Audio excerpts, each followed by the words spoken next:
Adventures by Morse. Carlton E. Morse presents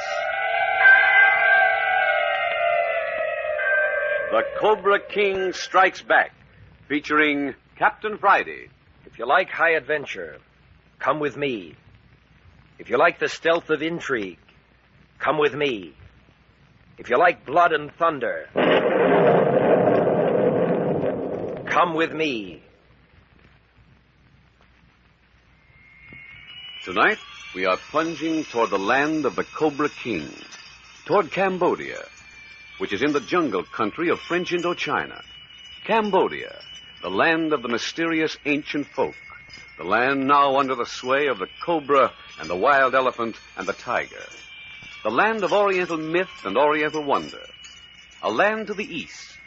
To reach it from San Francisco, one travels to Hawaii, to Hong Kong, to Saigon, which is the capital of Indochina, and then through the jungles northward. This is where the Carter expedition is headed. And right now is a good time for you to meet Dr. Carter, archaeologist, scientist, explorer. Dr. Carter. At the moment, my party and I are aboard the steamship Westphalia between Hawaii and Hong Kong. The object of this expedition into the wilds of Cambodia will be explained shortly. But right now, I want you to know the other members of my party. First, you must meet my daughter, Celia. She's especially trained by me to be a historian of this expedition. Celia, please.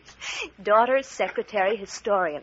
That's quite an order for one girl to fulfill on one expedition. Oh, it's all right to be flippant, my dear, but just remember, there's bitter intrigue and danger connected with this expedition. I love danger. I eat it up. Well, that's my daughter, Celia. The second member of my party, you must know, is Professor Ernst Lebrun, medical advisor and scientific technician. Professor Lebrun, my friend.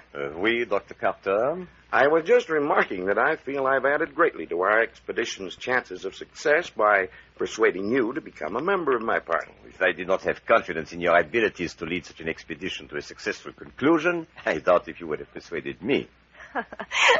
A mutual admiration society, huh?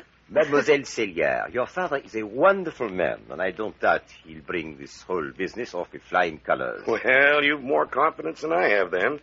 And now, where's Perry Mills? Here, Doctor. Oh, so you are. Now, Perry, besides being an admirable young man, is business manager and assistant collector for the trip. I hope and pray, young man, you didn't leave any of our paraphernalia on the dock back at San Francisco. I certainly hope and pray so myself. I've checked and double-checked. And triple-checked. Honestly, Father, Perry's done nothing since we left San Francisco but rummage around among our effects down in the hold of the ship. Well, I got to face your father when we unload at Saigon, and I want to face him with everything in order and ready to start for our expedition into the back country. And now the last member of our party, Taquan. Well, you let him go to his stateroom, Father. Oh, well, that's right, I did. What's the matter, seasick? Mm-hmm. Squeamish. Queer fish. Oh, a brilliant scholar, egg-ridden by the superstitions of his people, but brilliant. Well, all Chinese are superstitious, aren't they? My dear, Taquan is not Chinese. Well, Oriental. Yes, Oriental. Taquan, Celia, is a pure descendant of the ancient Khmers, a dead race. And it's from this vanished people that the last member of our party is descended. You'll hear more of Taquan. But unknown to Dr. Carter and his group, there is a second party aboard the Westphalia, steaming westward under the great golden moon. The mission of this latter group is a carefully guarded secret, a dangerous secret. Heading it is Captain Bart Friday. Accompanying him is his fellow operative, Skip Turner, and his secretary, Patricia Young. And then there's a fourth member of the party, a figure of mystery, a prisoner. Two expeditions, and at the moment, each unaware of the other's presence on the ship. Each unaware that it has friends in the other party. And now darkness has settled on the vessel, throbbing under its pounding propellers. The moon is riding high, is gigantic, is golden. And on the main deck, Perry Mills and Celia Carter are leaning against the rail.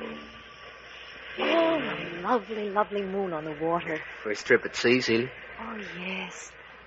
Imagine me going way off to such a wilderness as Cambodia. Clear around the world from San Francisco. Ah, lucky girl, all right. You know, I feel rather lucky myself to be Dr. Carter's assistant archaeologist. Dad's a dear. Well, thank you, my dear. Hey, where did you pop from, Father? Evening, Dr. Carter. Evening, Perry. See, Professor LeBrun will join us in a moment. Then we'll go into the main salon for a short conference. Bring your shorthand book. Yes, Dad. Hey, where's Taquan? Still in his stateroom. He's having a bad time with his seasickness. Wish to retire. You say he's Oriental, but not Chinese. That's right. Taquan is a pure descendant of the ancient Khmers, that race that built such marvels as the Ankar what? Angkor Wat, which means Temple of Angkor. That's a good literal translation, Perry. You see, some 2,000 years ago, this race of Khmers arose to mighty strength. A civilization sufficient unto itself. Quite right, Perry. The kingdom grew until it must have held some, 30 million souls. They built great wats, or temples. They had trained armies and a remarkable background, both historical and mythological. In fact, they had everything that should have made them a lasting nation. And yet 30 million people vanished from the face of the earth. That's exactly the word, vanished. When Angkor Wat was first discovered some 80 years ago by the Frenchman Muot, it looked as though the entire population had one day laid down their implements, walked out, never returned. But what did happen to them? If we knew, my dear, we'd not be on this expedition. And we're going to Angkor Wat to see what we can find. We is good. Well, I'm part of the expedition, for goodness sake. Of course you are, my dear. Yes, we're going into the old Khmer realm. But we're not going to stop at Angkor Wat. That particular region has been milked dry of information. Further to the north, however, are other abandoned cities, some of which have been recently discovered, others of which are only known to exist by rumors and legends. And we're going to hunt for one of those legendary cities? Well, something like that. Only it isn't going to be quite such a hopeless proposition. That's where Taquan comes into the picture. I wondered about him. Professor LeBrun picked him up over at the University of California. His brilliant mind so attracted LeBrun that he struck up an acquaintance and discovered that Taquan was a descendant of the Khmers, and had only recently come from Saigon, the French capital in the east. Hey, he's an interesting chap, all right. Yes, it seems that he'd come in from the agricultural region and nothing more than a breech clout, and he demanded to be taught.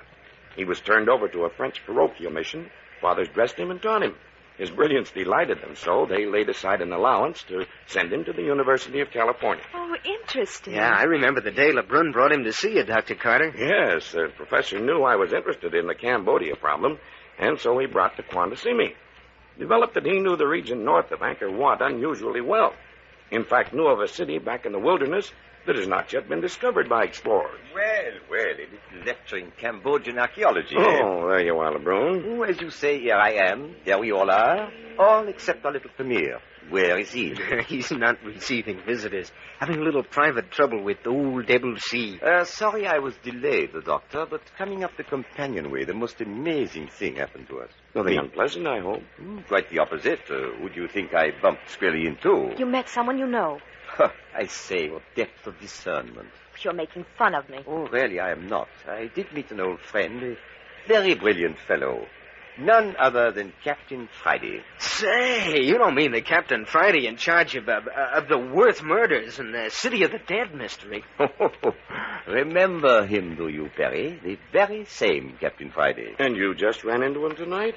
Oh, isn't that rather peculiar, LeBrun? Not at all, Doctor. You see, he and his party boarded the ship at Honolulu last night. Well, what on earth is he doing on his way to Hong Kong? Oh, most mysterious.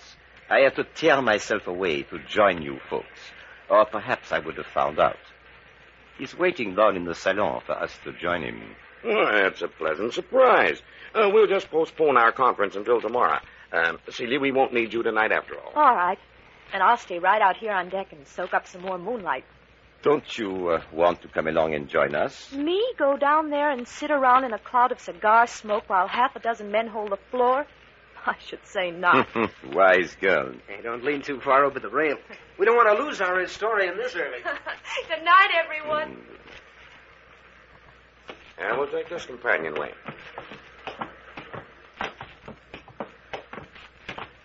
Captain Friday said the main salon. Ah, oui. Here we are. Oh, go ahead, Dr. Carter. Oh, so you brought them down. Well, this is a great meeting. Skip Turner, you here too. Howdy, Professor LeBrun. Sure, I'm here. playing guard of honor for Captain Friday and his secretary, Patricia. But I say, Captain, who's running your agency back in San Francisco, eh? Oh, I rather think it'll get along somehow for a while without skipping me. Dr. Carter, this is Captain Bart Friday. My pleasure, Captain. And this is Mr. Skip Turner, Captain Friday's right-hand man. Glad to know you. Captain Friday, this is Perry Mills, Dr. Carter's assistant. How do you do, Mills? And Skip Turner. Say, this is great. Well, sit down, gentlemen. Draw up some chairs. Here's cigars. There. Captain, if it isn't a state secret, what on earth are you and Skip doing here so far off your beats? Well, Professor, as a matter of fact, it comes very nearly being just that. State secrets. Well, you don't say. I wouldn't care to have our business made general knowledge on shipboard. Oh, by no means. I retract my question. Oh, no. That isn't at all necessary.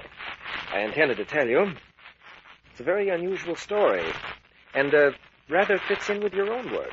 Something to do with the Ankar region? Quite a bit. I've got a prisoner aboard this ship. Prisoner? Murderer? Bloodthirsty young peacock. He's not so wrong at that. The last man who tried to keep him in chains got himself strangled. Strangled? With a wet silk cord. An Indian thugging trick. It isn't pleasant. I'd rather have them use a sharp knife myself.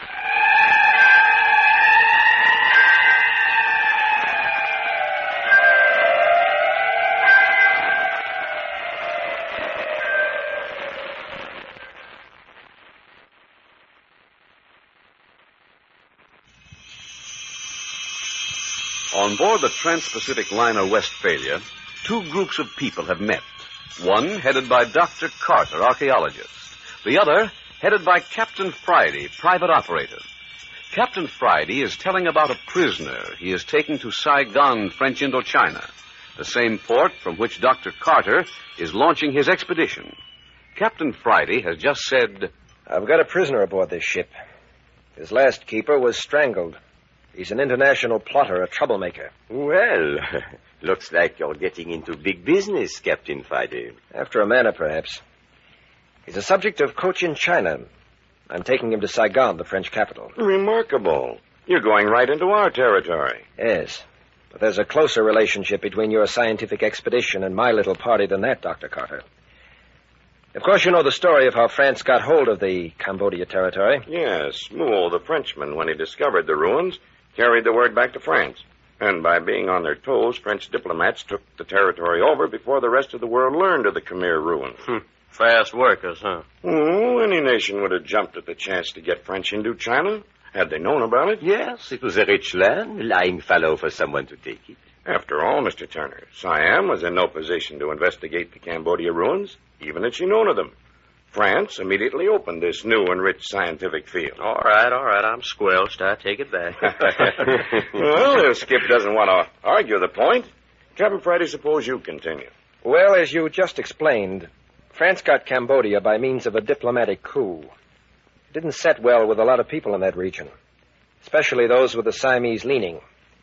Many felt that Siam had lost a vast treasure. But France has gotten little return for the amount of money expended in that territory. To date, anyway. That's true, Mills. And yet there's much dissatisfaction. Well, that's easily explained. There are innumerable legends of tremendous Khmer treasure which are supposed to be buried beneath the ruins of those old cities. Treasure, huh? You mean casts of gold and jewels? Oh, no, much more fascinating loot than that. For instance, there's supposed to be a huge emerald Buddha seated on a golden coiled cobra. Numerous golden Buddhas, altar furnishings, priests and king's regalia, golden lions, golden howdahs, and chairs. My word, Perry, that is a lot. Well, I'm only reciting from the legends. According to the myths, the Thais Vandals came down from the north in great hordes and overran Cambodia.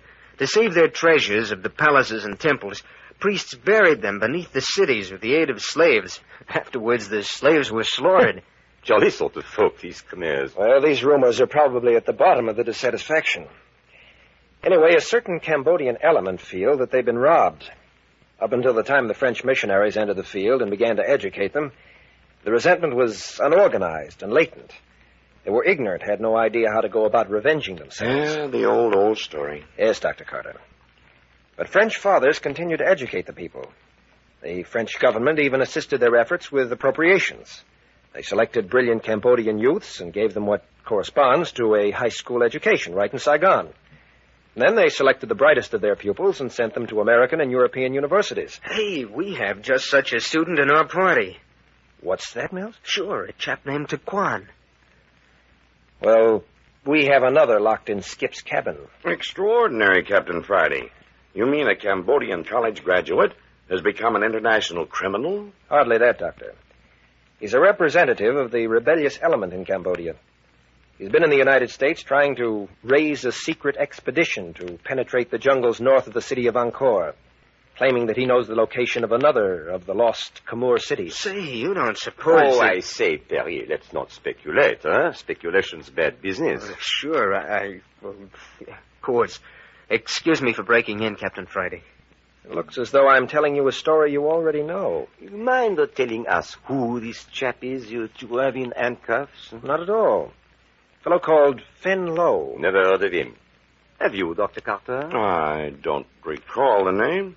Please go on, Captain.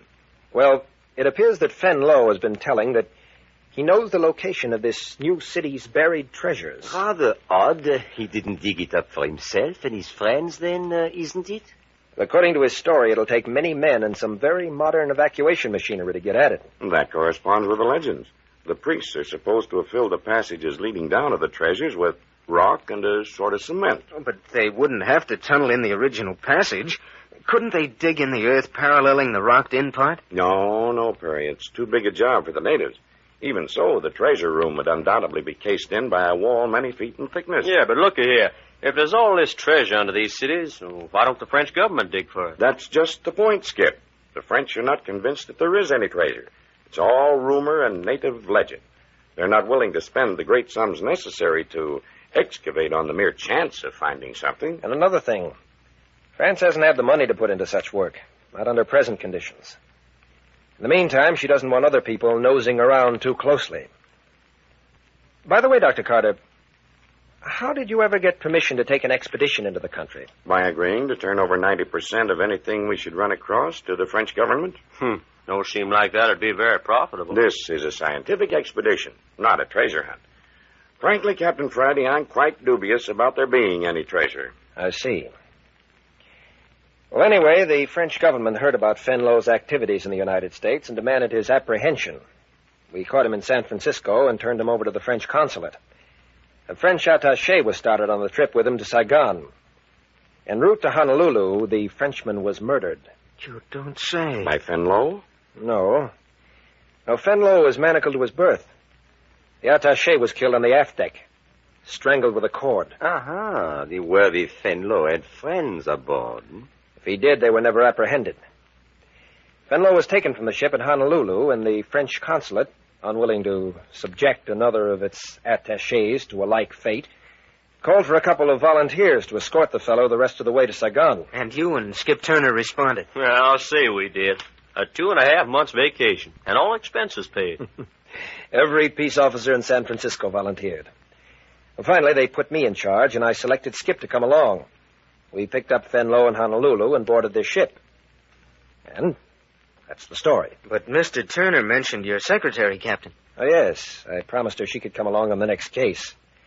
I didn't know, though, it would take us halfway around the world. But weren't you afraid to have her come after what happened to the French attaché?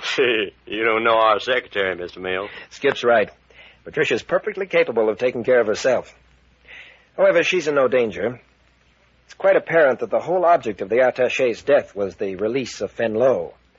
If there are any attacks on my party, it certainly won't be against my secretary. A remarkable story, Captain Friday. A remarkable story. Doubly so, since our paths have crossed. Captain, I think I'll take a look in the cabin. I want to give the only Cambodian in captivity the once-over. All right, Skip.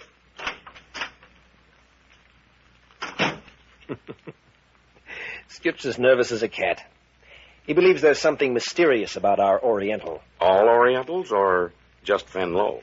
Well, Skip Turner's philosophy says that an Oriental at your back is a dangerous Oriental. Oh, the death of the French attaché probably has a good deal to do with his uneasiness. Very likely, Professor. Fen Lo has been in a sort of cold rage since we picked him up in Honolulu. prophesies innumerable deaths to pay for the outrage to his person. However, everything's gone smoothly so far. Listen. What's the matter, Mills? Thought I heard someone call out. I don't hear anything. All sorts of queer creaks and groans on a steamship. I remember... Listen. Someone's running.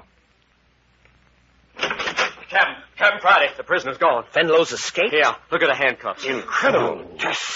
My word. Did he do that? Scrape the flesh off his hands, forcing them through the manacles? He did, and he had someone to help him. There's no doubt about that. He couldn't have done this to himself alone. Pieces of flesh still clinging to the manacles. You're certain about that, Captain Friday? I've seen some strange and terrible things take place in the East. Dr. Carter, I don't believe there's a man in existence that could have gotten out of those handcuffs alone. His hands were cuffed behind him and fastened to his bunk. And I saw to it that the cuffs were tight to his wrists. Sure, he couldn't have got away without help. But hadn't we better get on his trail? I don't think there's any hurry, Skip. He can't escape from the ship, and we're still a good number of days from Saigon. But if the French attaché was murdered... The first thing to do is to inform the master of the ship. He'll warn everybody aboard to remain in his cabin, then form a searching party. I'll attend to that myself. Please excuse me. Yes, of course. Now, look here, Dr. Carter. Supposing I go give Celia an earful of this and send her to her cabin if she's still on deck. Good idea, Perry. Tell her to keep to her stateroom and keep door and portholes locked. I certainly will. Oh, that lad does crave excitement. Up to now, the party's been just fish and beans to Perry. But now, things are looking up a bit. A mighty fine youngster. Oh, but aren't we Look all... here, man. I just happened to think of Captain Friday's secretary. Patricia ought to be warned. Oh, by all means. Don't hang back on our account. We'll survive somehow. I don't know whether you will or not if you get in the road of that there Fenlow guy. Oh, I say, Dr. Carter. Yes, LeBrun? Now that we're alone, what odds will you give that our own little Khmer playmate, Taquan, hasn't got a finger in Penlow's pie? Be careful, LeBrun.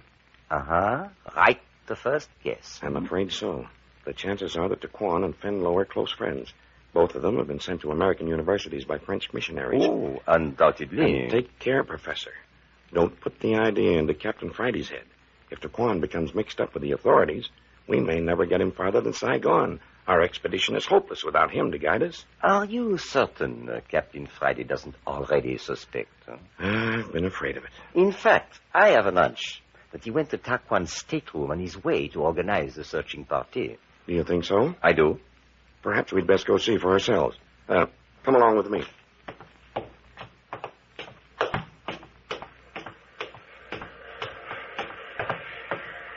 If he is guilty, I hope he had sense enough to get back in his cabin after his escapade. And I hope our suspicions are wrong. And still the ship plows on. Taquan's cabin's this way. Righto. Well, anyway, the moon is still grinning down at us. Doctor, quick, we've got to do something. Oh, I say, You Perry. don't understand. Celia's gone. My daughter's gone? Yes, she's gone. I can't find her anywhere. Come, old chap, you look ghastly. I feel ghastly. Oh, look here. Why should you? Why should I? Didn't you hear me say that Celia's disappeared? That maniac come here loose and roaming the deck? Suppose he's found her. But, why do you want to suppose that? But the fellow's loose and Celia's gone. Come on, both of you. We'll get the captain. Just a moment, Dr. Carter. Now, look here, Perry. Are you going off half-cocked, or do you know what you're talking about? Oh, I tell you, it's true. Every word of it's true. Where have you looked? Everywhere. I've been on both decks. I've been in all the salons. I even went into her cabin. Was it unlocked? Yes, What's that? Quiet, Perry. It's coming from the lower deck. Do you recognize that? No, Doctor. What is it? It's an ancient Khmer death chant. Death chant.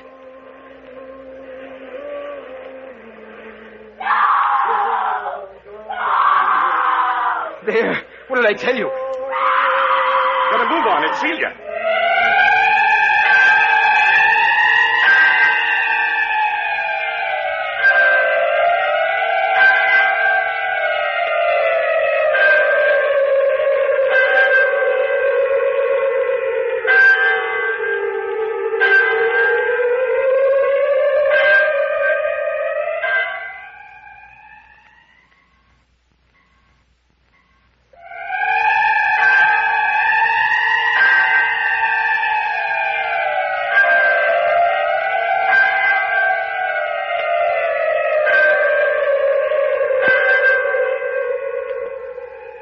have just heard the opening episode of The Cobra King Strikes Back, the newest adventure thriller by Carlton E. Morse.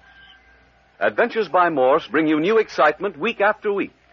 Next week brings you the second episode, laid in Saigon, that weird and wonderful seaport of Cochin China, known as the French capital of the East. The deadly shadow of the ancient Cobra King already has fallen upon both the party headed by Dr. Carter and that led by Captain Friday.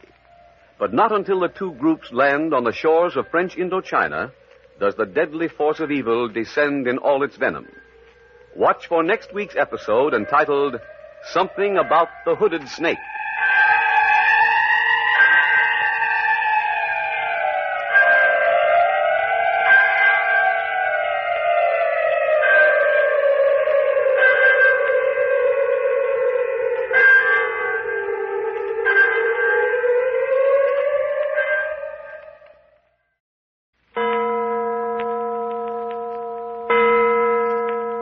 Adventures by Morse.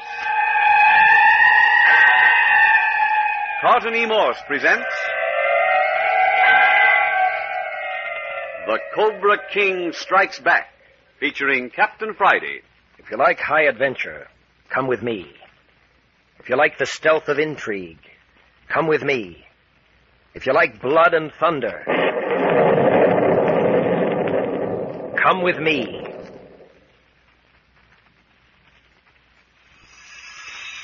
Two groups of people on strangely dissimilar projects have set out from San Francisco for French Indochina. By chance, they took passage on the same steamship. One party was headed by Dr. Howard Carter, archaeologist, scientist, explorer. Let him tell about his party. It is my object on this expedition to drive deep into Cambodia and the north-central part of French Indochina in search of a lost city, a sister city of the famous Ankar. In my party, I have Professor Lebrun, medical advisor, my assistant archaeologist, Perry Mills, and my daughter Celia, who is acting as my secretary and historian for the trip. Oh, yes, likewise with us is a young Khmer student, Tok Kwan. Strangely, on the steamship, we met an old friend, Captain Bart Friday. But let Captain Friday speak for himself. Yes, my right-hand man, Skip Turner, my secretary, Patricia Young, and I are doing a bit of a job for the French government for a change. We're transferring an international prisoner, a citizen of French Indochina, from Hawaii back to Saigon, French capital of Cochin China. By coincidence, the prisoner, Fen Lo, is of the same race as Tak Kwan, the student in Dr. Carter's party. Yes, Captain Friday was returning the prisoner, but one night at sea, Fen Lo escaped. In the search that followed, Celia's terrified voice was heard. The searching party found her safe, but with a strange, horrifying story. Last night, the steamship landed its passengers. Dr. Carter's party is staying at the Hotel des Douanes.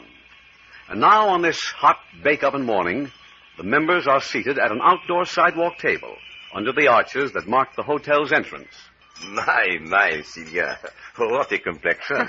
I was never so pink in my life, Professor Lebrun. Oh, it's quite apparent that some young man has been whispering in your ear. Don't be absurd. It's the heat. Drink your cool mixture there and you'll feel better. Oh, and then I'll perspire, Father. Perspiration, my dear, is all that saves white people out in this country.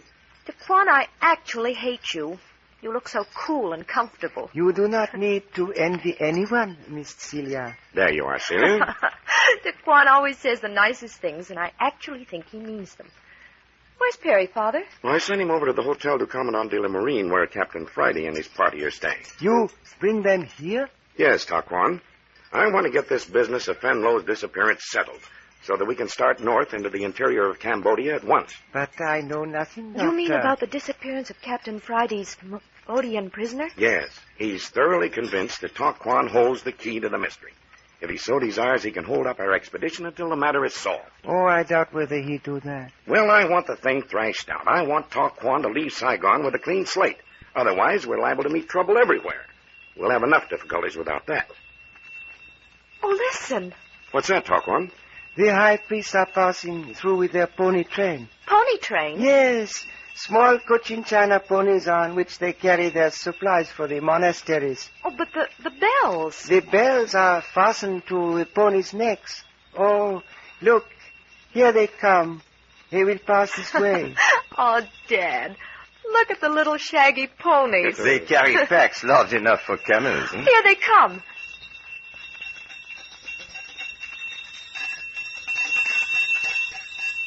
Oh, golly, they were cute.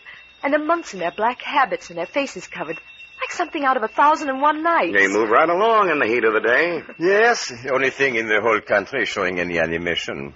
Hardly a creature moving on the streets. Well, here comes Captain Friday's party. Uh-huh. Skip Turner and Patricia. Captain Friday does all right for himself in the way of secretaries. Oh, I'm crazy about her. On the later part of the voyage over, I noticed Perry Mills seemed to feel the same way. Oh? Why shouldn't he? You and Patricia seem to have grown very fond of each other. Oh, yes. I wish you were going into the interior with us. So you found the energy to walk out in this sizzling heat, Patricia. I've got a slave driver for a boss. Where he goes, it's expected I tag along.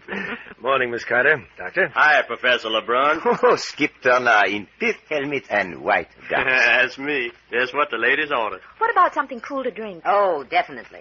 I'd like something with lime or mint in it. Oh, let me get the drinks for the crowd. We have to go to the bar at this hour. Oh, never mind that. Of course, everybody wants something. I'll take Skip along for company. I'm your man. Well, come along. Oh, by the way, Dr. Carter, may I borrow Taquan in about a half hour? Yes, of course. I've got a star sapphire spotted in a shop down the street. I like the stone, but not the price. I thought perhaps Taquan could talk his fellow countryman into being more reasonable. Will you do that for the professor, Taquan? With pleasure. Oh, good. Oh, come along, Skip. We'll get the drinks. Yes, sir. I saw something tall and pink and frothy. I think I'll order a quart of it. And Captain Friday, I want this matter cleared up once and for all. I intend taking Taquan with me into the interior, so if you have any charges to file against him, will you please discuss them with me here and now and see if we can't come to some understanding. Once a thing gets into the hands of the French government out here, there'll be no end of red tape. No, Dr. Carter, I have no charges to file against Taquan. I know in my own heart that he had something to do with the release of Fenlo, my prisoner. But I have no proof. None whatever. Then you don't intend taking any action that will hold up my expedition? I intend keeping Taquan under observation. Dr. Carter, will you permit me to ask Taquan one question? Why, certainly. It's his privilege to answer or not. Taquan. Yes? Taquan, is Fenlo dead? Miss Celia has told you? Never mind what Miss Celia told me. I'm asking you. Is Fenlo dead? Captain Friday, I cannot answer that. Won't you mean? No, I cannot. Why not? For the same reason you cannot. I do not know. Miss Carter. Yes, Captain Friday?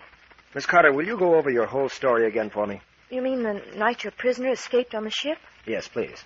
Well, it was stuffy in my cabin, and I wasn't a bit sleepy, so pretty soon I slipped out of my room and down on the lower deck where I'd found a nice little corner out of the breeze and still could be quite close to the rail. Yes. Well, I was in a shadow and awfully comfortable. Anyway, I hadn't been there very long when I must have dropped off to sleep.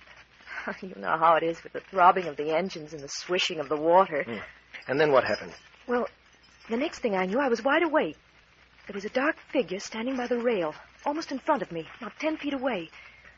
And he was making the most blood-curdling wail. The Khmer death chant. Yes, Dad. Well, he stopped for a moment, and it was very still.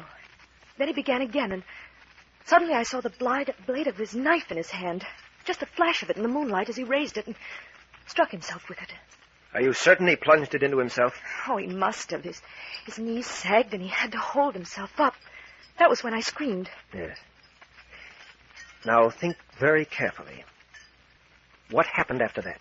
Well, he crawled up on the rail, and then for the first time, I noticed there was something lying on the deck. A duffel bag or something. He pulled it up after him, onto the rail. Was it tied to him? Oh, there was a rope on it, but I couldn't be sure whether it was fastened to him. Did it seem very heavy? Well, it must have been. He had an awful time getting it up.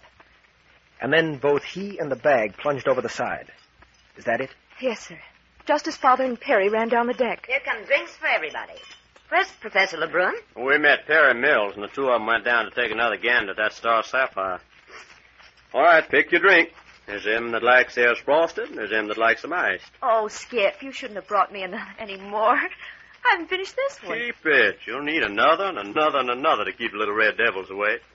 Here you are, Captain. Oh, which one for me? Why, both of them. A green one and a yellow one. Thanks for nothing. Taquan. Yes? Taquan, would you have any objections in assisting a friend to commit suicide? If it was his will, no. Sure you wouldn't. I know you guys. You wouldn't have any objection to doing the job yourself either if you thought you could get away with it, would you? It would depend most certainly upon the circumstances, Mr. Skip. There's sure a lot of queer setups in this man's country. Have you felt it too, Skip? Felt it? I've seen it. Look out there in the street. All them kids practically as raw as the day they was born. Well, but that doesn't mean that they're peculiar, Skid. That's just the custom. You know, after all, man suits his character, his customs, and his mannerisms to his environment. Well, that's okay with me. They could do all that and still keep the shirts on, couldn't they? No, seriously, though. There is a strange atmosphere hanging over Saigon. Something secretive, something smoldering.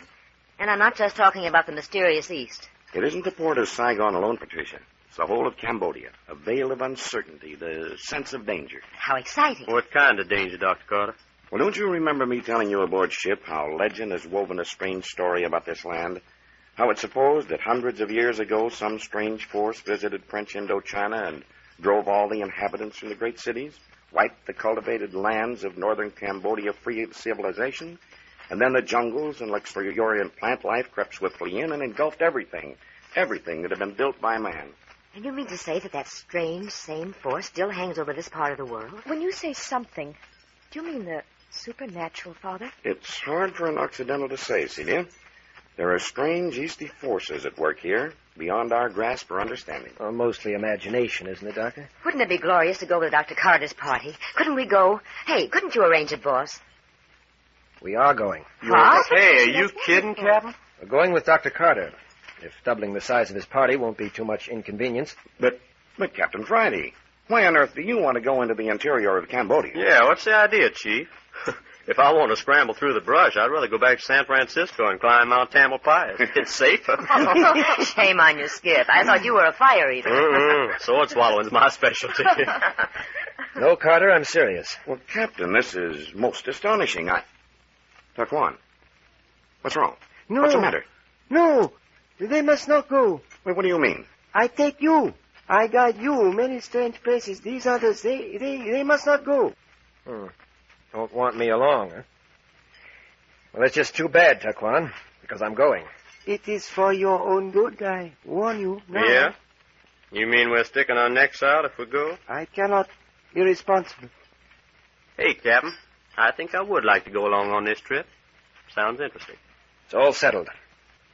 Dr. Carter, I'll stand our share of the expedition expenses.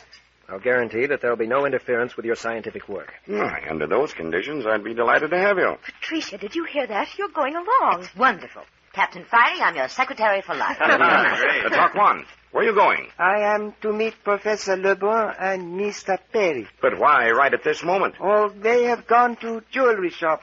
If it is better, I should be present. You please excuse my departure? Is it all right, Captain Friday? Yes, let him go. Very well. We'll expect you back for lunch. Yes, one always return at feeding hour. You notice the way that bird looks at you? I think he has interesting eyes. Yeah, the eyes of a fanatic. Taquan would as soon slit your throat as look at you.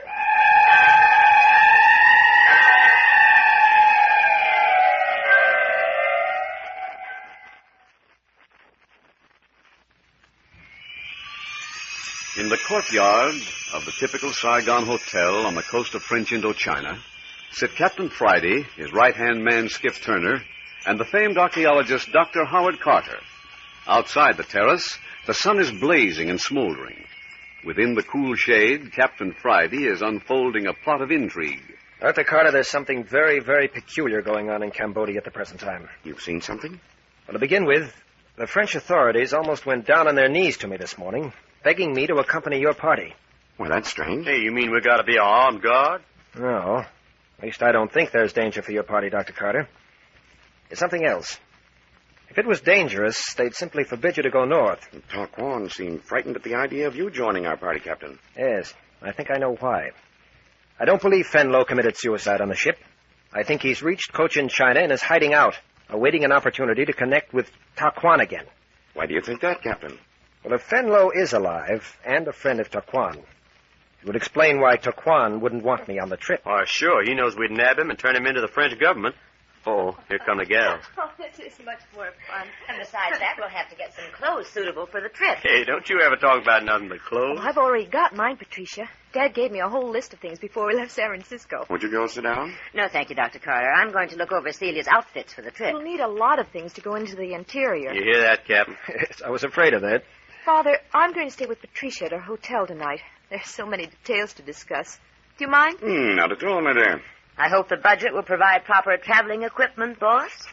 I think we'll manage. I see where this trip's going to cost you money, Captain. Goodbye. We'll see you later. Bye, folks. This is Patricia's first big adventure. Well, here now, Dr. Carter. You and Skip draw your chairs up. I want to talk to you. Mm-hmm. Just as I thought. Just as you thought about what? I knew you had something up your sleeve all along. Well, I have. You'd better keep it up yours, too. Dr. Carter, how important is the seven-headed cobra in the lives of the people of Cambodia? Why, it's the most sacred emblem in existence. It represents the Supreme Being himself to these people.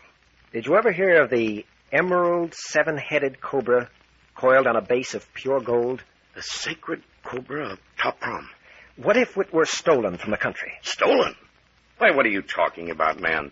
The Top Prom cobra has been lost for centuries. Its existence is entirely legendary. But supposing its existence were known to be fact, that its whereabouts were surmised, what would that mean?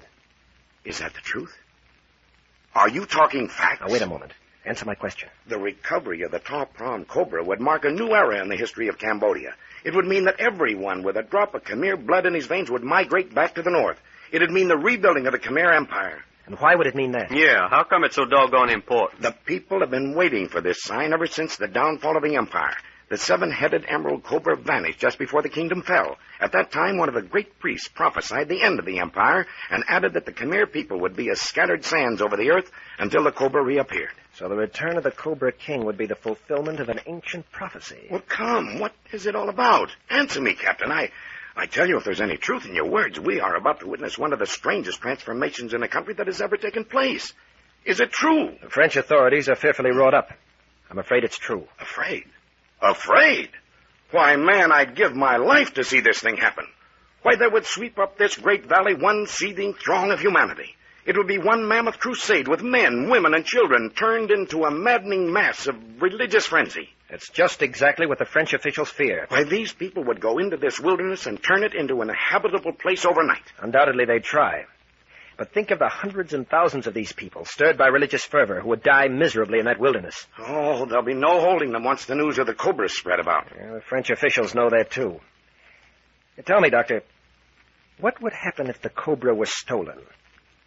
There would be such an uprising as this world has never witnessed before. It'd make the Boxer Rebellion seem insignificant. Every foreigner in Cochin China would be cut down without mercy. Hey, is this diamond snake, or whatever you call it, worth anything? I mean in good round American dollars. I know an institution in London that would pay $5 million for it. Hey, Captain, did you say you know where this gold snake is? I did not, but Taquan knows. What? Taquan knows if anybody does. Good gosh, and here we've let him slip out of our hands. Well, how do you figure that, Skip? He just walked down the street to a jewelry shop to meet Professor LeBrun in Perry Mill. Yeah, but ain't he liable to make a duck for the high timber? I have implicit faith in Taquan. He won't run. He's known about it for a number of years. He was just waiting for the right time to reveal his secret. But why is the present the time to strike? Both he and Fenlo are prepared. They're well-educated. They're capable leaders. They've been groomed for this role of prophets with tremendous care by the old men, the Khmer high priests. Hey, you're just full of information. Where'd you dig it up? From the French intelligence service here in Saigon. They've been watching the natives for years. Still, I don't understand, Captain.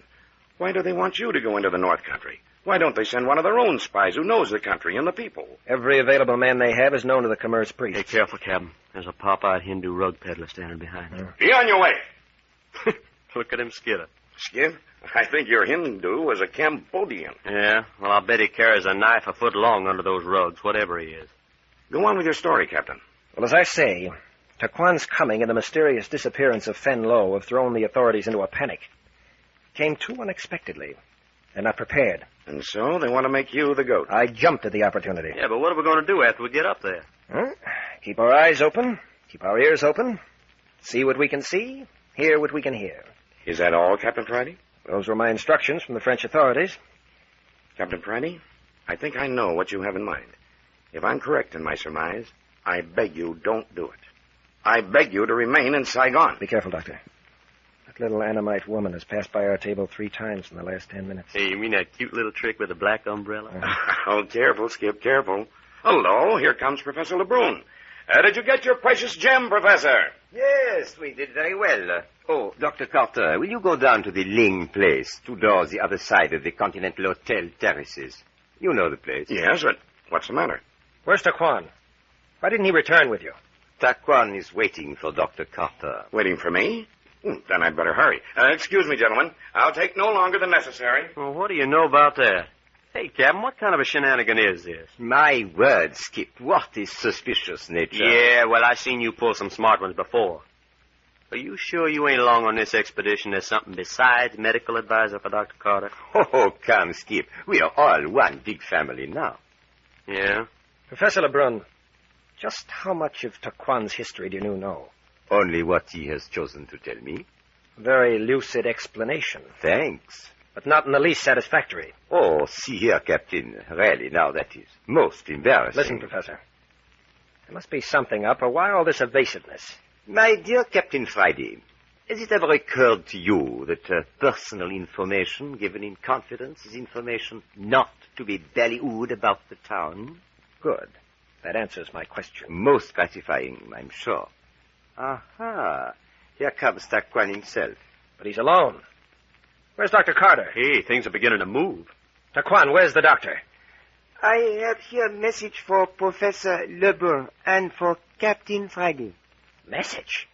Message from whom? You will read it, sir. Yes, of course.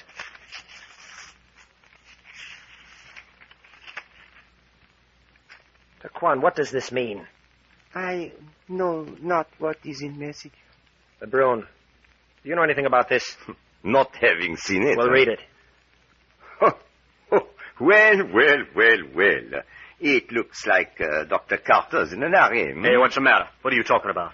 The message is from Dr. Carter. He says he's leaving immediately from Ankar. The party is to follow at once in charge of Captain Friday and myself. Gone? Dr. Carter's gone? Why? My dear sir, I haven't the slightest idea. Taquan, who'd he go with? The Captain Friday was quite right. Fenlo is not dead.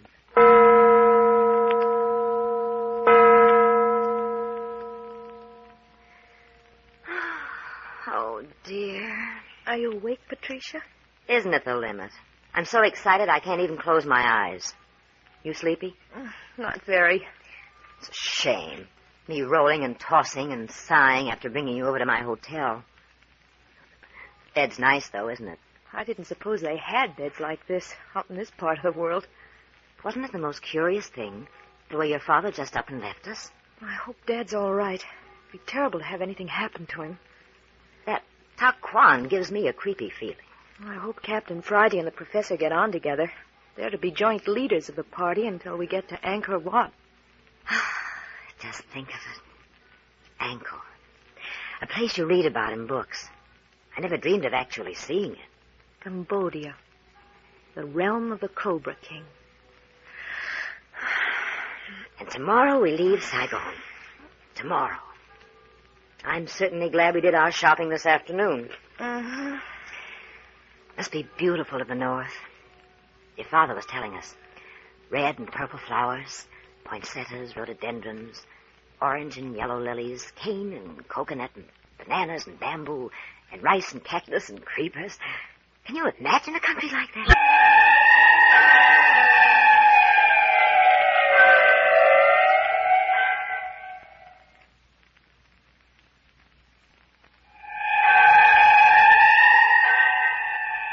The terror of Cambodia has descended upon the Carter expedition.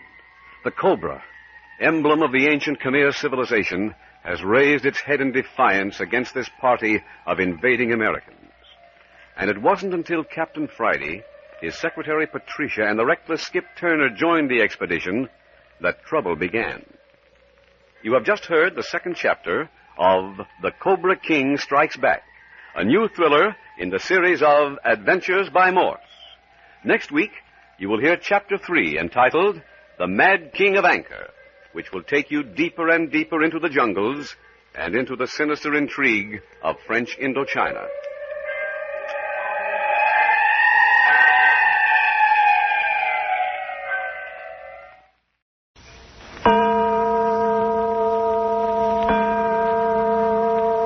Adventures by Morse.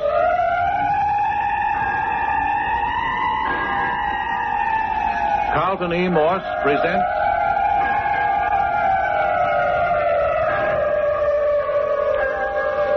A Coffin for the Lady, featuring Captain Friday. If you like high adventure, come with me. If you like the stealth of intrigue, come with me. If you like blood and thunder,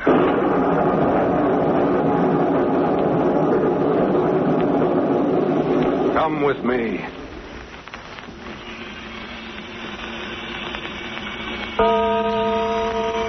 $10 in the dead black of a northern night on the Port Lancer waterfront, far up the Canadian coastline. On the steamship, whose stern lights can still be seen growing dimmer by the second, there is a casket.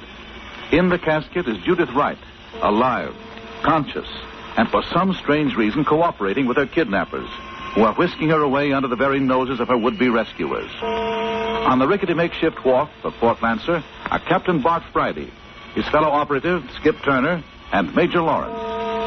Yes, the same Major Lawrence of Army Intelligence who got Captain Friday into this and was supposed to have been killed back on Marmaduke Island, where Friday and Skip first picked up the girl. How is it the Major is alive? But never mind that now. Captain Friday wants action, and he wants it in a hurry. Major Lawrence, if you've got any influence, use it now. What do you want? Can you get a speed launch, something that can run circles around that steamship that's getting away from us? It's important? Important? Man, don't you realize that Judith Wright is on that ship? You must be wrong. I was standing over there by the gangplank checking every person. So we have to argue the girl went aboard in a coffin. Coffin? Well, come along, both of you. Hey, Captain, you realize we're leaving that bird English where he lay after you socked him? Where were your eyes, Skip? What you mean? Didn't you see those two men sniffing around the body? Oh, yeah, but I thought they was a couple of natives. No, Major Lawrence's men. They'll look after English. Come on down these steps. Look lively in the dark. They're rickety. Oh, what do we got down here? Government patrol launch. Watch your step.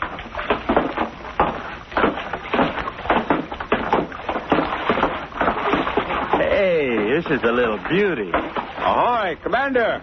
Aye, aye, Major Lawrence. We're coming aboard the launch. I want to stop that steamer before she gets out into open water. Come aboard, sir. We can round her up before she gets out of the harbor with this little job, sir. All right, aboard with you. Yep. There. Come on, Skip. Yeah, coming up. Oh, nice solid deck, too. I'll give you a hand, Major? Oh, don't need it. Oh, thanks just the same. All right, Commander. Let's go. Belay there. Stop the stern line. Line release, sir. Captain Friday, we've got 2 or 3 minutes before we get near enough to steamer to signal. I want to know what this is all about. I think I can put the whole thing together if you'll tell us how you got away from Marmaduke Island alive. Well, as you remember, we landed on the island, and I left you and Skip Turner here hidden near the shoreline. Yeah, for 3 hours. Yes, well, things went wrong. I was supposed to go inland to a trapper's cabin and pick up the girl. Judith Wright? Yes. Instead, I was taken prisoner. I had an Army GI watching the cabin to be sure the girl was kept there until I could arrive. Was she a prisoner in the cabin? Yes, being held by a couple of pretty rough characters. We'd located the cabin, and my soldier was watching the place. Yeah, but if you wanted the girl, why didn't you take Captain Friday and me in with you? We could have stormed the place. I couldn't do that. That'd have given my whole show away. I'm up here to break up a smuggling and kidnap ring. So that's what we're up against, huh? Well, isn't it pretty obvious? They got away with Judith Wright, didn't they? But if you were going to kidnap her by yourself... Well, you see, I'm known in these parts. You and Skip Turner aren't. I knew that the next depot in the smuggling chain was here in Port Lancer. I wanted to get the girl in your hands and have you deliver her here. I thought you, as strangers, might spot the hideout here quicker than I could. The gang on this end might even come out in the open, thinking you were the men who were supposed to deliver Miss Wright here. Oh, but the plan didn't come off, huh? No. I was made a prisoner. The soldier on guard saw it happen. He dashed in and grabbed up the girl and got out of the cabin. He thought you was dead. Well, they yelled to him that they'd kill me unless he brought the girl back. But I ordered him to keep running. Now, he arrived where we were with a knife blade between his shoulder blades. Yeah, one of the kidnappers was a French-Canadian knife thrower. When he ran out of the cabin with a knife in his hand, I was afraid of what was going to happen. But the boy made it, and we got the girl to the mainland where we left the horses. We rode into Port Lancer, stopped at the livery stable. By the way, that Scotch livery stableman is one of the gang. Good. We'll pick him up. How do you know? He slugged me. I didn't hit hard enough. When he lowered Skip here into the stable, I'd come around and I clipped him instead. That wasn't very clever of him. Oh, but it did distract our attention long enough to give the girl a break. She made the most of it. You mean she ran away when you were in the stable? Yeah. Luckily, we came to in time to see her running in the direction of the forest. We followed her to her cabin. Not the cabin of that East Indian Ovid. That's the cabin. Hey, we're drawing up on a steamer. Look how much brighter our lights are. Yeah, only a minute or two longer now. Go on, Captain. Now, we looked in the window and saw Ovid putting the girl into her casket. Oh, that's how they've been shipping human beings into the United States. United States? Certainly. Any unwelcome character who wanted to slip into the United States could do it by paying $1,000 to this underground smuggling ring. But Major Lawrence, Judith Wright ain't headed for the United States. She thinks she is. She paid $1,000 to be taken in. I wondered if it wasn't something like that. You mean they'd play a dirty trick like that?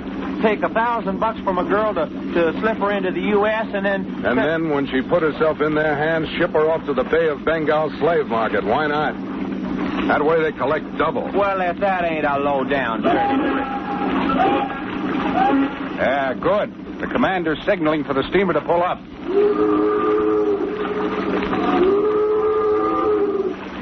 Now, the steamship seems to want to argue. Doesn't want to be stopped in midstream. Hey, we got a machine gun aboard. Look, Cap, the commander's pulling the cover off of it. Yeah, he'll use it, too, unless the master of that craft heaves to and in a hurry. He'll give him one more chance. And that's the last chance. Yeah.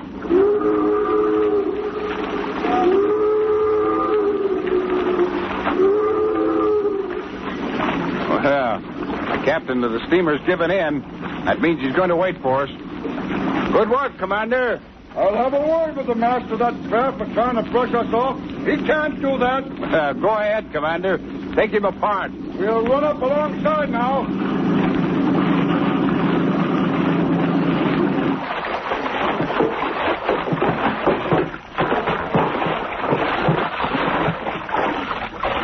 Ahoy there! Throw us the line. Down the ladder over your side. Who plays the hair you anyway? United States government, and keep a civil tongue in your head. Well, what did you say so, mister? All right. Try us. Come aboard.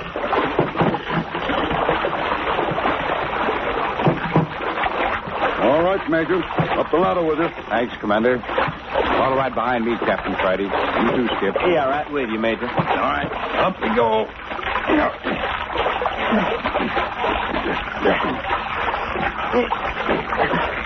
Hey, this ain't no cannery boat, Captain. Yeah. I was mistaken. How much further? Major's up. Here I go over the rail. All right, over with you, Skip. Yeah. This man says he's the master of this ship, Captain Friday. How do you do, sir? Name's Hanson. If I'd had any idea it was a government boat chasing us, I'd have pulled around before. What's your destination, Captain Hanson? South Pacific, Indian Ocean. Bay of Bengal? Certainly. All the ports around the bay. There's nothing underhanded about that. My clearance papers... Don't worry. I think you've got a passenger aboard. Yes, we carry supercargo when there is any. This man's an East Indian. Name of Abid. Yes, I have such a passenger. Mind taking us to him? Certainly not. He has the number 2 cabin to the starboard.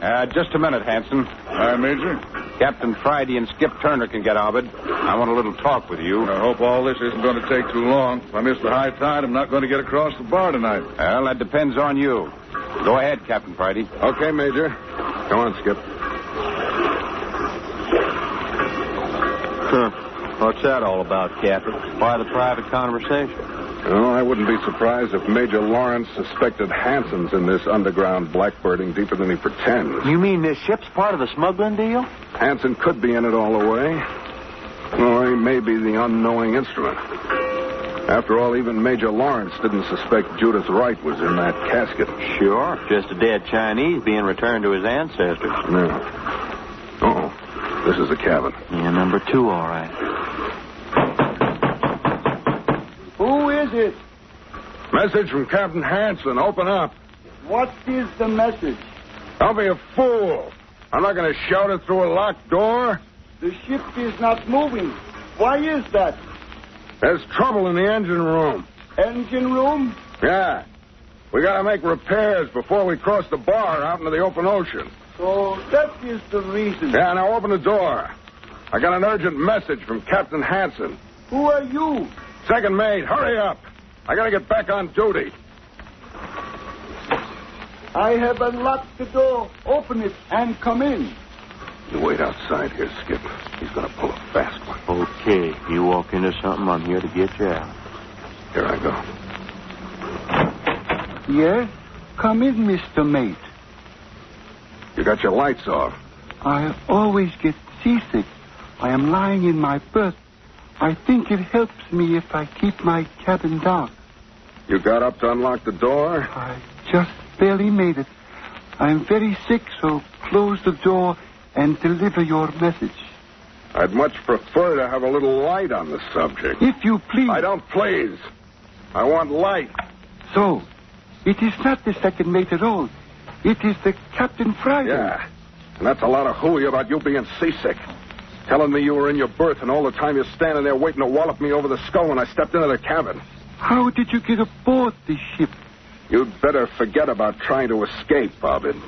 There's a government patrol boat alongside. You must be insane. I have no wish or reason to try to get away. Don't give me any of that. You got a white girl down in the hold of this ship in a coffin. Maybe you'd like to prove that? I don't have to. Major Lawrence saw the casket taken aboard this craft left port. Perhaps the Major was mistaken. What kind of mischief are you hinting at now? Do you think for 1 minute, Captain Friday, that we did not anticipate just this?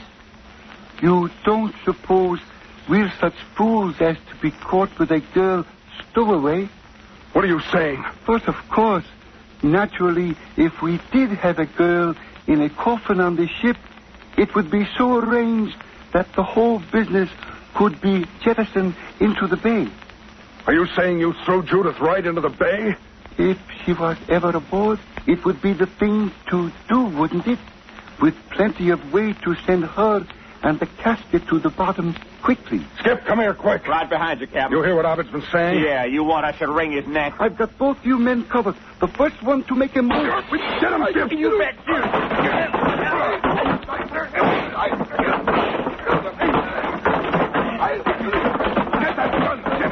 I got Abbott. Get the gun.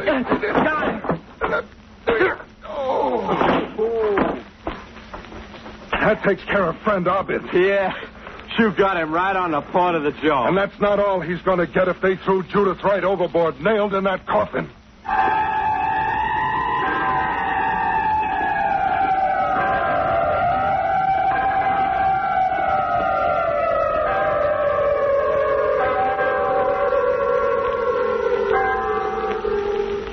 What happened to Judith Wright? Why did she give herself into the hands of these unscrupulous men? In just a moment, we're going to follow Captain Friday and Skip down into the hold of the ship. But wait.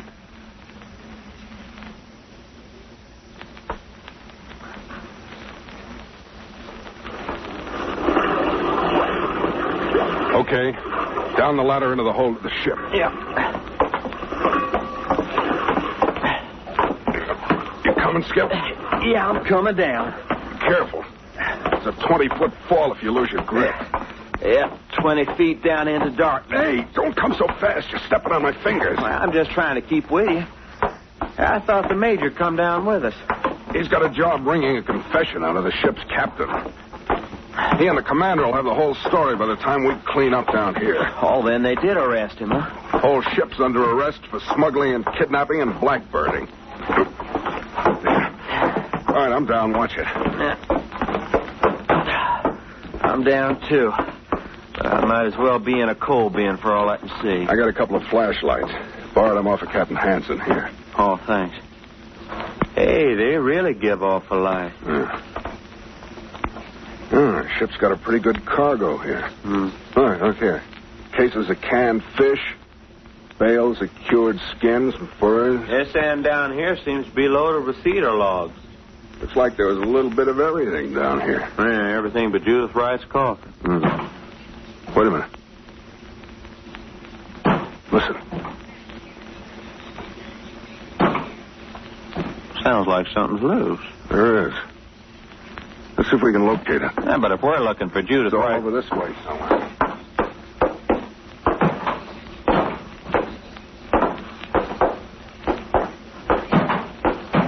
Hey, here it is, over this way. Hey, Captain Friday, come here. What is it, Skip? Hey, there's a hatch open. No kidding, and right outside's the ocean. Then Ovid meant what he said. They did dump the coffin and girl into the bay. Oh, the dirty skunks. They drowned Judith like a rat just to hide evidence against themselves. Didn't even take time to close the hatch again. They must have been rushed. Probably threw her overboard when they heard the launch whistle to heave to. Oh, honest to Christmas, Cappy, I've never felt so rotten about anything. Poor kid in that casket with the lid screwed down. Please, do not feel so bad. Hey. If I've given you any anguish... Judith Wright, what are you doing down here in the hold of this ship? You're angry with me? But you're supposed to be in that coffin at the bottom of the harbor. Yes. It's not my fault I'm not. I have a friend. On this ship? Yes, down here in the hole. He's a stowaway. Where is he? Oh, Houlihan! Please, it's all right to come out. Oh, Houlihan, huh? They don't mind if you're a stowaway. Ah, there you are. I'll be sure now you shouldn't have given me away. You have nothing to fear from Captain Friday and Skip Turner. This is O'Houlihan, Captain Friday. Hello, Houlihan. And the same to you, mister. Now, what's been going on here? Well, as the little lady here says, I'm a stowaway. You sure picked yourself a sweet ship to hide out on. Well, you can't be pickish. Ain't many ships come up this way anymore. Take what you can get. Okay. So you stowed aboard this craft. What then? Well, I overheard Captain Hansen and that East India feller, Ovid. I heard him talking. Yeah? Yeah. He was down here. They put that there coffin right up next to that hatch there. And Ovid told the captain that if there was any sign of trouble, the hatch was to be opened and the coffin dumped overboard. Yeah? And then they went away. Go on. Well, being a curious cuss, I kept wondering what was in the coffin that they didn't want the police to know about. And so you unscrewed the lid? Yeah, I reckon I did. And you can imagine my surprise when out pops the little lady here. She was kind of mad at me at first, though. Well, I thought he was spoiling the whole thing. You hadn't heard the conversation about dumping you? No, I'd heard nothing. But when O'Houlihan told me what they might do to me, I got out of the coffin quick, but yes. Well, I think O'Houlihan ought to get a decoration. Oh, yes, so do I. Because we'd hardly filled the coffin up with 2 sacks of flour and screwed the lid down again when we heard a boat whistle. We heard someone coming down into the hold. They rushed over here and opened the hatch and threw the casket into the water. It's a miracle I'm alive. You're telling us. And all because you were such an obstinate young woman. All because you insisted on putting yourself in the hands of these unscrupulous men. Yes, I know that now. But I was so anxious to get into the United States. It was so necessary that I reach my friends who are in the United States. Sister, did you think you was headed for the USA? Yes, for Seattle. Well, then wouldn't you have been surprised when you woke up and found yourself in one of the Bay of Bengal ports being sold as a slave girl to some second-rate Malaya potentate? You're fooling me. Well, ask Captain Friday. Captain Friday. They would not have done such a thing. I can't Skip's believe telling you exactly where you were headed for. But I paid that Mr. English and Mr. Obbit $1,000 to get me into the United States. Then you got exactly what was coming to you. Don't you know there's only one safe way to get into the United States, and that's on a passport? That's the awful thing. I have no country anymore. I have no passport. There's no way for me to enter legally, even for a short time. All the friends I have are in America. She's a refugee from Norway, she was telling me. Yes, my parents were killed. I escaped the enemy through Sweden, Finland, and then Russia. I've been almost 2 years crossing Russia. And then for a price, a Russian pilot flew me over to Alaska. Where in Alaska? It was Fairbanks. That's where you made your first contact with the Blackbirders? Blackbirders? Yeah, that's what they call men who smuggle human cargo. Oh, yes, it was in Fairbanks. Major Lawrence will be interested in that. Major Lawrence? But you told me he was killed. I thought he was. He's alive enough, though. Up on deck now, questioning the captain and Abed. The whole ship's under arrest by order of the United States government. Oh, it is now. Well, what does that make me? That puts you in a mess, O'Houlihan. Well, I've been in a mess most of my life. So one more ain't going to kill me, I guess. I don't think you're in half the trouble you'd have been in if you'd been caught by Captain Hansen. He'd have thrown you to the sharks, and that would have been the end of O'Houlihan. But to get back to you, Judith, that was a dirty trick you pulled at the livery stable, letting the captain here and me get clipped over the head while you beat it for the cabin in the woods. I was so anxious to get to America. I knew I was with good men when I was with you, but I tried so hard and so long to get to America. I just couldn't give up when I was so near. How did you know to go to Ovid's cabin? I was told on Marmaduke Island. I was told that if anything went wrong, I was to contact Mr. Ovid at that cabin in the woods. Uh-huh. Well, for everybody concerned, it's a good thing that old Scotch livery stable owner didn't knock out Skip and me the way he was supposed to. Oh, yes. At that time when I knew you'd followed me to the cabin, I was very angry with you, for which I apologize now. At this moment, I'm most happy to have you here. Well, you ought to be, sister. You ought to get right down on your knees to Captain Price. Cut it out, Skip. But what is to become of me now? I've no place to go. I have no home, no people. Yeah, that's bad. For months and months, I've been putting all my hope on finding refuge in your beloved United States.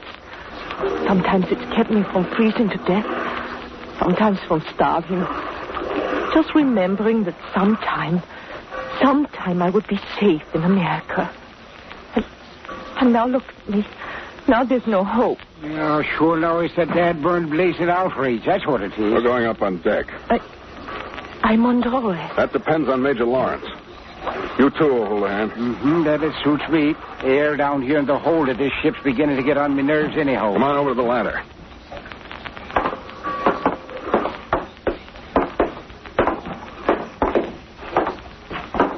Okay.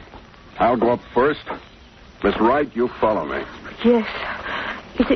Is it far? About a 20-foot climb. Just hang on tight. You'll be all right. I'm glad it's dark. O'Houlihan, you follow up the ladder right after Miss Wright. I will, Dad. Skip, you bring up the rear. Okay, here I go. All right. Come on, Miss Wright. Oh, yes. If only the boat didn't sway and bounce so. You next, O'Houlihan. Yep. I'm right on the little lady's heels. Yeah, and I'm right after you. Okay, we're all on the ladder, Captain. Okay, Skip. It's almost over, Miss Wright. You all right? Yes. It's not too bad. Yeah. I'm going up through the hatch now. Wait till I get on deck and I'll give you a hand. There.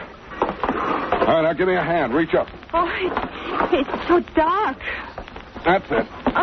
Now, up with you. Oh, don't let go of me. There you are. Safe on deck.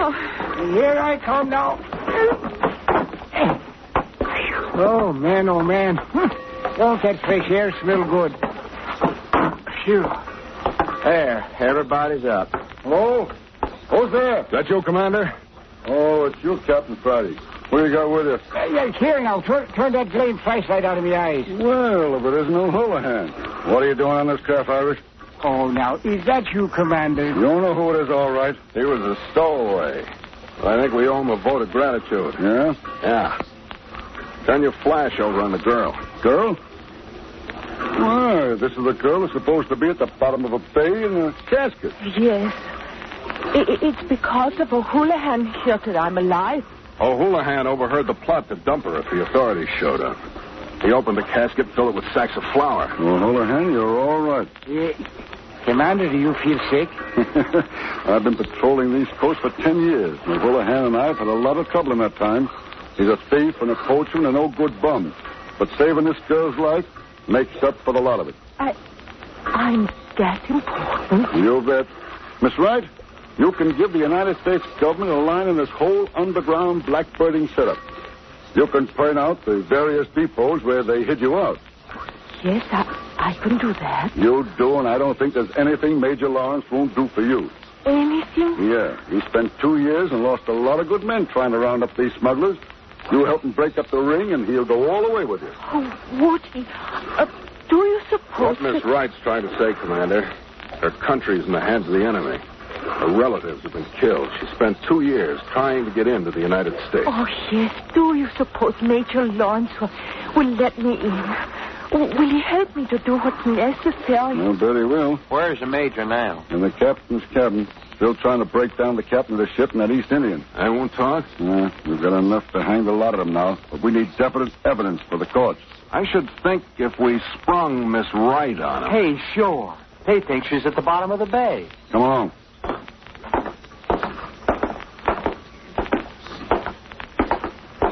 This is the door. I'll open it and you step in, Miss Wright. But yes. But I tell you, Major Lawrence, I do not know of any such girl as Judith Wright. If she is on board this craft... And I am on board this craft, Mr. Abbott. Miss Wright, where did you come from? You ugly, wicked, unprincipled person.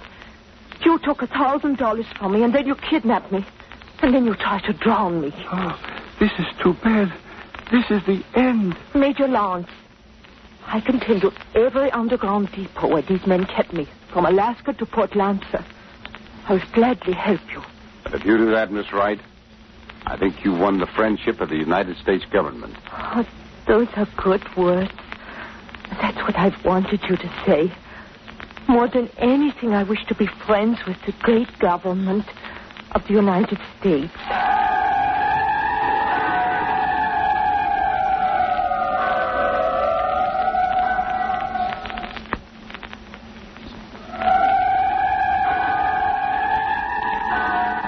And so Judith Wright ended her misguided flight from Norway to Port Lancer, finally made her peace with this government, and was given shelter from the desperation and violence of her homeland. Now she is a citizen. A Coffin for the Lady is a Carlton E. Morse production, and another in the series of Adventures by Morse.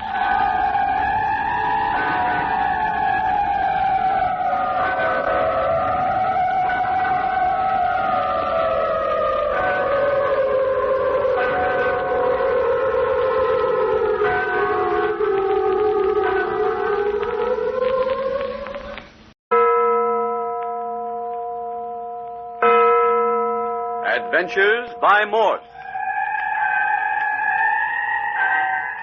Carlton E. Morse presents The Cobra King Strikes Back, featuring Captain Friday. If you like high adventure, come with me. If you like the stealth of intrigue, come with me. If you like blood and thunder, come with me.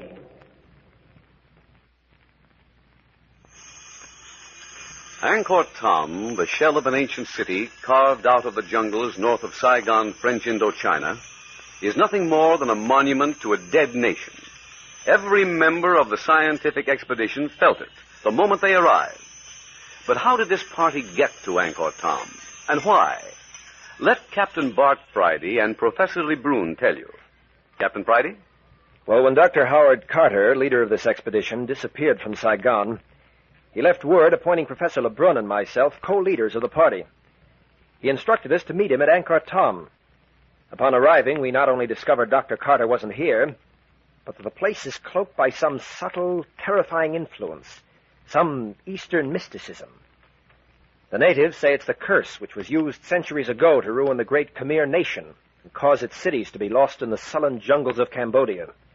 They believe the curse still hangs over the land and will remain until the precious seven-headed emerald cobra returns.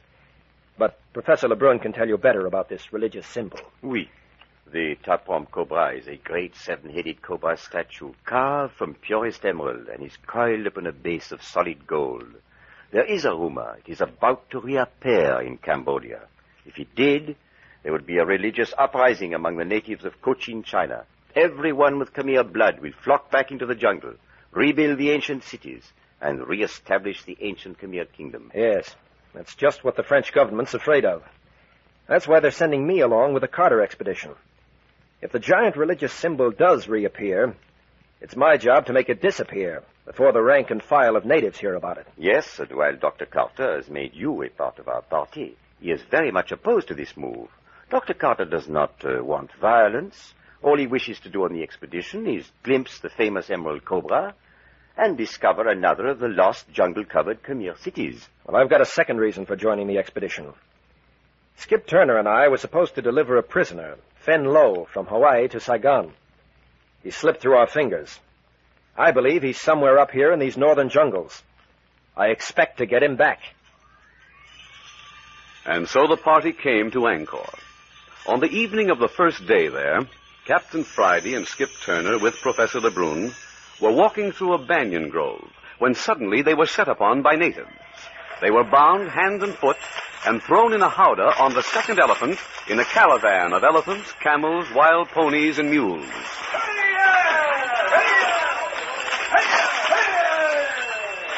Oh, boy. What's the matter, Skip? Don't you like riding elephants? Oh, I'm sick as a dog. Seasick on an elephant. Riding an elephant seems to be something like riding a fishing smack in a storm, eh? Lots of disturbing motion. You're telling me. Oh, courage, Skip. No, look at the elephant's driver sitting out there on the beast's head with that sort of an ice pick. He's quite relaxed. I'm gonna die. Oh, no one ever died from nausea, old boy. Watch the driver. It's most interesting. See how he sits there half asleep, tapping the elephant first on one side of the head, then on the other, to keep him in the proper direction. It's quite a picture in the moonlight. Darker than sin in this howdah, though. Dark and the smelly. Lebrun, what's the meaning of this, anyway? Kidnapped, Captain Friday. Kidnapped. Well, who are these people? Why are we captives? Where are they taking us? My word, Captain. I demand to know. But, Captain, I'm in the same pickle as you. Why become ferocious with me? Because you promised protection for your entire party and for your secretary. Skip and myself are the only ones in danger, according to your own words. Now, here you are, trussed up in a howdah on top of an elephant along with us. Fine protection you have, I must say. Oh, now, Captain, you mustn't fret about me. I'm not. I'm wondering about my secretary back at Ankar. Oh, now, this may be just a passing band of Indians and has nothing to do with the Khmer trouble. Just a band of gypsies, I suppose. That may be. You can't tell. Band of gypsies with elephants and camels and enough other animals to make up a good-sized zoo. Oh, my stomach. Anything I can do for you, Skip? No, just let me die in peace. Hey, who's this guy next to me? So dark. What's that? Is there a fourth person in the howdah? Oh, if that rolling motion would only stop for just a minute. Feel around, Captain. See if there really is another person in here. It's so blamed dark. Feel around? How on the Sam Hill am I going to do that with my feet tied together and both hands tied behind me? Mm-hmm. Wait a minute. Yes, there is a fourth person, all right. Strange he hasn't spoken to us. Maybe a native guard. No, his feet are tied. Here. Who are you? Oh, must be knocked out. You don't suppose it's Dr. Carter, do you? Just a minute. No. His face is smooth. He's unconscious, all right. Is that you groaning, Skip? No, I was the other guy. He'll be around now, any moment. How much longer do they think they'll keep us in here? Oh, probably travel the rest of the night, and then we'll rest during the day. Well, what's the idea of that? Oh, it's a protection from the deadly heat of the daytime. Where am I? Oh, it's Perry Mills. Hello, youngster. How are you feeling? What makes it so dark? Where am I? We're in a howdah aboard a mighty big elephant. Oh. Is that what that rolling motion is? That's the explanation. Where are you, Captain Friday? I can't see anything. I'm not far off. I'm tied up as tightly as you are. Just you and I? No, lad. I'm here, and so is Skip Donner. Is that you, Professor Lebrun? Yes, Perry. What about Celia and Patricia? What's become of them? Well, don't you know? No, I was with them at the hotel when a native came and said Professor Lebrun wanted me to come down to the banyan grove. Oh, so? Very neat trap. When I got down there, a half a dozen natives jumped out of the brush. I tried to fight and got knocked in the head. We had the same experience. Oh, man, I got a headache big enough for this elephant. Hey, who is this gang and where are they taking us? Well, wherever it is, it's through some of the wildest country I ever laid my eyes on. Can you see anything outside? I can see out the front of the howdah. Whenever we leave the dense forest and cross an open space, I can catch glimpses of the vegetation in the moonlight. I never saw anything like it. We're beyond the pale of civilization, huh? We're probably in territory unknown to white men. Hello? Our elephant stopped. Oh, you mean the agony's over? Just a moment till I peek out. Well, I'll be... What is it? What sort of a world is this, Lebrun? The last time I looked out there was nothing but jungle. Now look. Seems to be a walled city. Look at that tower. Like a great cathedral. Now, let me get a look, will you? I need some fresh air anyway. Well, I'll be a cockeyed son of a gun. Hey, that'd make the Empire State Building look like a hole in the ground. It's magic. How can such a thing as that be out here in this jungle? It may be another lost city of the old Khmer Empire. We must be at the end of our night's journey.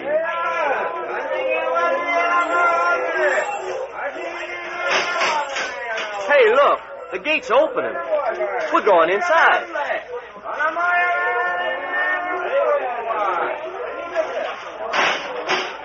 The clanging of those gates sounded too much like prison gates to be pleasant.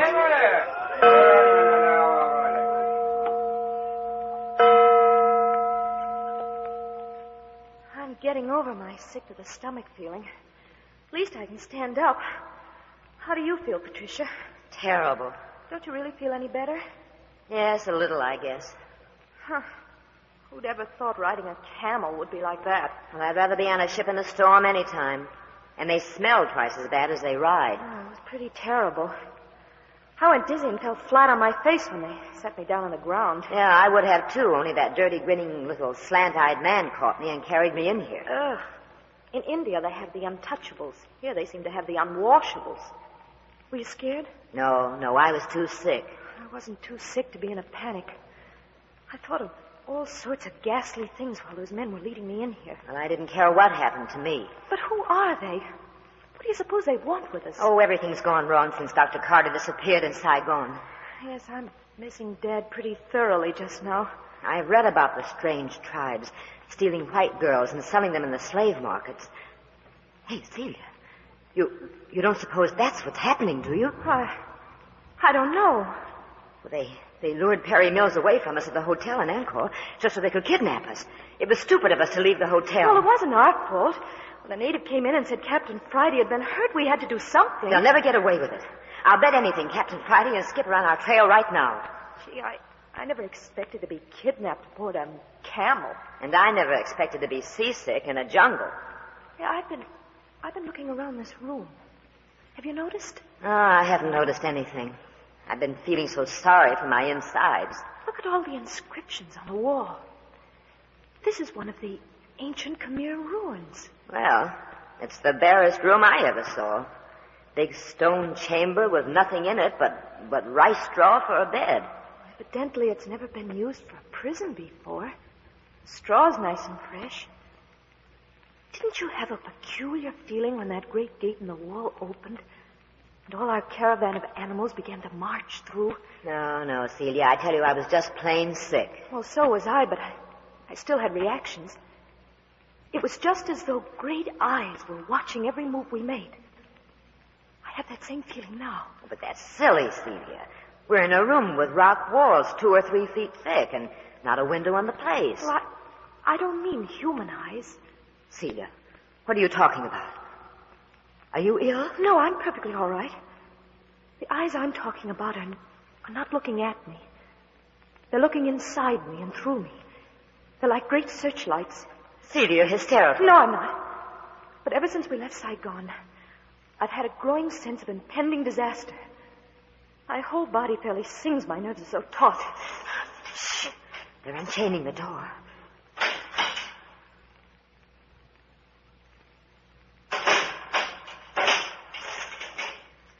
What is it? Someone put something inside the door and closed it again. It isn't another cobra, is it? They wouldn't dare do that. They wouldn't dare.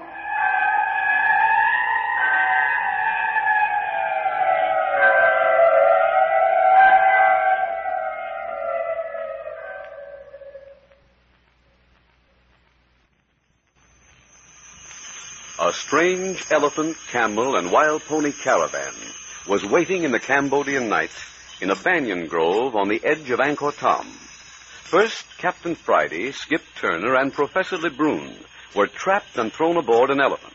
And then Perry Mills was tossed in the howdah after them. And finally, Celia Carter and Patricia Young were added to the victims. They were placed on a camel. All through the night, the queer caravan crashed through the Cambodian jungles. And then suddenly, they came to the ruins of an ancient Khmer city. A gate opened in the wall. The caravan went in, and now here we are with Patricia and Celia in a great bare stone room, empty except for rice straw to sleep on. And then the door was unchained and opened.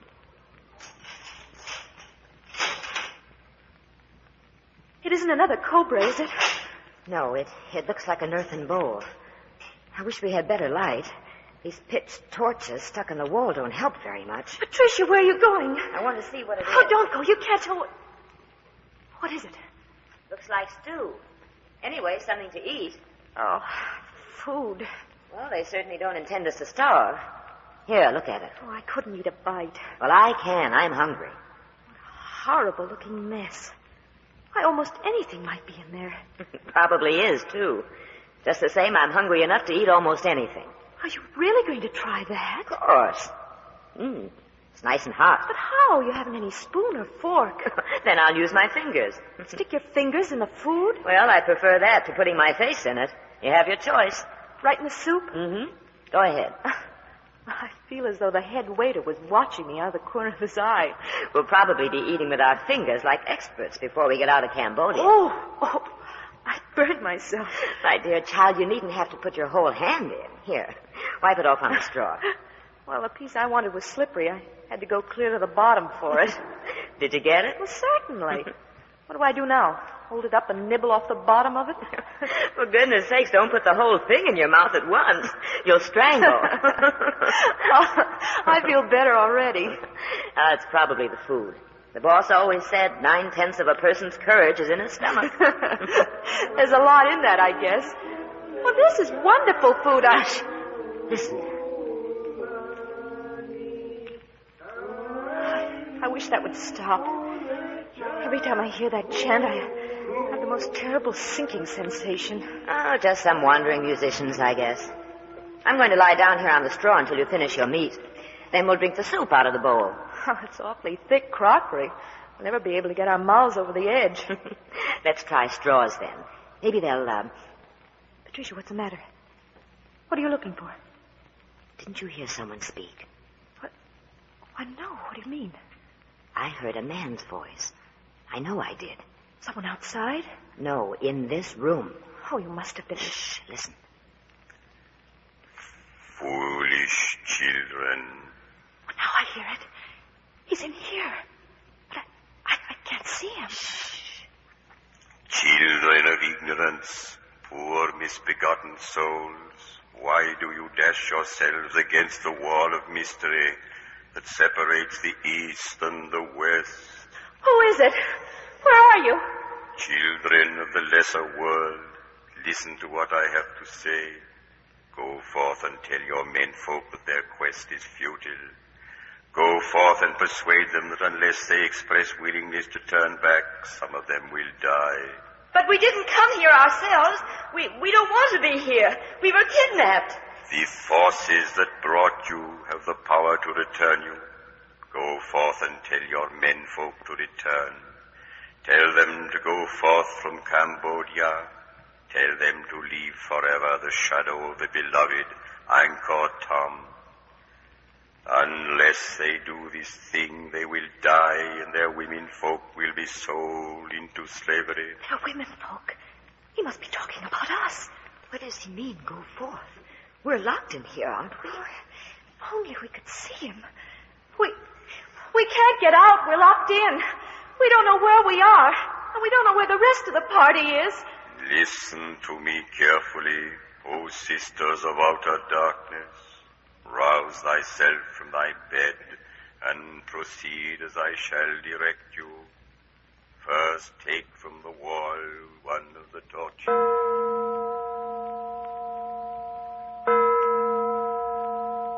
How's the head now, Perry, my lad?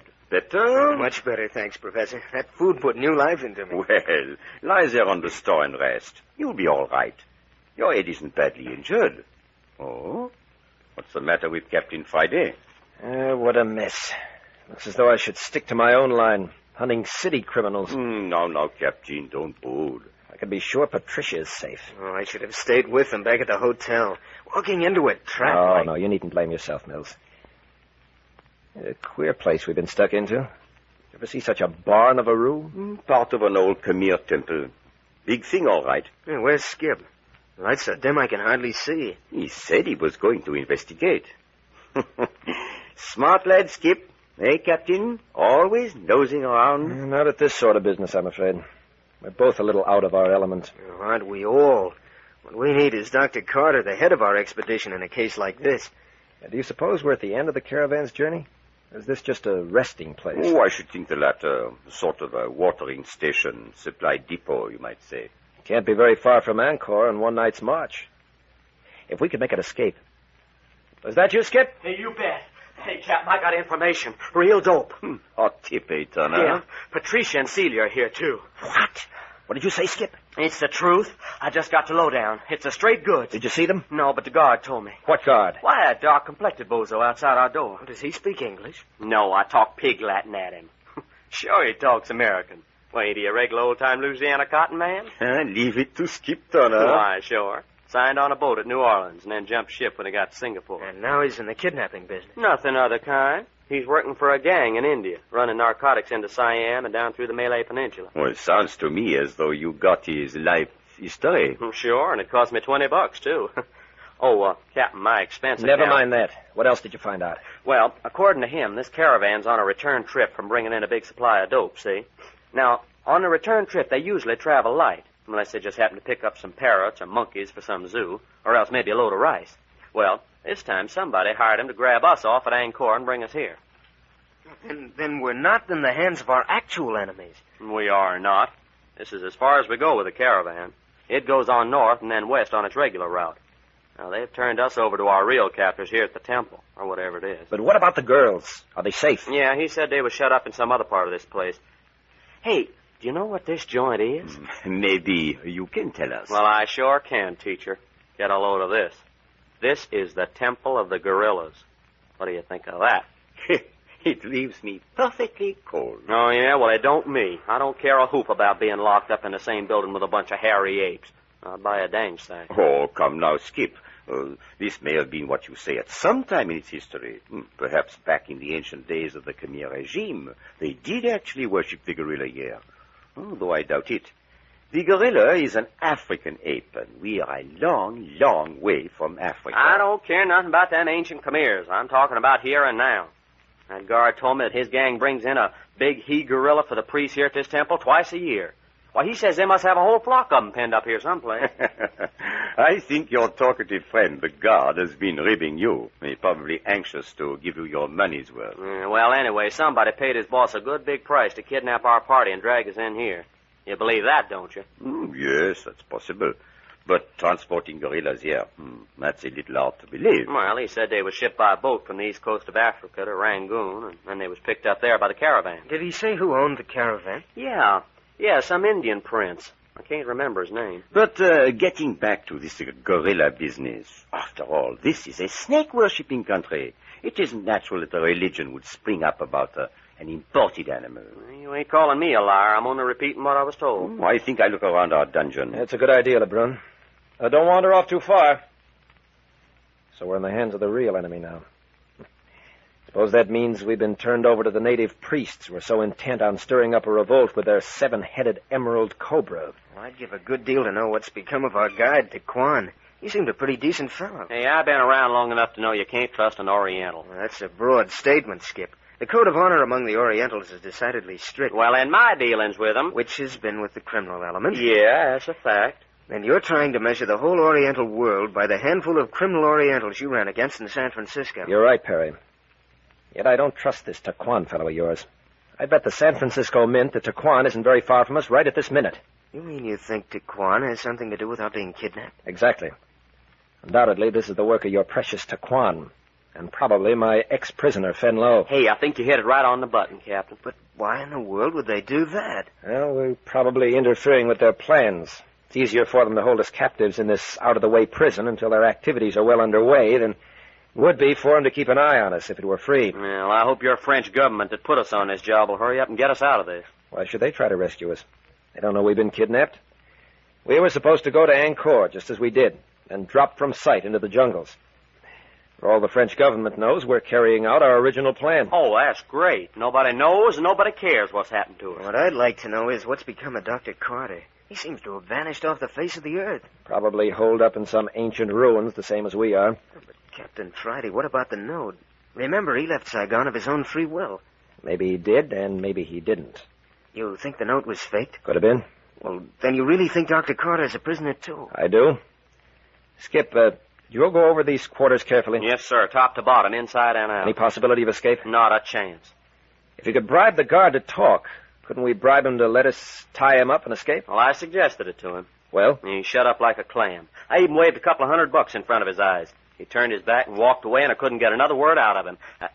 Oh, what'd you find, Professor? Oh, wonderful architects, these ancient Khmers. No modern builder would ever think of burying bronze bars in stone to make a door.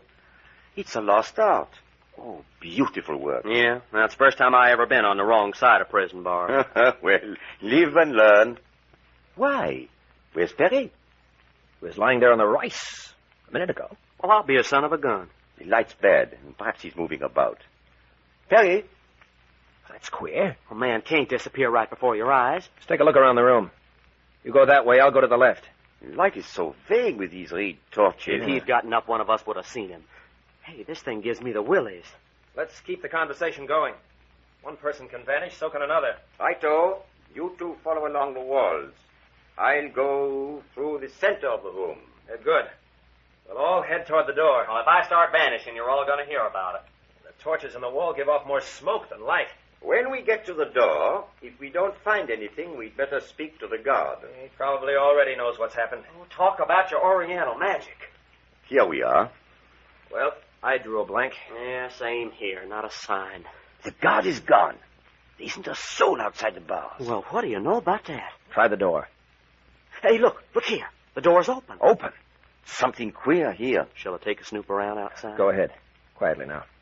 Maybe you talked the guard into giving us our freedom after all. Not that bird. Perhaps Perry discovered the door was open and went outside. No, that's impossible. Couldn't have stood up and walked out without our seeing him. Did you ever see such a deserted place? It's like a grave. Hey, listen. Doesn't seem to be a soul. Come back! That's Patricia. Come on.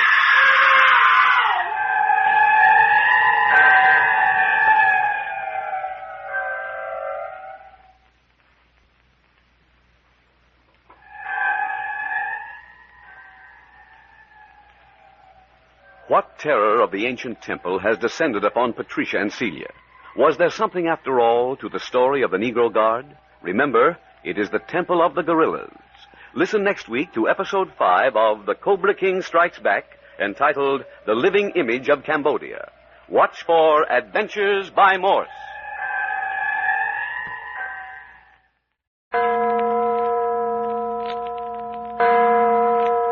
Adventures by Morse. Carlton E. Morse presents The Cobra King Strikes Back, featuring Captain Friday. If you like high adventure, come with me. If you like the stealth of intrigue, come with me. If you like blood and thunder,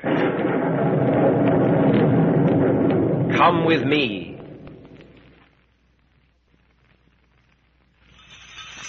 An oriental jungle caravan of elephants, wild ponies, camels, and strange, sure-footed little pack animals of the Himalayas, driven by sullen, bandit-faced natives, have kidnapped the combined parties of Captain Bart Friday and Dr. Howard Carter. They have kidnapped them and packed them off a day's march from Ankar, back in the Cambodian jungles of French Indochina, finally depositing them in an ancient ruin of an old Khmer temple. The two girls, Celia Carter and Patricia Young, were placed in one stone chamber, and the four men, Captain Friday, Professor Lebrun, Skip Turner, and Perry Mills, in a second big chamber. And then unaccountable things began to happen. A strange, bodiless voice came to the girls, urging them to persuade their menfolk to turn back. A mulatto guard told Skip Turner that they were prisoners in the ancient Temple of the Gorillas. Then Perry Mills vanished from the room, almost before the eyes of his fellow prisoners. And on top of this, they discovered that their guard also had disappeared, leaving their prison gates wide open. And then to climax it all, there suddenly came the terrified screams of the two girls. Hey, Captain! Captain, that's Patricia and Celia. It's the girls, come on. Hey, Captain! Captain Friday! This way, Skip! Professor Lebrun! Captain, there's more rat runs down here under this building. We're going to get lost, sure. We've already lost Professor Lebrun. But the girls... Well, what's the use of everybody getting lost? Look at here, you've run into a blind alley yourself. Come, let's go back where we started, the herd of the screams. Start all over again.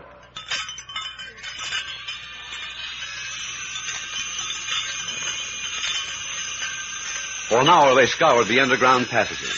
First, Skip would get lost, then Professor Lebrun, and finally Captain Friday himself stumbled around in the darkness for half an hour before he got back to the starting point. Nothing more has been seen or heard of the girls, and now they've just about given up. Hey, what's that? Monkeys. Listen.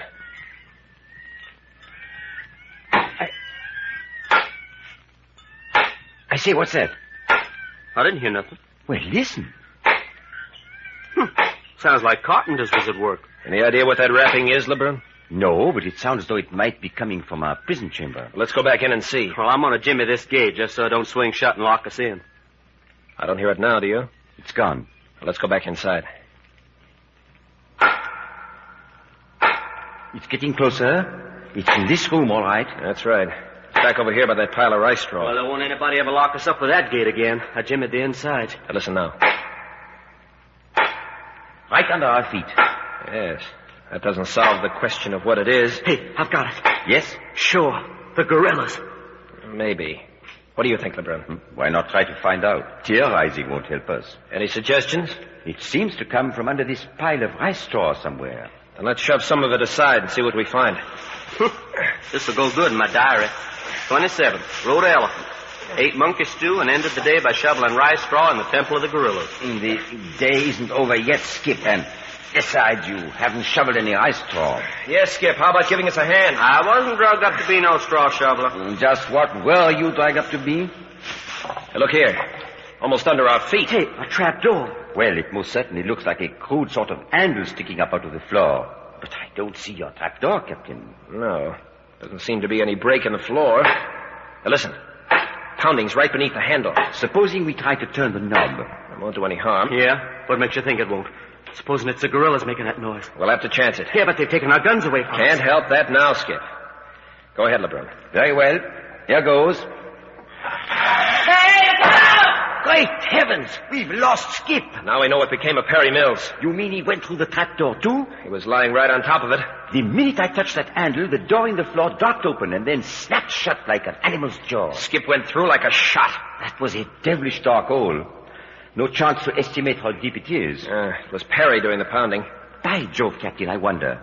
But then, why doesn't he shout? Didn't you notice how thick the floors are? We might hear pounding on the floor, but we'd never in the world hear voices. Listen. See if we can hear the pounding again. There it is. Do you suppose we could drag a log in the air and ram it in the opening to prevent the trapdoor from snapping shut? I got a better idea. Yes? This trapdoor is much more likely to lead into a passage than just into a blind hole. Well? If that's the case, then there certainly is another entrance to it. Now, grab a couple of torches off the walls and we'll scout around. Righto. But we may be stopped by these fellows that have been holding us prisoner. I don't think so. Our guards seem to have vanished. I have the torches, Captain. Good. We'll try all the passageways we can find that seem to lead underground in the general direction of the trapdoor. We'd better arm ourselves with some sort of weapons. Pick up anything you can find. No telling what we'll run on, scurrying around in these underground passageways. Patricia and Celia may be trapped down there, too. All we can do is hope for the best. I should never have brought Patricia up here. Oh, I don't think either of us expected to run into this sort of thing. Give me one of the torches. That'll leave you one hand free. I'm afraid one end isn't of much use in this spot. Then we'll go outside and arm ourselves with clubs. Well, that would be some comfort. I'd better lead. I'm more used to this sort of thing than you. I'm right behind you, Captain. There's no one in the passageway. Come on. Right. On tiptoes now. Don't talk. The coast is clear around the corner. All right. Hello? What are these? That's a couple of overgrown ice picks, according to Skip. As a matter of fact, those are the iron bars the native drivers use to guide the elephants. Well, they'll make good weapons. Grab one. So they will. Now, shall we turn back and look for our passageway? Yes. I saw a rat run of a passageway leading off from this main corridor as we came along. It was headed in the right direction and seemed to slant down. Good. Shall we try it first? All right. Captain, I suggest you keep your torch before your face. There's some mighty vicious spiders in this country. They spin their webs across just such dank, dark passageways, and the torches will clear the way. Yes, but if I hold it in front of my face, then I can't see ahead. I'd hate like the deuce to step on a snake. They're not the friendliest playmates either. I tell you what I'll do. I'll keep my torch low, and I'll watch the patches ahead of you and warn you. All right. Here we go down. What a place. Right now, Captain, you are whiffing the decay of something like 20 centuries. You are walking in the dust of a very ancient past. That's all right with me. I wouldn't be surprised if we are the first white men ever to trod this passageway. Are you watching the floor ahead? Righto. You feeling uneasy? Yes, I am. Don't move, Captain. What is it? Hold very still. Got it. Bolted back. What in heaven's name? A deadly viper. It's almost under your feet. I've done away with it, though. Thanks, LeBrun. Now, let's keep going. We are coming to a turn in the passage. Yeah, so I see. In fact, this seems to be the crossroads for all the underground passageways in the world. What a labyrinth. Passages are leading in every direction. Better mark the one we've just come down so we can find a way out. It's a good idea. I'll tie my handkerchief on this bit of rock. Now then, which passage shall we try first? I don't know. Well, this one seems to lead in the general direction we want to travel. Good. Lead on, Captain. Careful. We go down 3 or 4 steps. Right. Watch out for pitfalls.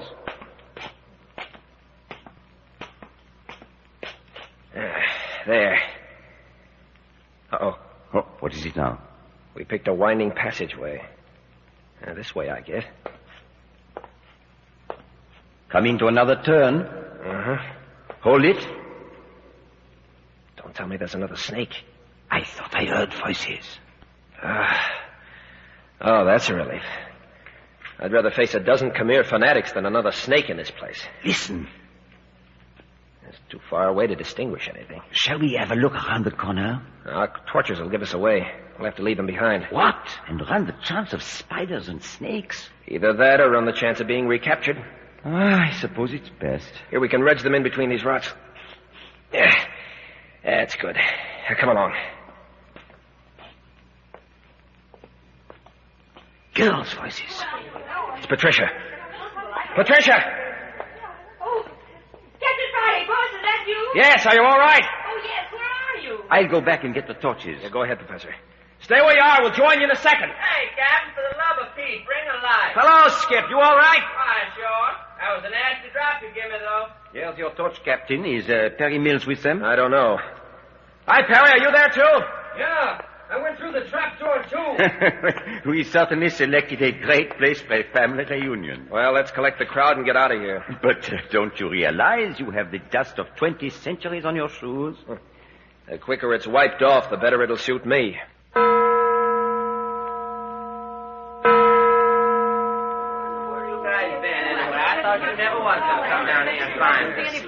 Oh, what a relief to be out of that awful smelling place. Motion seconded by Perry Mills.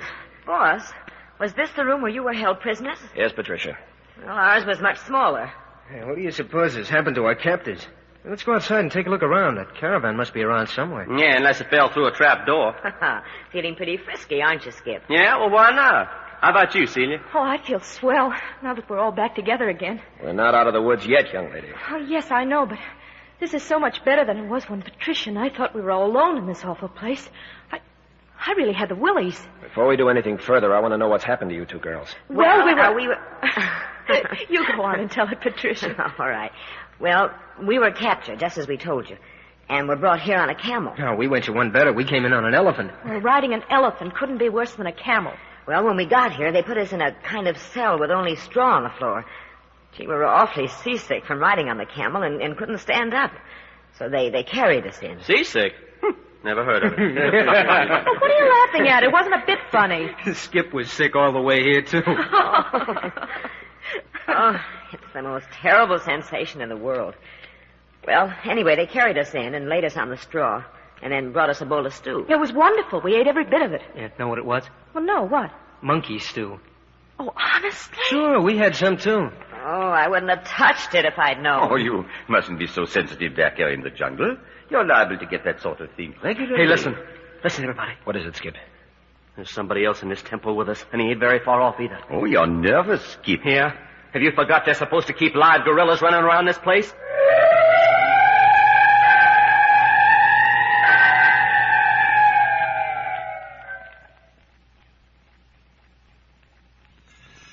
Captain Friday, Skip Turner, Professor LeBrun, Perry Mills, and the two girls, Celia and Patricia, have been reunited.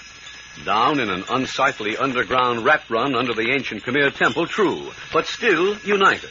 Still missing, however, are Dr. Carter, head of the expedition, and their Cambodian guide, Taquan. Just now, the two girls are telling their experience since the kidnapping. They are back in the room where the men were formerly prisoners. The chamber is lighted only by smoky reed torches.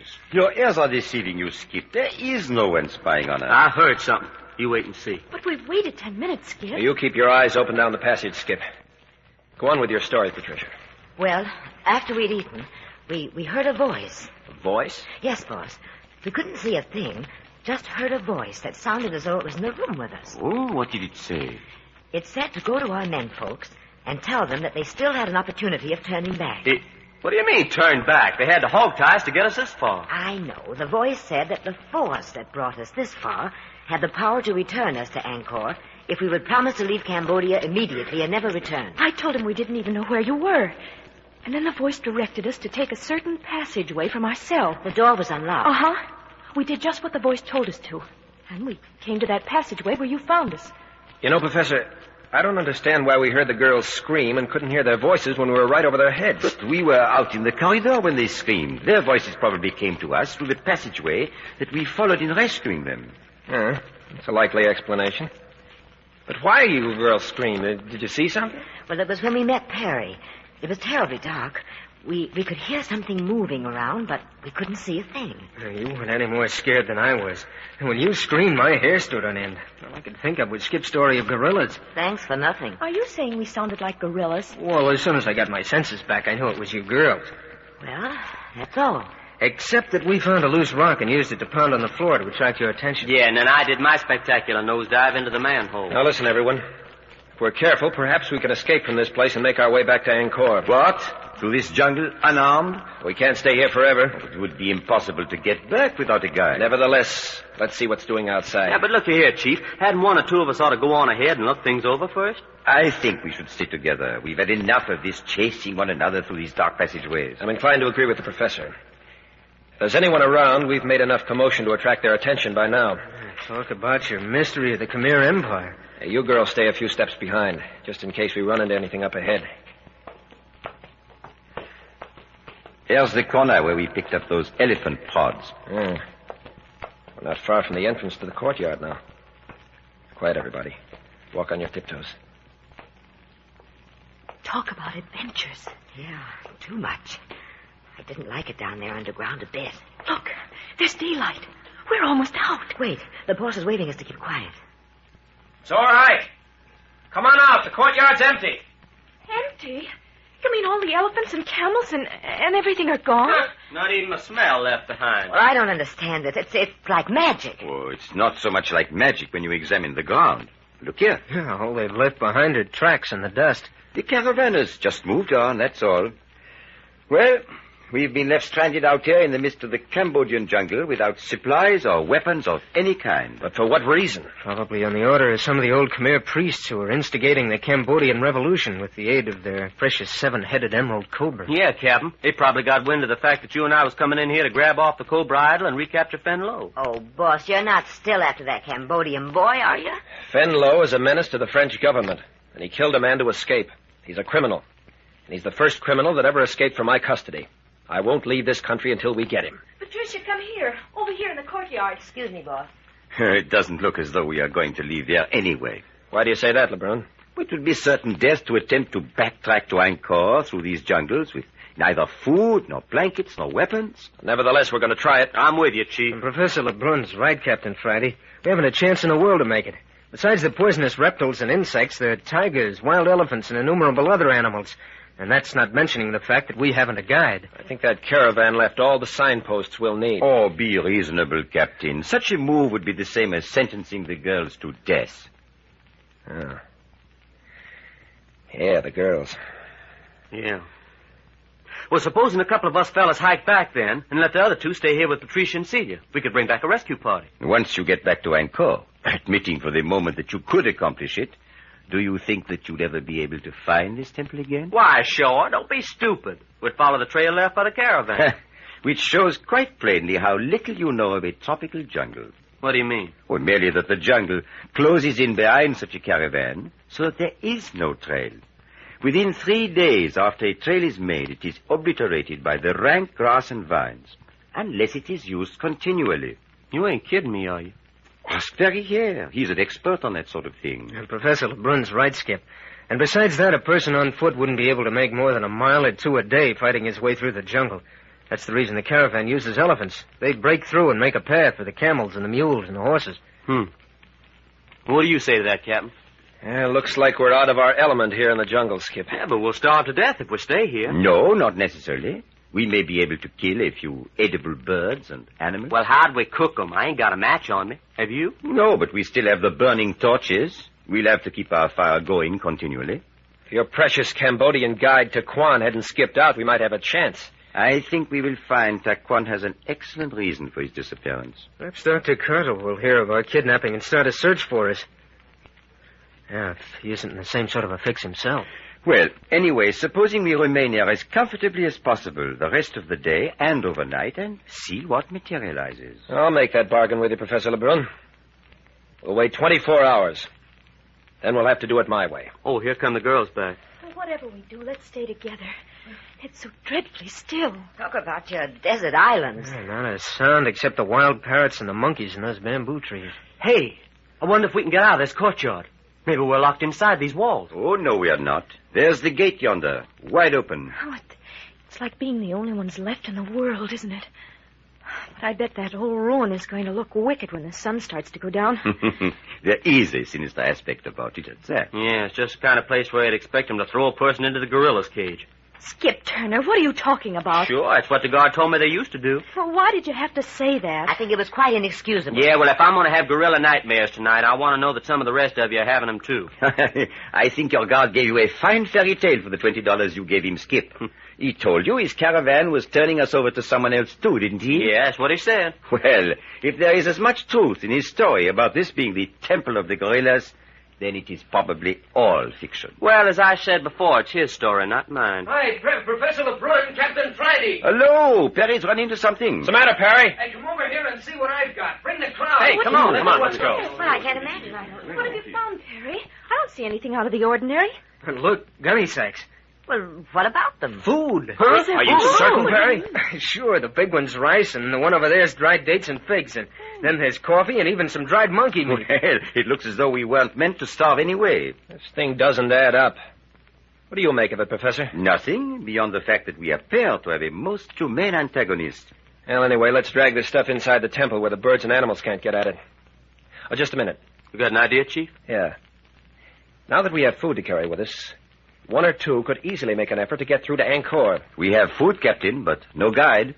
I'll take a chance on it alone. Oh, no, boss. Please, not alone. Oh, supposing we sleep on it and talk it over again in the morning. Well, all right. I said I'd wait 24 hours. Come on, everybody. Let's set up camp for the night.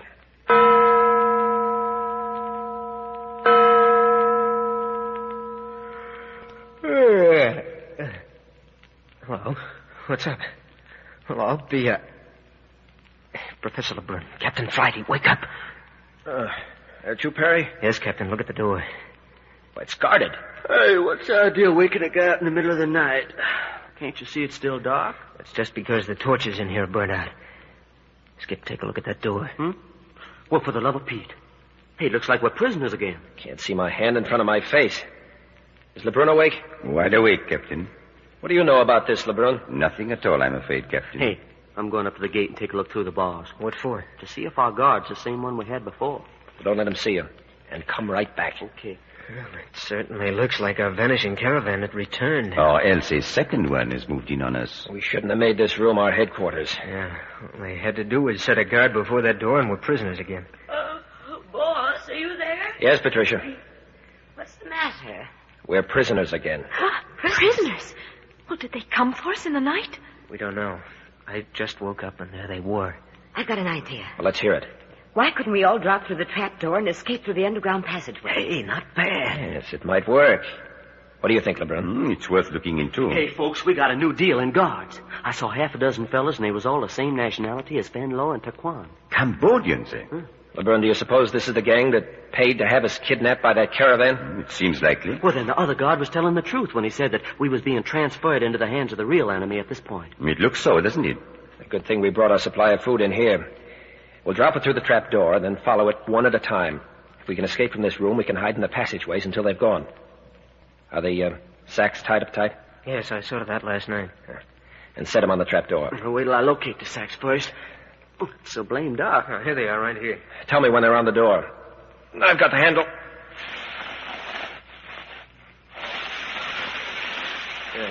There they are. Turn the handle, Captain.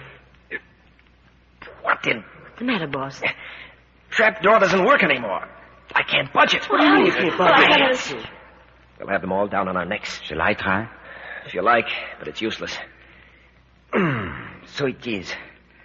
It looks as though our new captors were familiar with this old castle. Yeah? What do you mean? Well, it looks as though they put our trapdoor out of commission, don't you think? Well, then we're in for it. It looks so. Hello. Someone's coming in here with torches. It looks like the entire Cambodian nation. They're certainly not taking any chances of being overpowered. Well, why don't they say something? Are they all deaf mutes? Everyone stand. Quietly. Not me. I'm putting up a battle. You just let them come near. Do what you're told, Skip. It's useless to fight. They're 10-1 against us. Captain Friday, what are they going to do? Why don't they say something? Keep your chin up, Patricia. Look, some of them are carrying torches, and the rest are armed. Easy now, Celia. What do you people want? Who are you? Hey, you can't tie my hands behind me. What do you think you're doing? Skip, don't be a fool. Take your hands off me. Patricia, there's no use fighting him. They're just tying your hands behind you the same as with the rest of us. Are you all right, Celia? Oh, yes, only I'm awfully scared, Perry. Keep calm, everybody. Nothing very terrible has happened yet. But what are they going to do with us? Well, now that we're all trussed up, it looks as though we were to be marched out into the open. Now, what's the matter with these guys anyway? Are they deaf and dumb? Keep next to me, Patricia. All right, boss. Coming, Celia. I'll look out for Celia as much as I can. Well, here we go.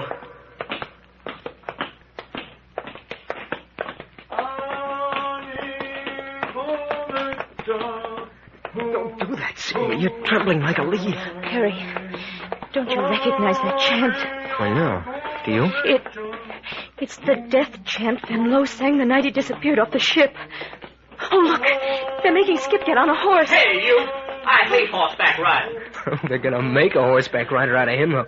Hey, look, they're tying him on. You mean they're going to tie us each on a horse? Yeah, it looks that way. Do you suppose that death chant was meant for us, Perry? Oh, look. No, leave me alone. I won't, leave me alone.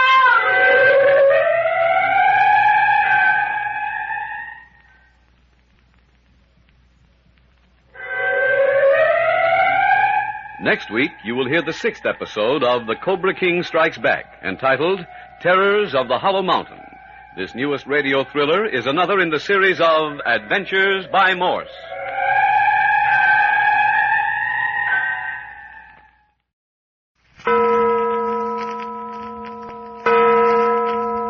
Adventures by Morse. Carlton E. Morse presents The Cobra King Strikes Back, featuring Captain Friday. If you like high adventure, come with me. If you like the stealth of intrigue, come with me. If you like blood and thunder, come with me. There is a killer loose in the jungle of Cambodia in the north of Indochina. A killer named Fen Lo, who was once the prisoner of Captain Bart Friday. Besides dealing in death, he is hand in glove with certain Cambodian priests in an attempt to bring about an uprising of the native Khmer people, to throw off French rule and rediscover and re-inhabit the jungle cities of the ancient Khmer civilization, now gone to ruin these many centuries. But let Captain Friday tell it. There's a Cambodian legend that a famous emerald cobra idol disappeared with the fall of the Khmer nation, and that the nation will be restored when the precious snake statue returns. And now there's rumor that it's been found. Well, I'm in Cambodia for the double reason of recapturing the murderer Fen Lo and to quell the native uprising by capturing or destroying the emerald cobra should it actually reappear. And now, Professor Lebrun, tell them about Dr. Carter. Dr. Carter, famed archaeologist, who was aiding our expedition into the jungles, has completely disappeared. He has left his party under the care of Captain Friday and myself. Also in the party are Dr. Carter's daughter, Celia, Patricia Young, who is Captain Friday's secretary, Perry Mills, assistant archaeologist, and Skip Turner. At Ankar, Tom, we were kidnapped and we were taken into the jungle aboard an elephant and camel caravan. We were abandoned in an ancient jungle temple, and we were then picked up by a second caravan made up of wild mountain ponies under the guidance of fierce Cambodians of the backcountry. At the moment, we are each of us strapped onto a shaggy, vicious-looking little pony. We have been traveling through rugged, exotic jungle country all day. Our pack of dogs seem to have smelled another mouse. Golly, Professor Lebrun. I never thought riding horses was like this. It's only like this when you're not used to it. We ought to be thankful that we're kept in a group so that we can talk to each other anyway. Listen to Pollyanna Perry Mills. Oh, I know it's tough on you girls, with your feet tied to the stirrups and your hands tied behind you. Just the same, it'd be 10 times worse if we'd been separated. Skip Turner's gone to sleep on his pony. Look, he's all slumped over. Not by a jug full, I ain't. Not that I ain't been trying to. Captain Friday's been trying to get some shut-eye, too. No, I've just been thinking. We've been climbing this tortuous mountain path for a good 3 hours now. I don't understand where they're taking us. We're practically out of the jungle country. It's getting more rugged. Yeah, rugged is right. Notice we've left the banyan and frominger trees and the bamboo groves behind. There's hardly any elephant grass this high up. Oh, that's true, Captain. We're coming to more and more places where we have to travel single file around precipices and through gullies. Yeah, and I ain't seen any of them big monkeys that Paris showed us for a couple hours. You mean the gibbons? All the wild animal life is thinning out. What's the matter, Patricia? I wonder if I look as funny as you do, Celia, with your hair flying and streaks of dirt all over your face like war paint. Well, I don't think either of us bring a very high price at the slave market just now. Well, no man ever saw me like this before. If this horse I'm tied on doesn't stop this jogging and stumbling and lurching pretty soon, I'm going to scream. I bit my tongue 3 times. Oh, it can't last much longer. See, the sun's already throwing long shadows down into the valleys. They've got to stop for the night very soon. Did I hear someone say something about stopping? Yes, they'll have to make camp before it goes dark. You know, I think they've got some objective in view. You notice how the whole caravan has increased its pace? Look at poor Skip, sagging down in his saddle as though he were dead. I admire that chap more than ever before. The rest of us have at least had a little experience on horseback. But he must be in a terrible agony. Yet, there hasn't been one word of complaint from him. I'm just tired. That's all that's the matter with me. Good night's sleep, and I'll be as good as ever. Oh, it's different with Skip.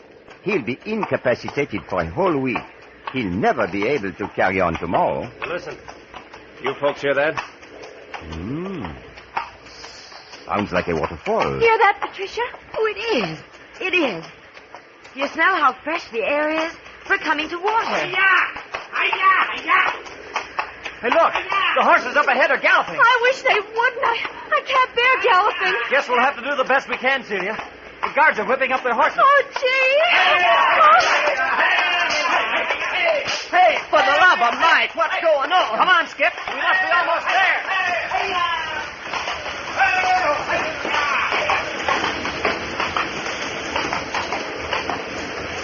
They shouldn't have done this to me. Hey, they're going to take us off our horses. I wish they'd hurry. I wish they'd hurry.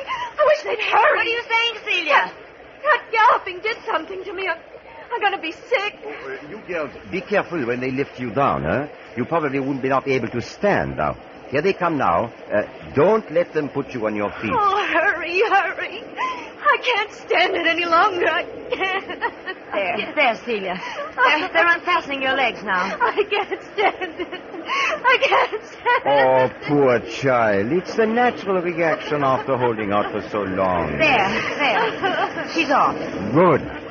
Oh, they had the sense to lay her on the grass. Well, thank heavens I'm next. Hello. Something's going on over yonder. Hey, what's happened to Skip? What's the matter with Skip? He went into a faint when they took him from his horse. Well, that was rather to be expected. He'll be all right, though. He has stamina. Oh. Are you all right, Patricia? I feel so absolutely dead from my waist down. Well, the circulation has been partly cut off in your lower limbs. Now move them about. Rub them. Yes, That will bring back this to life. Now, Celia, you had better do the same. I'm sorry I was such a baby. I kind of lost control of myself for a minute. Oh, it was the most natural thing in the world. Oh, I guess I'm next. Get the thongs off, you men. Well, here I come. Oh, Professor, you fell. Did you hurt yourself? Oh, nothing but my dignity. That's what I get for being so cocky. I warned you to let them lift you to the grass, and then I turned right around and tried to get off by myself and landed in a heap. I thought sure that pony was going to kick you. You fell right under its feet. Yeah. Let's see what we can do about getting a little circulation started around here. My legs are beginning to throb and tingle. Circulation is returning. Captain Friday. Yes? Having trouble making your limbs work? Oh, plenty. Well, massage them and move them with your hands. Has Skip come around? Yeah, she's all right. Don't wander away, Patricia. Oh, with dark coming on, I should say not. Oh, I wish they get a fire going. Well, look. Oh, the horses are gone. Gone? Why, so they have. This country seems to be the native haunts for all sorts of vanishing traits. But they were here just a moment ago. They must be somewhere. Quite probably they are. Hello? What do these particularly vicious-looking fellows want? I've never seen them before. Go away. Don't touch me. Oh, it's all right, Celia. It's all right. Don't be frightened. Now, look. One of them is carrying Skip, and another one has Perry. They're going to carry all of us. Joe, what gigantic fellows. Look how that native handles Captain Friday. As though he was a child. You think it's all right? I don't think we have much choice in the matter. There goes Celia. Oh, I hope he doesn't drop her. He's big enough to carry 3 of her. Here's your man, Patricia. Well, the Market Street Railway never was like this. Here I go. Hello? Aha. So you're my pack horse. All right. Let's go. Hey, look, there's the waterfall. See it around the precipice? Oh, how gorgeous. What's the matter with Celia? Can you see her? Yes, she's up ahead. Oh, she's struggling and fighting with the carrier in her arms. I wonder what it is. Celia! What's the trouble? They're going to drown us! They're going to drown us! What is she saying? She says they're going to drown us. She must have seen something up ahead. Oh, nonsense. They wouldn't bring us all this way just to drown us. Look! Oh, look! They're carrying her straight into the water. No! They're going to drown me! Wait, stop. What on earth are they doing? Oh, she's being drowned. She's being drowned. Look, she's gone. Oh, use your head, Patricia. Her carrier has disappeared, too. He might possibly drown Celia, but it isn't likely to drown himself. And the same goes for Captain Friday and Perry and Skip. They've all disappeared, too. Well, then what has happened? I saw Celia disappear in the water with my own eyes. Wait and see. There's some sort of a natural phenomena here. An optical illusion. Look, our carriers are going down into the water, too. Oh. Looks cold and sullen, doesn't it? The roar of the falls is getting too loud. We won't be able to talk much more.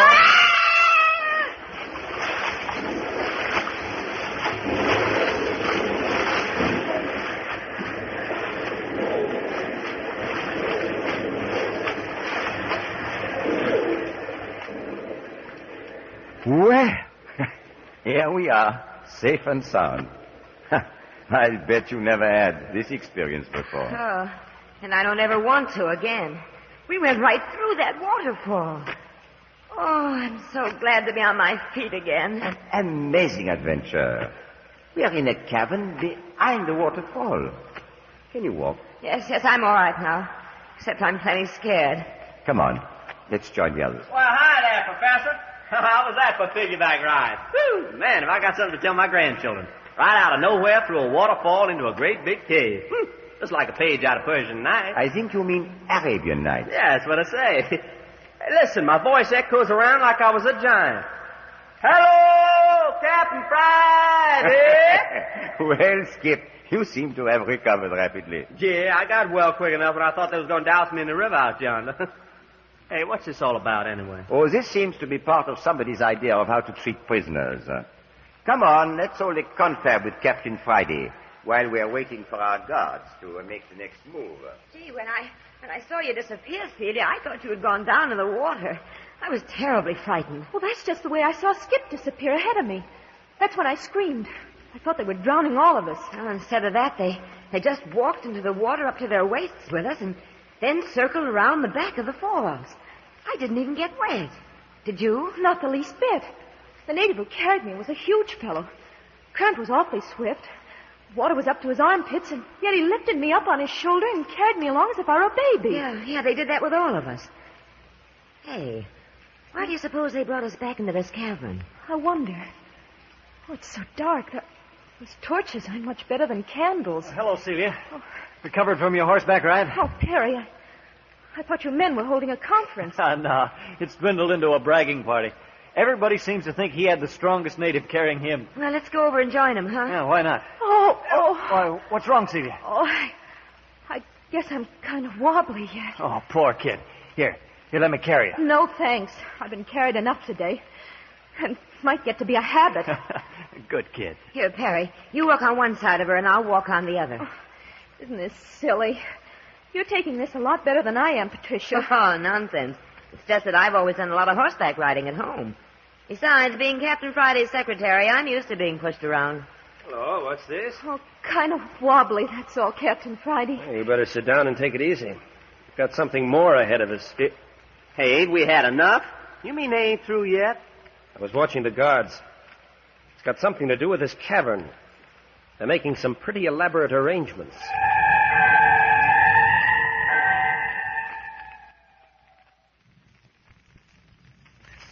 Since the leader of this expedition, Dr. Howard Carter, archaeologist and explorer, mysteriously vanished from Saigon, capital of French Indochina, the party has experienced one violence after another. They have been kidnapped and dragged through the Cambodian jungles until they are near exhaustion. Captain Friday and Professor Lebrun, as co-leaders of the party, have done their best to keep up the spirit of the members. But what the group need is the leadership of an old, experienced hand such as Dr. Carter. At the moment, they have been taken from little wild Cambodian ponies to which they have been tied for almost 12 hours, transferred on native shoulders to a cavern behind a great waterfall. The two girls, Patricia and Celia, are lying on a thatch of grass, resting, while the four men, Captain Friday, Professor Lebrun, Skip Turner, and Perry Mills, assistant archaeologist, discuss the situation. Talk quietly so the girls can't hear us. Yeah. We're completely at the mercy of these Cambodians. There must be 20 of them, and they're savage brutes. Escape would be impossible. Escape where? We're trapped in this cavern behind the waterfall. Well, there's no turning back now. We're going on. And what's more, we're going to take the killer Fenlo out with us, dead or alive. Yeah, and we don't care which. Oh, Sierra. Then we better watch that kind of talk.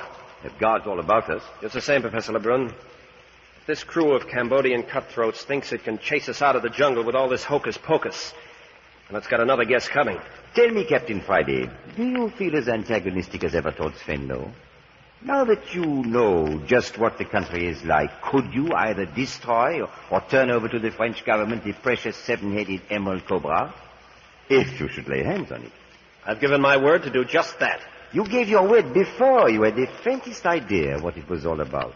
Would you have given your word so readily if you had known? How is anyone to know what he would have done under a given set of circumstances? And then you are still out to get Fenlo. Yeah, and I'll tell you something else. I'm going to smash up every one of their blasted idols I can get my fingers on, just to get even with them for dragging me around the country on elephants and wild horses, see? Fair enough, Skip. Hey, boss, here come our guards. Oh, more monkey business, huh? Here, take my hand, Celia. Let's stick together this time. Yes, as long as we're together, it helps. They're coming with torches. Looks like we're making a trip through this cavern. So it does. Hey, that big one over there's motioning to us to follow. Shall we go? How are you going to keep from it? I'll go first. Skip, you bring up the rear of our party. Okay, Chief. Perry, you keep close to the girls. I'd like to keep with you, Captain. Well, let's move. Have you noticed the guards, Patricia? In this half-dark all you can see are their teeth and the whites of their eyes. They look like something unearthly. And they're so silent. What a wonderful imagination, Celia. You know, I'm getting over my nervousness. Nothing terrible seems to be happening to us. I've just got shivers of excitement. Excitement? Well, the way you've been squeezing my hand... Oh, that's just nervous excitement. Look at the shadows cast on the wall by the torches. Hey, look at the torches ahead. They're climbing the wall. Watch your step behind there. Coming to a tremendous cavity. Sheer drop into blackness. Hey, did you hear that? A sheer drop. And yet there they go. Up the wall with the torches. Look there. There's a couple of logs thrown across the pit and against the wall on the other side, with crossbars like a crude ladder. You mean we've got to cross this deep pit on that shaky ladder? Oh, I hate high places. You'll be all right, Celia. I dropped back to give Perry a hand with the girls. It's like climbing a fireman's ladder. You don't mind it, Patricia? Oh, my hair is practically standing on end, but I love it. All right, Celia, all right. You come along with me. There's room for two on the ladder, side by side. Now, are you ready? Yes. Good. Perry, you and Patricia follow right at our heels. Coming. Now then, here we go. Oh, but it's shaky. Don't worry. It will hold. If you get nervous, let me know and I'll take hold of you. I'm all right, I guess. Are you folks coming along, Perry? Fine. Tricia's in a nervous sweat, but she's climbing like a fireman. Do you mind hanging on to me for a minute, Professor Lebrun? I feel kind of funny. Of course not. There. Now, how's that? There. That's better. I've never been up in the air like this before. Just 5 or 6 feet now. And we'll be across. Yes, but look. We've still got to climb some more ladders. Right up the face of the wall. Oh, that won't be so bad. Now, shall we go ahead? Well, I guess the sooner we start, the sooner it'll be over. You don't need to hang on to me now. Hey, this is some climb. Down on your hands and knees. Great sport, huh, Patricia? Hey, Perry, not so fast. Supposing the ladder should break. Oh, don't even think of it. Oh, I'm glad it's dark below us anyway. I couldn't possibly do this if I could see. Here. Keep your mind on your climbing. Uh-huh. Oh. Here we are across. Wait until I scramble up on the ledge. There. That puts us across the chasm, anyway. Oh. There's a couple of guards with torches to show us what to do next. Hey, look. There go more torches way up the side of the wall. Yes, and there's Captain Friday and Celia and LeBrun climbing along after them. Oh, I know I can't do that. Oh, it probably isn't half as steep as it looks. Yeah, well, it's steep enough. Hey, what do they think we are, anyway? A bunch of steeplejacks? Oh, hello, Skip. Phew, this should give you some new ideas on how to treat prisoners. Look at that precipice. Yeah? Hey, you don't mean we gotta climb that wall. Hey, look, the guards are waiting to us to hurry. We don't want to get too far behind. We can still climb side by side. See you later, Skip. Yeah, well, you ain't gonna lose me. I'm right on your heels. Whew! Talk about your nightmares. This has got 'em all skinned a mile. Where in the world do you suppose they're taking us, Perry? Well, looks like we're on the inside of a hollow mountain. We'd better stop talking and save our breath for climbing. And don't look down. Just keep your eyes up and climb. Yeah, and don't fall. On account I'm right below you.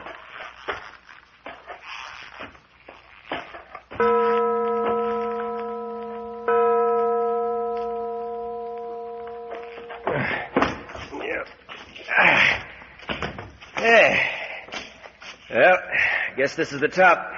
Is that you just behind me, LeBrun? Yes, Captain. With Celia. Jolly dark up here. Where are you? I think we've climbed the last of the ladders.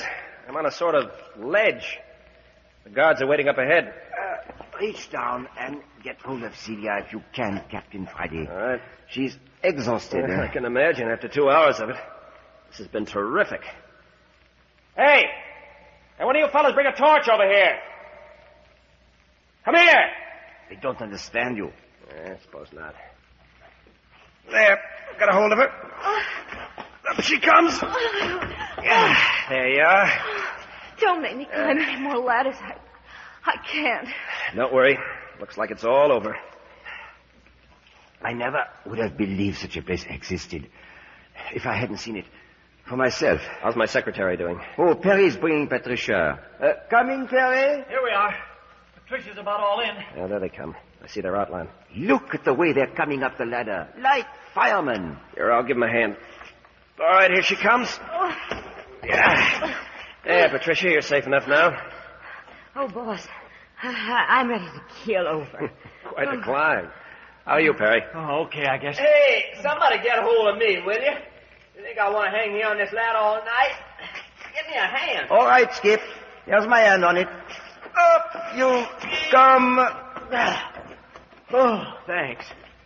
Whew, after climbing all them ladders, I reckon I'm about qualified for the steeplechase, huh? Hey, why don't we get some light around here? What you laughing at? A steeplechase is a horse race, Skip. Oh, yeah? Well, not the kind of steeplechase I'm talking about. Well, we can't sit here on this 6-foot ledge 1,000 feet up in the air talking about steeplechases the rest of our lives. Oh, I feel like I could lie right here and sleep for a week. Yeah, there come the last of the guards. And those up ahead are waving us to follow. Professor, have you noticed the difference in looks of things? What do you mean, Captain? Well, the rock below and alongside the ladders was rough and rugged, just as nature left it. This rock looks as though it's been hewn and chiseled smooth by human hand. Well, it was centuries ago if it was. I don't doubt that. Hang on to my hand, will you, somebody? The edge looks awfully near. Well, that's my job, Celia. Hey, Patricia. How'd you like me to hang on to you? Oh, I think that would be sweet of you, Skip. Yeah? Well, that's the first time a babe's ever called me that. What's that? Oh, call me sweet. Oh? Seem to be following a sort of semicircular ledge around the inner side of a hollow mountain. Yes, and we're still climbing. Not so much, though, now. Hello. The natives up ahead with the torches have stopped. Yeah, waiting for us, I reckon. Oh, I say. Look there. They're standing in an arched doorway carved out of solid rock. Looks as though we're entering some kind of an underground building. There's a bit of civilization for you. You see that iron chain stretched across the passageway? Hey, they're unfastening it. Evidently, they intend taking us through. Must be getting near the end of our trail. Come along, they want us to follow. Well, we left the chasm behind anyway. Hey, what kind of a rat's nest is this? Hello. Look at the passageways leading off in all directions. Looks to me like the same kind of underground passageways we got trapped in that there gorilla temple. By Joe, Skip, I bet you struck it. Huh? Struck what? I believe we are on the lower floor, another of those old Khmer temples. Of course that's it. You think so, LeBrun? I haven't the least doubt, Captain. Look, we're going up some stairs now. What's the matter, Celia? You're awfully quiet. I'm so tired I can hardly make my legs move. Oh, poor kid. I guess everyone's just as bad as I, but I hope they got real beds in this place, not just straw on the floor. Remember, we're prisoners here, not guests. Oh, it doesn't make any difference. I'm too tired to care. Look, what's that funny light at the top of the stairway? What? You don't recognize that, Patricia? No. Do you? Of course, and so should you. You've seen it often enough. I don't know what you mean. Lady, that's the moon. Why, we're outside again. Out in the open night. On top of the mountain, we climbed from inside. Evidently. Yeah, look at there. On a sort of balcony. Hey, you were right, Professor LeBrun. Look at those inscriptions. There's no doubt about this being an old Khmer temple. One of them guards is motioning for us to tag along again. Oh, isn't there any end to this? Apparently, they're going to take us inside the monastery. Well, it won't be long now. Dinner and bed. Gloomy-looking dungeon. Built on the same principle as the Gorilla Temple and Ankar Wat. Huge, drafty, high-ceiling recesses. Hello? We've evidently reached our destination. Look at those bronze fixtures on the door. Everything bronze, even to a knocker. Hey, watch. One of the guards is going to use it. I suppose this here's another prison cell for us. I can't tell. There she opens. Look who's in there. It's my father. Hey, look out, catch her. She's fainted. Well, I'll be doggone. Dr. Carter.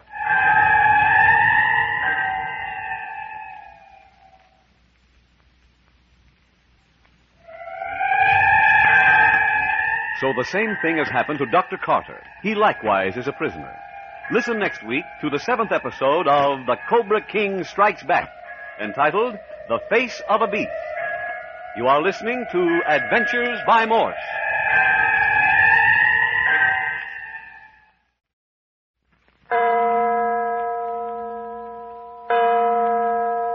Adventures by Morse. Carlton E. Morse presents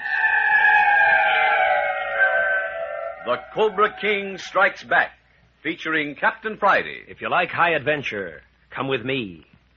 If you like the stealth of intrigue, come with me. If you like blood and thunder, come with me.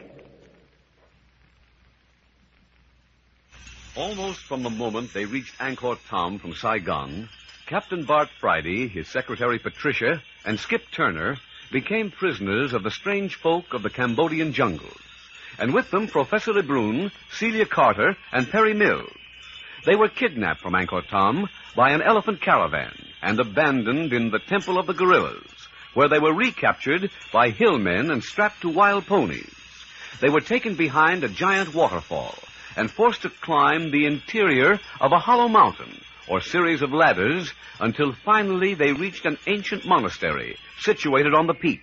But listen to Captain Friday tell it. All the time we were laboring through these queer adventures, we were wondering what had become of our original leader, Dr. Howard Carter, the old archaeologist who so strangely disappeared from Saigon, and also Taquan, the young Cambodian scholar.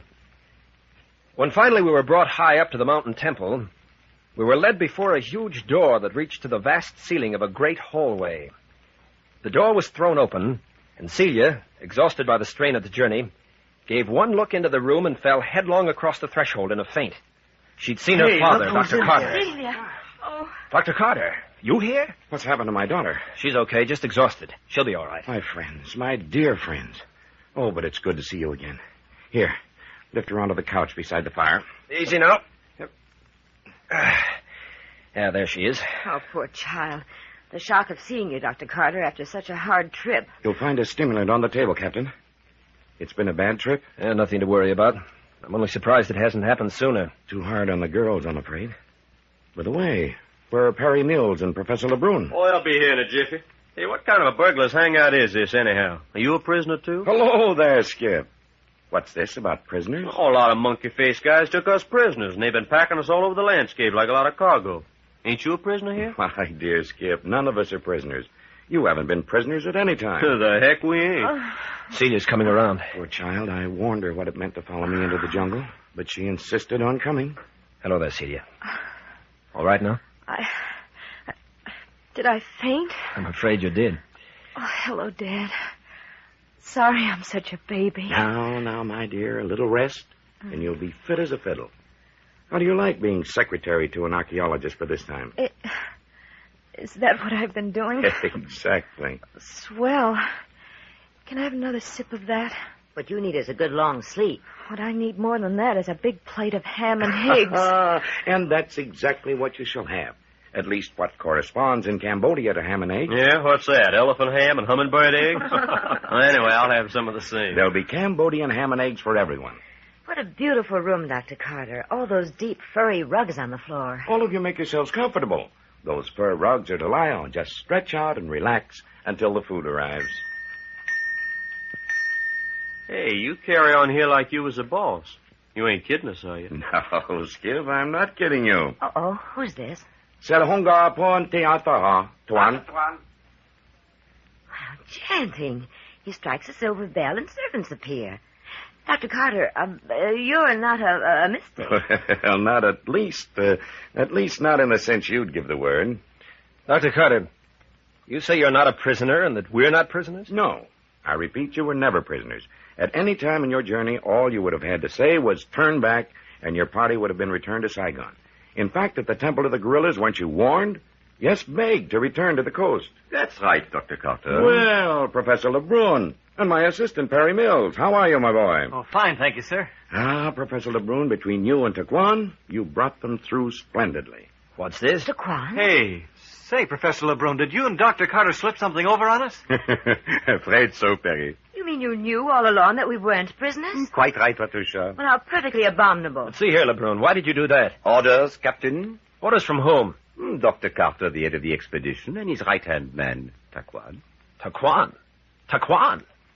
Where does he come into the picture? We haven't seen him since we left Ankar. And yet, he was with you all the time. Hey, you mean he was in our elephant caravan? Yes, Skip.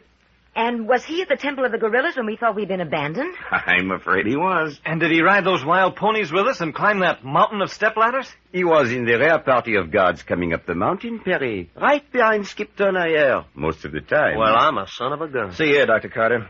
This hocus-pocus is all very amusing and dramatic. But why did you vanish from Saigon, leaving word for us to follow? Why didn't you meet us at Ankar as you said you would? And why were we brought here in the guise of prisoners? What's the object of it? Not so fast, Captain Friday, not so fast. There's plenty of time for everything. Just now, it's much more important that you relax. You've made a tremendously hard trip. But where's Taquan now? Why isn't he here? He is. What? He is here. Well, perhaps he is, Doctor, but I'll be doggone if I can see him. Perry, look in the chair just behind Patricia. Behind me? Well, for Pete's sake, so besides himself. All dressed up like a Chinese junk shop. Say, how long have you been sitting there, Taquan? All the time you have been in the room, Perry. You were sitting there when we came in? I was. Well, why didn't you speak? I don't like to have people sneaking around behind my back. I do not waste words, Miss Patricia. Only when I have something to say do I open my mouth. Why are you in those robes? The last time we saw you in Ankar, you were in American clothes. Dr. Carter will explain all. Taquan is wearing his rightful costume now. The robes of the Khmer priesthood. You, a priest?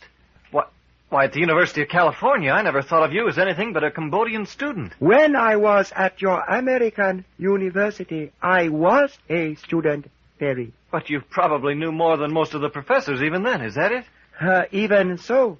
And what then? Well, apparently with your knowledge, you should have been doing the teaching. To have boasted of my knowledge would have been a display of pride. Pride and learning are not brothers. You must forego one or the other. Oh, here's food. No, don't get up. Stay right where you are on the rug. You aren't going to ask us to eat off the floor, I hope, Doctor. You see, they're bringing tiny benches for tables. You can be comfortable and still enjoy your food. Oh, I don't want to be on this couch. I want to lie on a rug and eat off a little table, too. Oh, my daughter's getting to be a problem child. But I'll get a rug for you. Hey, what about it, preacher? You going to join us on the floor? Preacher? Sure, you are, ain't you?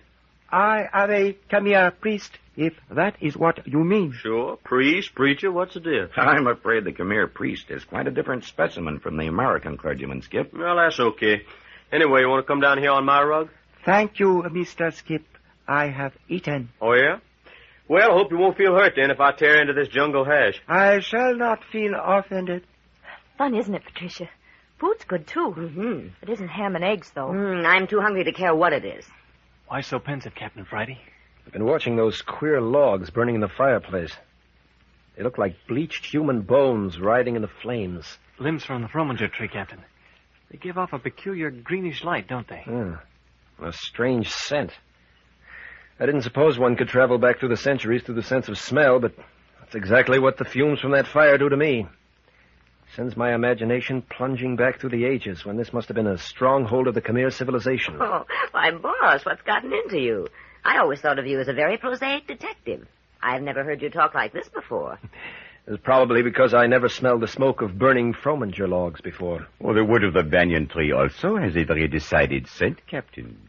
Is it any wonder that the rest of the world looks upon the East as a realm of magic, when even the very jungles can make the imagination reel? Well, my senses are reeling all right, but not because of any magic.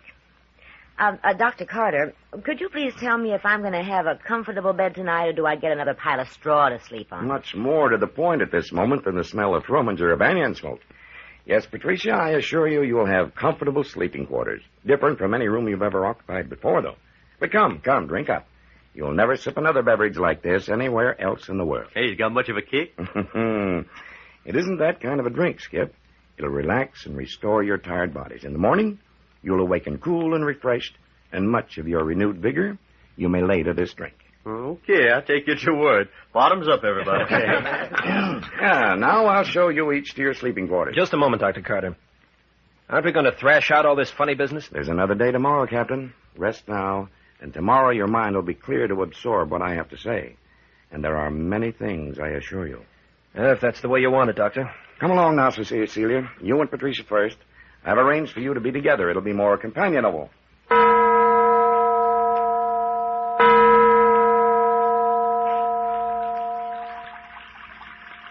Hey, are you asleep, Celia?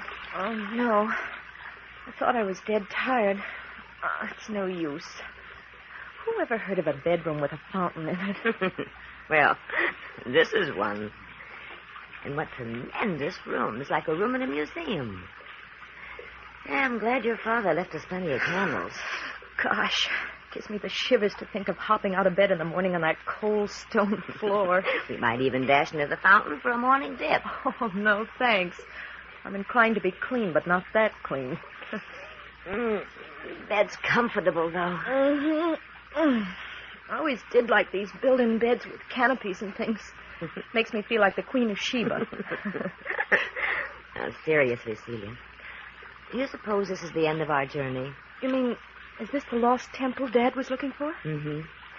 Only, I thought it was a whole city, not just a temple. Yeah, so did I. And I got the idea the place he was looking for was uninhabited. Well, this place looks like it had always been lived in. Oh, I wish those shadows way over at the other side of the fountain wouldn't keep moving. It gives me nerves. Where? Oh, over there. Uh-huh. Oh, that's just the flickering of the candles when a breeze blows through. This place is airy, isn't it? I suppose so. Oh, I wish I could sleep. Well, it's the newness of the surroundings as much as it is the fountain that keeps us awake when we're dead tired. Oh, I'm so tired I don't have the least reaction of relief or pleasure. Now that I know we're no longer prisoners. Hold it, Celia. What is it? There is someone in the room with us. Are you sure? Of course. I heard a step and saw a shadow. What's that horrid smell? It smells like an animal, doesn't it? I don't know. It's an animal smell, all right. I've been around zoos and places long enough to recognize that. You think there's an animal in our bedroom? It smells kind of doggy smell. There. There, did you see it? Yes, I saw it, Patricia. That wasn't a dog. It stood up like a man. Probably is a man. Darn it. What's the matter, Patricia? I can't find my revolver. Give me yours. Well, I left mine in the room where we ate. Oh, fine. Ooh, what a horrid smell. Do you suppose we could get out of the room? Well, we don't know where to go. Celia, it's coming toward us. It's got robes on. Why does it make that terrible noise like a dog? Look at its face. Go away. Go away. Move! Captain Friday! Skip! Go away! Don't let it touch me. Get it away. Ah! No, Celia, don't faint. Help! Coca! Oh, don't touch me. You have disobeyed. You die. Fool! Oh, you've murdered him. Taquan, you killed him with a knife.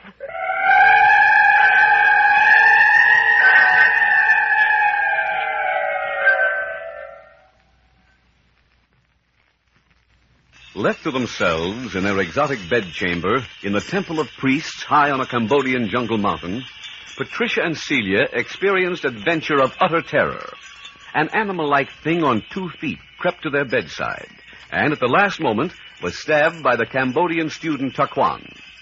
And now in the sunshine of the next morning, Captain Friday and Professor Lebrun are on a balcony overlooking the dazzling landscape. By Jove, Captain Friday, isn't this tremendous? Where else in the world could you stand on a balcony anywhere from 12 to 15 centuries old and look out over an unbroken jungle such as this? Not up to snuff this morning? Yeah, well enough, Lebrun. Bed hard? Answered the purpose. Food give you indigestion? Digestion's perfect. I see. Then it must be your conscience. See here, Lebrun, what's the idea of all this prodding? Prodding? I say, you've got me wrong, Captain Friday. I've been standing here trying to make conversation for the past 10 minutes, and all I've been able to get out of you was a grunt. Sorry if I've been rude, but this whole thing is beginning to get me down. I've taken on a big responsibility in this matter. Not only with the French government, but the safety of my secretaries involved. All of which is quite true, Captain Friday. Yet you and Dr. Carter and Taquan have acted secretly and without my knowledge or consent. I insist on knowing why I've been brought here, what it's all about. I appreciate your position thoroughly, Captain, but I have nothing to do with the telling of the story. That is Dr. Carter's business. What? Do I hear my name up for discussion? Oh, good morning, Captain Friday. And you, Lebrun. How did you spend the night? Oh, I assure you, Doctor, in pleasant slumber. Then I suppose a good substantial breakfast's in order. Splendid morning air at this altitude, isn't it? Remarkable. Oh, by the way, Doctor, Captain Friday feels that he shouldn't be kept in the dark any longer. Quite right, too, Captain. Oh, here's Perry and Skip. Good morning, gentlemen. Oh, what a night. What a night. It could have been twice as long, and I wouldn't have moved a muscle. Slept well, then, I take it. Oh, all over. Same goes for me. Well, shall we wait out here for the girls? They should be out presently. Sure, why not? Oh, boy, this air is great. Captain Friday, it'll take some time to go into all the details of what's happened. I might as well begin now as any time. Go ahead, Doctor. In the first place, you were all brought here from Ankar as prisoners because you couldn't have penetrated the jungle otherwise. The native Cambodians are up in arms over the rumors that the famous 7-headed emerald cobra has been found. Even your guards would have taken pleasure in slitting your throats had they not been told by Taquan that you were prisoners being brought to the temple of priests for sacrifice. Sacrifices? Oh, that's a swell idea. Who thought that one up? You see, with the exception of Taquan and Fen Lo, there's no one this far back in the jungle who understands English. That's one of our greatest protections. As long as they don't turn the natives against us, we're safe. You mean to say our safety depends on the friendship of Fen Lo, the murderer? The man I intend to take out of this jungle a prisoner? I do. Then why the Sam Hill did you ever bring us to this place? Supposing I had not brought you, what would have happened to you then? What would you have done? Formed a caravan of my own, come into the jungle? Exactly. That's just what I was afraid of. You'd have been led out into the jungles by faithless Cambodians and killed outright. Hey, you really mean they'd have taken us for a ride? Well, in the parlance of the underworld, that's exactly what you were facing. Still, you could have told us all this beforehand. Captain Friday, believe me, your safety lies in the fact that you didn't know you were prisoners. You acted like prisoners. You were sullen and resentful in the presence of guards. You wouldn't have been actors enough to pretend all this had you known the truth. But why did you disappear from Saigon? Yeah, and why didn't you meet us in Ankar like you said you would? Gentlemen, I've been places and seen things in this jungle that no other white man has ever laid eyes on. Things that no other Occidental even suspects exist. Taquan and Fen Lo have shown me the treasure houses of the old Khmer kingdom. Wealth and glory that even the natives of Cambodia don't know about. So you've been playing along with Fen Lo. Fen Lo, the outlaw. Captain Friday, he may be that to you, To me, he is Fenlo the Prince. Fenlo the Priest. Well, Dr. Carter, did you see the seven-headed cobra? Harry, my lad, you always were one to ask questions. Oh, sorry, Doctor. Hey, here come Celia and Patricia. Hey, come on over and join the party. I hope you realize you've been holding up breakfast. Hey, boss, how soon can we get away from here? Patricia, what's happened? You're white as a ghost. You too, Celia. Well, if you'd been through what we have, But why... my dear children, if anything was wrong, why wasn't I told? We screamed, but no one answered. Screamed? Screamed? But why on earth should you scream? Tell them, Patricia. I don't want to even think about it. Oh, come, both of you. Sit here on this stone step. I'll have food brought out here. Well, in the first place, they put us in a room with a fountain in the center. But every room used as sleeping quarters is the same. It's a combination. Ornament, drinking fountain, and bath. Well, anyway, the running water kept us awake. You say the fountain kept you awake? Oh, that's too bad. Breakfast will be out presently. We were lying there talking when suddenly we saw something moving in the shadows. We couldn't see what it was because the fountain was between us. But we began to smell the most peculiar odor, like animals. Celia said it was like a dog. Did you say dog? You're sure it wasn't wolf smell? I don't know. All I know that it was horrible. And then it began to come towards us. It was between us and the door. It kept creeping closer and closer. At first we couldn't tell whether it was an animal or a man. Oh, it was a man, all right. Yes. Then suddenly we saw its face. We both screamed. Well, what was it like? Was it like an animal? More like a madman. It whimpered and whined like a dog. Impossible. I didn't know there were any such things in this part of the world. What on earth are you talking about? Let the girls tell their own story. We both screamed. And then it leaped toward us and grabbed Celia. Oh, yes. Wait a minute. Let me get to Quan. No, please, Dr. Carter. I'd rather tell you folks what happened first. Very well. Well, just then, a shadow raced towards us. And I heard a voice say, "You disobey me, you die, fool." Or something like that. And then... Yes, Patricia? It was Taquan. He stabbed the thing to death. He killed it right before my eyes. What did you do then? Oh, boss, I fainted. I don't know what happened after that, except that I have vague recollections that there were people working over me. Girls and women with long black hair. Any number of people. And hushed voices. All that sort of thing. But it was so far away. So detached from me that I hardly know whether it really happened or was only a dream. Well, that's exactly the experience I had, too. It couldn't have been a dream. Hypnosis. Eastern mysticism. And when did you have your next clear, normal consciousness? When did you awaken to your normal selves again? About half an hour ago. I woke up and the sun was streaming into our room from those high arched windows, and Celia was still sleeping beside me. Everything was normal? No blood on the bedclothing or on the floor where this strange being was murdered? No. Patricia, tell them about our pajamas. Well, there must have been evidence of the murder on us. The thing was killed right over us, and I remember seeing blood before I fainted. Go on, Patricia. Well, when we awakened this morning, we weren't in the pajamas we went to bed in. Our baggage had been opened and clean things put on us. The bedclothes had been changed, and everything was different. What I would call super excellent service, Your humor is a little misplaced at a time like this, Lebrun. Oh, really now? I say, may I ask you a question? Go ahead. Look here, Celia. Have you and Patricia examined your luggage? Yes. And that's something else that's queer. How's that, Celia? Well, we found the pajamas that we put on when we went to bed last night. The ones we were wearing when Taquan killed the man. Were all freshly washed and pressed and with our other clothes. Patricia, are you certain you two didn't dream all this? We didn't dream it, boss. It happened. What do you make of it, Dr. Carter? It's beyond me, Captain. I never heard of such a thing before. Oh, the hallucinations of overtired brain. Professor Lebrun, are you trying to make me sound mad? I tell you what happened. Please believe me, Patricia. I'm only looking for a normal explanation to a highly improbable situation. Why do you say improbable? Nothing is improbable so far from civilization. What do we know about this place?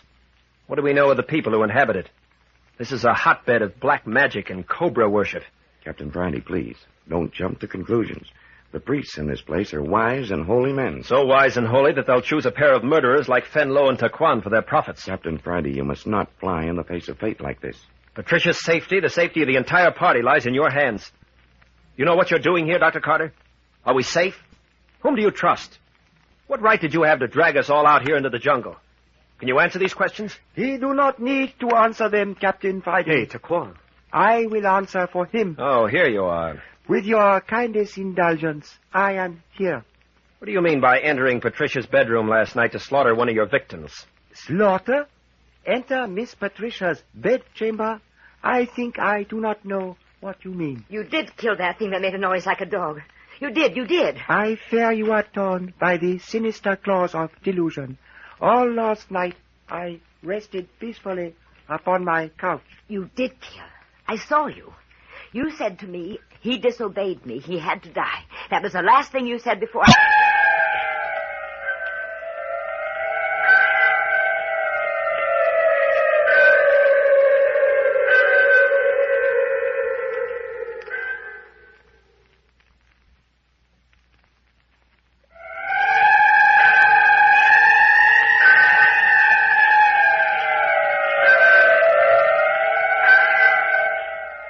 Safe within the temple of priests, but not safe after all. For within the temple are stranger terrors than they have yet had to face. Listen next week to the 8th episode of The Cobra King Strikes Back, entitled, It Was Not Cannibalism. You are listening to the newest experiences of Captain Friday in Adventures by Morse.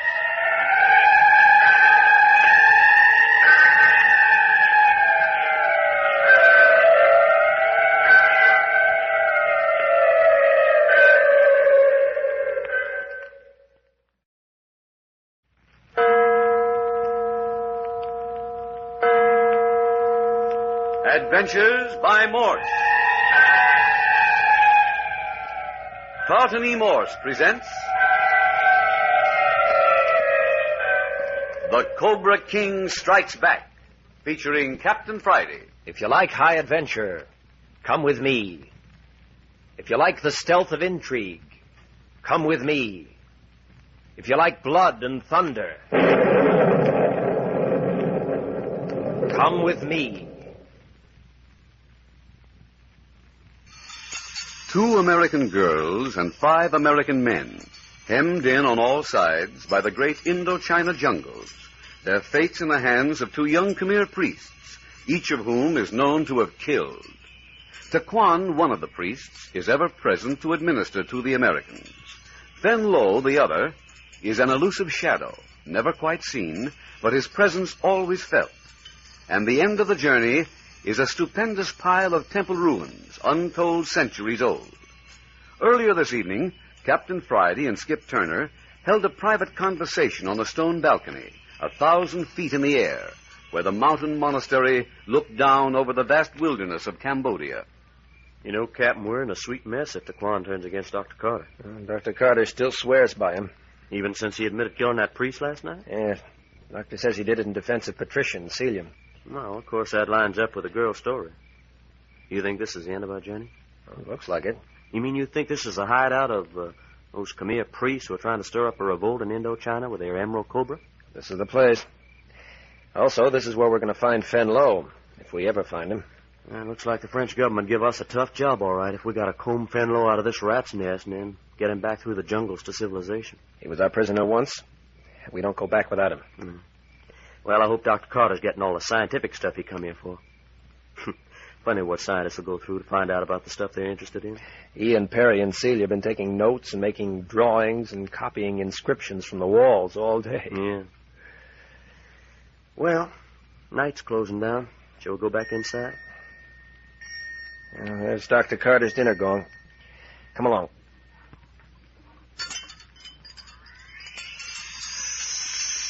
With the passing of the daylight, interest in the temple gave way to uneasiness, and, as night settled, to a nameless fear.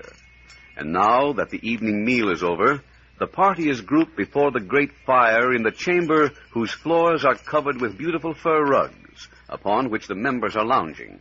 Oh, you folks don't want to hear any more of this gruesome business. You won't be able to sleep tonight. Oh, go on, Perry. I won't be able to sleep anyway. Sure, don't go starting something you can't finish. Well, as a matter of fact, I hadn't intended getting in so deep. Oh, don't be so tantalizing, Perry. Let's hear about this loup-garou or whatever you call them. What do you think, Professor Lebrun? I think we were very unwise to bring the subject up at all. Well, he's got me scared stiff already with his talk about werewolves, witch doctors, cannibalism, and that sort of thing. I might as well finish it. Doesn't make a very pleasant bedtime story, Celia. I think it's all a lot of cockeyed banana oil myself. There ain't no such thing as a werewolf. Quite true, Skip. The werewolf, as far as the civilized world is concerned, is extinct. Oh, there never was such an animal. My word, such finality. Well, it ain't reasonable. When a man takes that attitude, Skip, I always get the impression he's trying to reassure himself. You mean to say that Skip Turner's afraid? Oh, look here, Patricia. That's rubbing it in a bit. Well, are you going to tell us some more about the brutes, or ain't you, Perry? Oh, sure, if you want it. I'll tell you.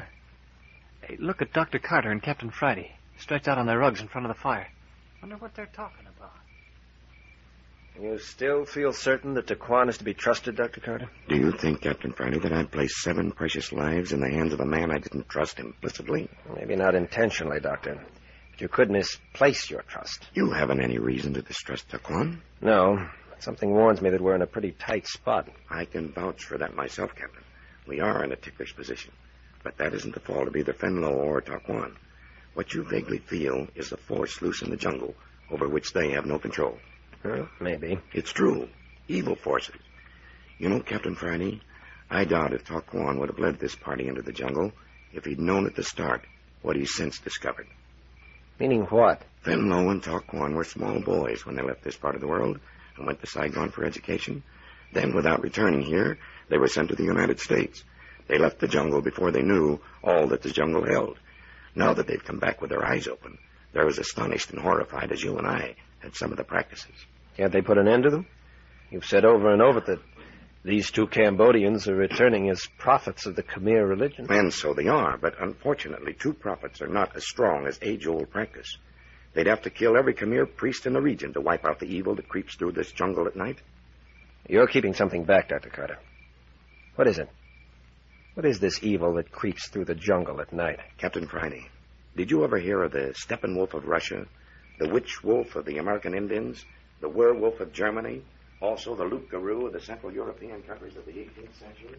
Oh, for heaven's sakes, Perry, is there no end to the grisly details? Well, you would have them. They demanded them, didn't they, Professor Lebrun? Perry, you're wrong in one detail. The werewolf does not always leave behind the track of a wolf. That is the popular conception, but according to both German and Russian scientists, as often as not, the entire body is not transformed. You mean that sometimes they have the body of a man and the face of a wolf? Or perhaps only the brain is twisted, so that you would not know that the person was of that nature, except for certain physical characteristics. Oh, except, of course, when he was in one of his maniacal tempers. Then the thing that attacked Celia and me last night might have been one of those things? Except that I never before heard of the creatures inhabiting French Indochina. Professor, what are the physical characteristics? Well, how can you tell a werewolf? Eyebrows meeting across the nose. Oh, honestly, I've known a number of men whose... Oh, but that characteristic alone doesn't indicate anything, Patricia. Oh, what else? Long, slender, pointed fingers. Like mine? Even more exaggerated than yours, Celia. Oh. Sharp, pointed, elongated front teeth. Yeah? Wolf's teeth, huh?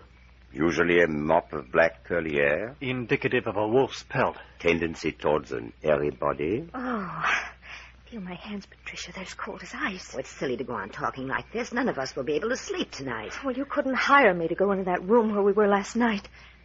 But, Professor Lebrun... My dear child, haven't you had enough? No, I want to know all about it. What happens when they change from a man into a wolf? You know, Celia, they go in packs like wolves. They do? Sure. The pack has a leader. He's usually more possessed than the others. The changing of the moon affects him. You mean the moon changes him into a werewolf? Well, according to one theory. Yeah, sounds to me like it was just plain crazy. There's a very close connection, Skip. But what happens? Go ahead, Professor. You tell them. I'll put another log in the fire. Oh, Sierra. Oh, please. I'd much rather know the truth than just think about it, imagining all sorts of awful things. Well, it must be in the air. I haven't spoken on this subject for years. I haven't even wanted to. The last time I took part in an open forum concerning werewolves was the night I left the university in Budapest, just before the war. It was winter time. An unrecognized son of Emperor Franz Joseph, a classmate. He took half a dozen of us to his winter place back in the forest for the holidays. Our host's name was Joseph. He was a peculiar chap. The same atmosphere that prevails tonight took hold of us. We sat about till midnight or so, eating cheese and a tough kind of rye bread and sloshing it down with mugs of stinging beer. Couldn't talk of anything but these human beasts. Someone would try playing the piano.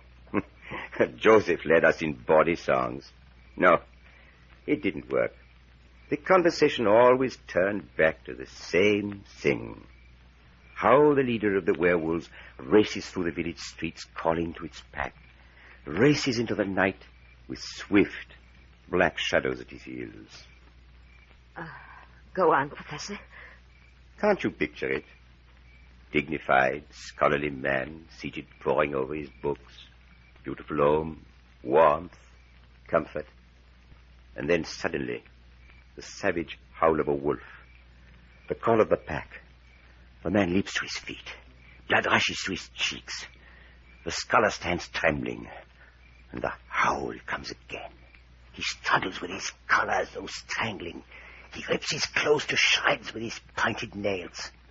Then, suddenly from his own throat, comes a terrible, blood-curdling howl. The nauseating odor of the wolf permeates the room as he leaps through the window and is off into the night, the heels of the leader. Or perhaps it is a young husband, the distant howl, in terror lest he cannot get out of the house before his madness grasps him. He leaps from the bed beside his horrified wife and plunges headfirst from the window into the deep snow to howl and froth away into the night. And his poor wife lies shivering, wondering if her poor husband has not been torn to pieces by the wolves. You see, she is not aware that her husband is one of the mad pack. Oh, no. That was the manner in which we passed the hours until one by one we fell into a sort of stupor. Joseph slept right where he sat, and the rest of us did the same. I was awakened by the chilled air. It was morning. The fires were dead. The room was wretched. It still was littered with last night's work past and smelling foully of tobacco smoke and stale beer. I got up so stiff I could hardly move, and I shook the others awake. And then I noticed that one of the window panes was broken. Still stupid with sleep, I stumbled to it and I looked out.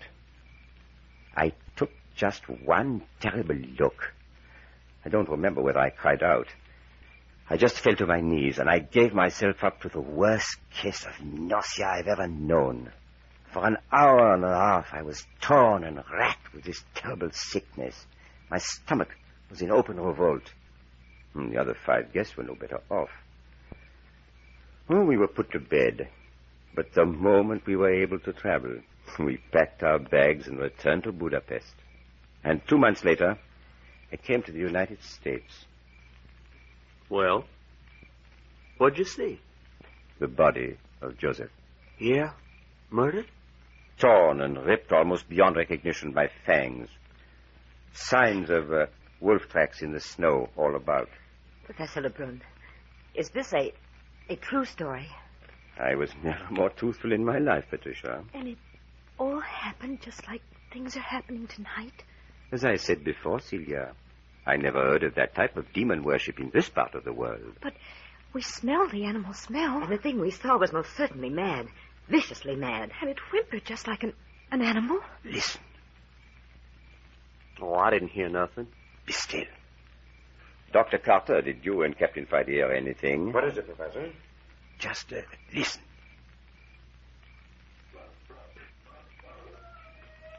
There it is. Wolf howl. Oh, Perry, not really. What do you think, Doctor?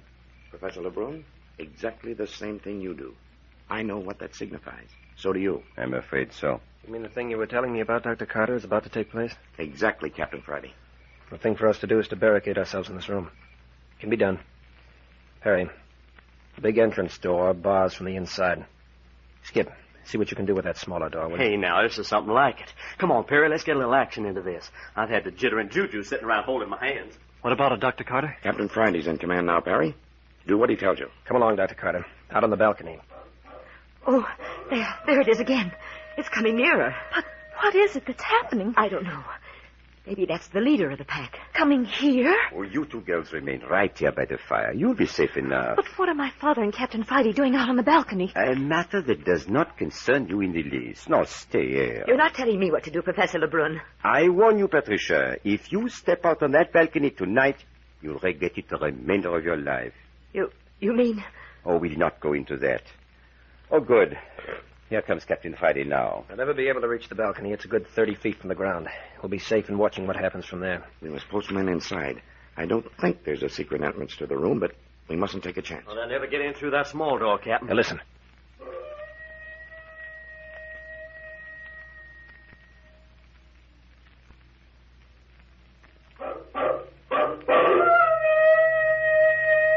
Did you hear that? That came from inside the temple. Somebody's responding to the call. I hope nobody in this room's a werewolf. Oh, my dear Celia. Look at Professor Lebrun. He ran out on the balcony. Did you see the look on his face? Did you see his face?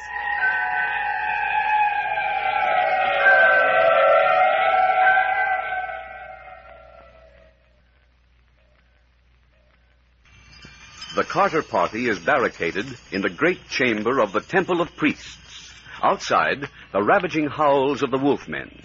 Khmer priests answering the call of the leader of the pack. With the first of the cries, Professor Lebrun's face became intent, and then he rushed from the room to the balcony, looking down on the savage moonlit scene outside. Did you see the look on his face? Did you see his face? You don't suppose he's... Skip, follow me. You bet you. Boss, come back here. Patricia, stay where you are. Dr. Carter. Harry, stay here with the girls. I'm going out on the balcony and see what this is all about. Sure, go ahead, Doctor. Darn glad we're armed. Now, there, Patricia. Harry, what is... There goes another one out of the temple. This place must be full of them. Come on, you two. Crowd up here to the fireplace with me. Here, what's going on out here in the balcony?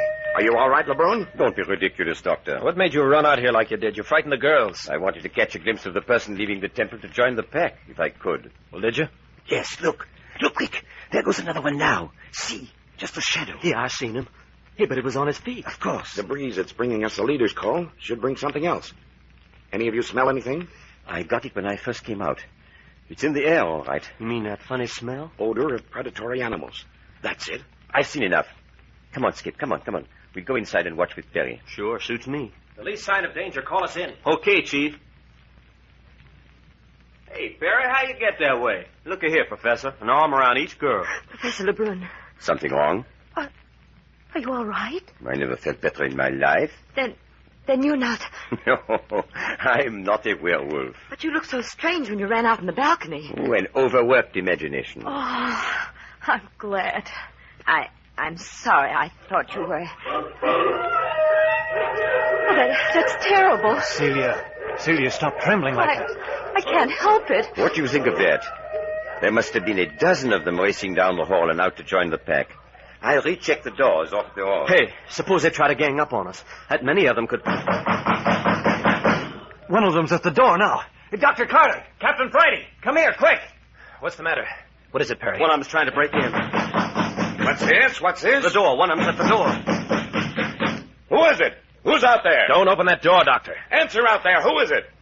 I beg you, Dr. Carter. It's Taquan. Open up to me. It is Taquan. Open to me. Look out. Maybe a ruse to get the door open. He sounds in terrible pain. Taquan!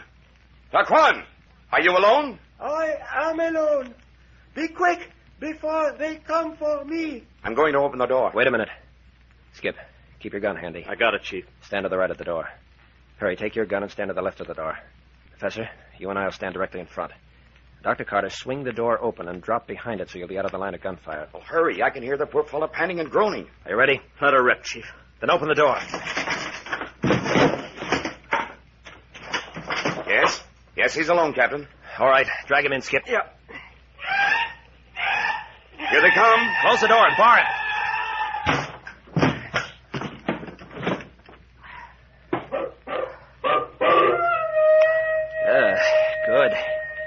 Not any too soon. Oh, look at his face. Everyone stand back, please. Here, Taquan. Lie down in this robe. Perry, go to the fountain on the balcony. Bring me some water, will you? Look at him. All ripped up with claws. Might be serious. Get LeBrun, Skip. This boy needs a professional. We'll have you fixed up in a minute. I need some bandages. Something clean. Well, I just got out a fresh underskirt, boss. Would that do? Yeah, take it off. Tear it up into strips about 2 inches wide, will you? All right. Go over behind that screen. Hurry. All right. Come with me, Celia. Yes, but I'm shaking so. It'll only be a minute. Here, Celia. Undo me in the back. I'll have to take my dress off. Oh, I can hardly make my fingers work. There. All right. Now the underskirt. Oh, the straps are pinned to the... Oh, never mind. Break them. Yank them loose. Here, like this. Oh, I'm jelly inside. I'm not brave at all. Well, I'm not brave either, but this is an emergency. Now, help me get back into my dress. No, the other way. Oh, let it alone. I can do it better myself. Here, take the skirt and start ripping it up. Oh, I don't know what I'm doing. You want me to fasten you up again? No, never mind that now. Come on out in the light so we can see what we're doing. Here, give me the skirt. Here's your pan of water, Captain. All right, Skip. Hold the pan. I want Perry to help me bathe these scratches. What's keeping LeBrun? He's checking the hall doors, Chief. Said he'd be right back. Dr. Carter, start cutting away his clothes wherever you see a claw mark, will you? My poor friend. How are those bandages coming along? Does it make any difference how long they are? Longer the better, that's all. Okay. The doors are secure. Well, what's the trouble here? It's Taquan. Hey, you'd better take over, Professor. Yes, these wounds should be washed. We need warm water. Hey, Professor, there's another one of them pots out on the balcony. What about filling it up and setting it on the fire? Go ahead, Skip. He hasn't said a word. Is he conscious? Do not fear for me. It is not I for whom my heart weeps. Out of his head. Find any marks in his body? Number of deep gashes on his left side. Look. Look here. Something's bitten into the flesh here. Here, let me see. That needs immediate attention. Perry, you go on washing the face. Here, Captain, roll him toward you just a bit. There. That's better. Hey, that's a humding of a fire. You'll have hot water in no time. Oh, wring out your handkerchief and hand it to me, Perry. Thanks. Captain Friday, take the longest blade of your knife and bury it in the coals for 2 minutes and then bring it to me. Hey, Professor, what's that for? Just stand back out of the light, will you, Skip? All my emergency equipment would be where I can't lay hands on it now that I need it. One skirt takes an awful lot of bandages. Well, we'll need them. Get a couple of the longest ones handy. Roll them up. Don't handle them any more than you can help. There now. Wash the blood out of that handkerchief and give it back to me, Perry. Here comes Captain Friday with the knife. All right. Never mind the rag, Perry. Give it to me quick, Captain. Hang on tight, Taquan. I'm going to burn out this wound. Oh, no. Oh, no. Don't let the girls watch. Sit on his legs, Doctor. Captain, will you and Perry hold his arms down? Ready? All over. Get hold of yourself, Celia. Now those bandages, Captain Friday. Here you are. Thank you, Captain. Water's hot now, Professor. Good. Skip, reach in my left upper pocket. Unbutton the flap and get that vial. Got it? Okay, teacher. Drop 8 or 10 drops in the water. Perry, take a clean piece of cloth and rewash the wounds on his face while I finish bandaging this. Yes, sir. You'll ever see a fellow with more nerve? Not a peep out of him after that one yell. Fainted, that's why. Won't try to bring him to, until we've finished. His heart's all right. Not much we can do, Captain. The professor seems to have things pretty well in hand. Yes, we've got his clothes cut away from all the slashes and cuts on his legs. Celia seems to be in a bad way. I'll see what I can do for her. Pretty rough experience. How are you, Patricia? All right, boss. That smell of burned flesh kind of got me for a minute. Well, you're taking it fine. Hang on. Thanks. Gee, did you ever see anyone so marvelous with his hands as Professor LeBrun? Yes. He's more than a college professor. He's one of the finest surgeons in the West. There. Now we'll swathe his whole face in cloths dipped in this medicated water. It's the best we can do for him now. What do you make of these scratches, Professor? Made by human nails, and they were human teeth that bit him. Hey, you don't mean they're cannibals? Hardly. Cannibalism consists of more than tearing human flesh with nails and teeth. Not cannibals. Just plain demented fiends. In other words, werewolves. After a fashion, yes. Another strip of bandage, Patricia. Here, Professor. Good girl. Skip, put more water on the fire. Captain Friday, will you put your thumb on this bandage? handicapped without adhesive tape. Hey, look, teacher. I ain't heard any sounds outside for quite a bit now. Maybe I could sneak out where your medical stuff is and bring it in. You'll do nothing of the kind, Skip. Those doors stay shut and barred. I agree. There, Perry. That will take care of his head and the worst of the body scratches. He looks more like a mummy than a living person. We've left openings for his mouth and eyes. Hey, look at there, Professor. He's moving. Coming around. That's good. Will he be in much pain? Oh, the worst is over. I've got to clean up a little myself now. Dr. Carter, what do you suppose Taquan meant when he said that it wasn't himself that his heart wept for? A queer sort of thing. I don't know exactly, Captain. I have a vague sort of idea, but I think we'll have to look to Taquan himself for the true explanation. How's Celia? Not so good. I made her lie down on a rug in front of the fire. Uh-oh. He's opening his eyes. Feel pretty sick, Taquan? Where is my friend, Professor LeBon? He'll be right back. Are you in pain, Taquan? No, not pain in my body. The bleeding is in my heart. Well, take it easy now. You're going to be all right. I am not badly hurt then? Nothing that won't be all right in a few days. Dr. Carter, come close. I want to tell you, you have no friends here among my people but myself. What's that, Taquan? What about Fenlo? You promised us the protection of Fenlo. What's happened, Taquan? Captain Friday, you need not worry longer about my brother priest, Fenlo. What's that supposed to mean? Can you tell us, Taquan? Fenlo is no more. I have killed Fenlo, my brother priest, with my own hands. What, Taquan? You've committed another murder? I have killed Fenlo, and there are none but enemies against us in all the jungles of Cambodia.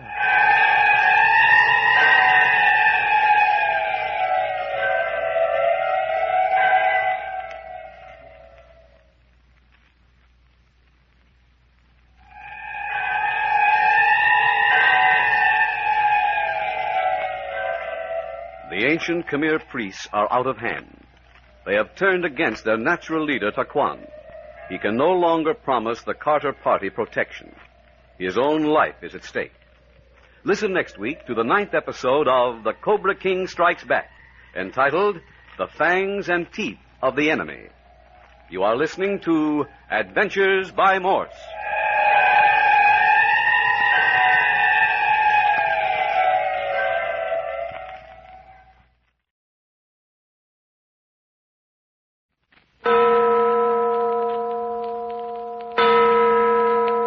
Adventures by Morse. Carlton E. Morse presents The Cobra King Strikes Back, featuring Captain Friday. If you like high adventure, come with me. If you like the stealth of intrigue, come with me. If you like blood and thunder, come with me. Deep in the jungles of Cambodia, and high on the top of a hollow mountain, there stands the ruins of an ancient Khmer temple.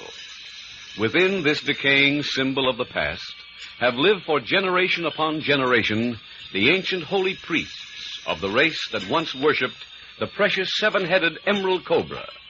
The race of Khmers is now vanished, but still the priests, hidden away from the world, have carried on. But let Captain Friday tell it. Yes. Well, the temple of priests and the priesthood were unknown to the world outside until Taquan, a young Khmer priest, a graduate of the University of California, led his good friend Dr. Carter and his party to the stronghold. Taquan wasn't anxious to have my secretary, Patricia, Skip Turner, and myself on the trip, but Dr. Carter insisted, and so we were included. As soon as we arrived here, we began to notice strange, unnatural actions. You noticed it, Professor Lebrun. Oui, every voice in the night, every shadow upon the wall, every temple passageway was fraught with vague, sinister promises. That's right. And then on the second night came the chilling wolf howl, a howl which emanated from human throats. The air was filled with the raw, pungent odor of the wolf pack, slinking human figures, teeth agleam, eyes red with madness, scrambled from the temple passages and fled, frothing and howling to join the leader of the pack. Dr. Carter and his friends locked themselves in one of the great halls. Suddenly, there was a knock, and student priest Taquan cried out to be allowed to join them. The door was opened, and there lay the young priest, torn and bleeding, the victim of human claws and teeth. He was brought into the room, the doors relocked, and then he was bound up as well as possible. And then he whispered out his story of how he had killed Fenlo, his brother priest. Taquan, you murdered Fenlo? Why do you give evil interpretation to every action, Captain Friday? Murder is an evil word. Murder is also an evil deed, Taquan. Then I did not murder Fenlo. I killed him. But the thing I did was good. So you say. But it just happens that the individual is never the final word in such matters. Please, I have had enough of your occidental moralizing. Well, anyway, Chief, that's one worry off our shoulders. Taquan's taking care of one job for us. If he did kill Fenlo. Dr. Carter, make them understand. Their very lives depend on their faith in me now. You have something to tell them? I must tell them what has happened. They must understand what goes on here, or they will never leave alive. Captain Friday, do you mind if we take Taquan on faith for a bit? Go ahead. We'll hear what he has to say. Do you hear that? We not only have heard, but we saw Taquan. It was best that you did, Dr. Carter. You would not have believed me otherwise. We understand this madness, Taquan, if that's your story. But tell us, is the whole of the priesthood involved in this disgusting practice? That is what I have to tell you. I was born here. As a little boy, I spent my time between the temple of the priests and the rice fields below the jungles. My mother was the daughter of the rice fields. My father was a priest. I see. You were trained in the traditions of the priesthood here in the temple and spent your leisure time with your mother. When my temple training was complete at the age of 13, I was sent to the padres of the French missions at Saigon. The old men of the temple in those days were far-seeing. They looked into the future. They were looking forward to the time when the Khmer Empire would again be a power in the world, I suppose. Yes. They wished me to know the language and the ways of the rest of the world. Fenlo was sent with me. We were brother priests. But what has all this to do with our present predicament? When I was a small boy, Dr. Carter, the priesthood was an honorable body. The priests were brave and strong and wise. Is that changed now? All is changed. It is not the same priesthood at all. The wise men have disappeared. The strong have been murdered. Degeneracy. The case of a very ancient tree decomposing. No, it is not that. The priesthood is very old. 10, 12, 15 centuries old. Why should it decay in 20 years? No, Doctor. It is not a natural decay. Do you know what is at the bottom of this disintegration, then? I do. There have been rumors of a mysterious clan in these jungles. A werewolf has always lived somewhere in the shadows. As a child, I have heard vague stories of terrible jungle orgies, human sacrifices on the altar of the emerald seven-headed cobra, unholy practices. The Black Mass. Here in the jungles of Cambodia. The Black Mass. And all the time that is supposed to have been an evil byproduct of a overly sophisticated civilization. Hey, I thought you said these Khmers were civilized. Go on, Taquan. As I get it, this group that participated in this sort of thing had nothing to do with the priesthood as you knew it in your youth. That is most true. It was hated. The old men did everything in their power to stamp it out. And while you were away in Saigon and later in the United States, these human wolves in some manner got a foothold in the Temple of Priests. That right? That is so. I do not know. But they have turned this ancient temple from a place of honorable worship into a house of abominable practices. Are all the priests contaminated? All, Captain Friday, all. Those who refuse to run with the pack and join in the orgies have one by one been slain. You knew this, yet you brought us to this jungle temple? But I did not know, Captain Friday. I did not know until I came here and saw for myself. But what's to happen to all of us, Taquan? How are we to get out of here? That is what I am coming to, Miss Patricia. Fenlo had come ahead with Dr. Carter and had several days with the priests. before I arrived with you. Yes, and I must say Fenlo was a bad host. I saw nothing of him once we reached the temple. I was left entirely to my own devices. I know. It is sad to relate that Fenlo was not able to resist the evil ones. When I arrived, he was already bound to them. Fenlo became one of the werewolves? I cannot believe he did so without protest. But there was one alternative. Join them or die, as the other good priests have died. And so he preferred to wallow with the living in their depths of depravity. He would have gone out tonight for the first time to join the pack. You stopped him? I urged him not to go. It was useless. He was prepared to go. When the call of the leader of the pack came, he leaped to his feet. And you tried to prevent him? I intended to stop him, Captain Friday. But if it was the last thing I should ever do... Hey, you mean it was Fenlo who ripped you up like this? It is so. And after you helped him get away from the ship. What a swell guy. He was mad. With the madness of the jungle, or he would not have touched me. But he was not yet tainted with the evil of the orgies. Well, I understand, Taquan. You killed him to save him from defiling himself. That is true. That is why I killed my friend. How do you feel? If I could have some water to drink. Here, Dr. Carter. All right, now. Let me lift your head up a bit. No. Let me sit up by myself. I cannot have any weakness now. Can you do it alone? Good. Here, drink. Enough? What do you mean, Taquan? What do you mean you can't have any weakness now? My strength is all that will bring you out of this jungle alive, Mr. Perry. You have no friends anywhere here but me. If I die here you will die also. You mean we're trapped? Unless I am able to save you. You have a way? I have been lying here, recovering my strength. Now I am ready. It is time to act. Here, Taquan, you're in no shape to move around. When there is a need, one can do many things. But what is there to do? Make haste to travel the way we have come. You mean through the Hollow Mountain? There is no other way. Hey, you mean we gotta leave this room with all them nuts who think they're wolves swarming around? It is the only way. And now is the time. When tomorrow dawns and they have returned to their normal selves, they will find Fenlo's body and will know that I am against them. Then it will be too late. You think we have a good chance of getting to the entrance of the Hollow Mountains? It has been very still for some time now. All of the members are running with the pack. I think we have a good chance. What do you say, Chief? Just one thing. Taquan, you're leading us into danger.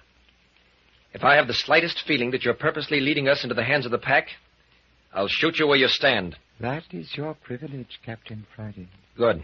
Just wanted you to understand. Then are we going now? We should have food. There is not time. Once we are at the foot of the Hollow Mountain, there will be food. The horsemen who brought us here will be waiting. But won't there be danger from them? No. They know nothing of the priesthood or its practices. They know me for a priest. I will do my bidding. Then the quicker we act, the better. What about Celia? She's dropped off to sleep here on the rug. Sheer exhaustion. Oh, wait a minute. Don't waken her. I'll carry her. We're going to need all hands if we run into a fight. Plenty of time to wake her up if we run into danger. You stood up marvelously well, Patricia. Oh, but would I give worlds for someone to carry me? Please, hurry. There is great danger. Silence is most necessary. Well, I'll go help Professor Lebrun with the door. While they're getting ready, let me talk for a moment. Dr. Carter, you and I'll go first with Taquan. You can give him an arm if he feels weak. Next, Patricia, you follow with Perry and Celia. Yes, boss. You, Professor Lebrun, bring up the rear with Skip. Very well, then. All right, then. Open the door.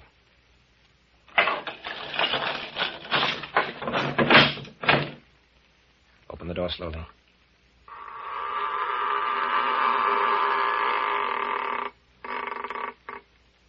Nothing outside, Captain. Good. Then let's move along. Down the corridor to the left, eh, Taquan? Yes. The whole place reeks with that wolfish smell. At the end of the corridor, we come out upon a great open court. Take the stairway downward at the left. I remember. Anyone see a lurking shadow, let me know. Don't shoot until we're attacked. No, that would be fatal. Silence is our only hope. Yeah. Here's the stairs. Now we begin the descent. All right behind? Yes, we're close behind. Celia hasn't opened her eyes since Perry picked her up. Sleeping like a babe. Oh, I could die when I think about us having to climb down all those suspension ladders. I don't know how I'm going to do it. What a mess this expedition's turned out. Well, I suppose we should feel lucky to get out of here with our lives. Be careful, Perry. Both of you would be killed if you fell down this long stairway with Celia in your arms. Mind keeping your hand on my arm to steady me? Yeah. There, that's fine. Dr. Carter's a good sport, isn't he? Here he's come all the way from San Francisco, and now, just when he's on the point of finding something, he has to leave. Not a peep out of him. The expedition must have cost him a lot, too. Oh, that doesn't hurt him half as much as the fact that he's getting along in years. This is probably his last opportunity of doing research work in Cambodia. Oh, it's a shame. Be careful at the bottom of these stairs. Hug the wall. Remember, this path leads along a bottomless chasm. Well, anyway, it's dark. I couldn't do this if I could see where I was walking. Probably won't light the torches until we start down the ladders. Wouldn't it be perfectly ghastly if we should meet some of those animal people on this narrow path? We'd be in plenty of trouble. Are Professor LeBrun and Skip Turner right behind us? Well, I can't see anything in the dark. You behind us, Professor? Professor LeBrun. Skip. It's queer. They don't answer. You don't suppose those wolfmen are slipping up on us from the rear? Skip! Professor, answer me!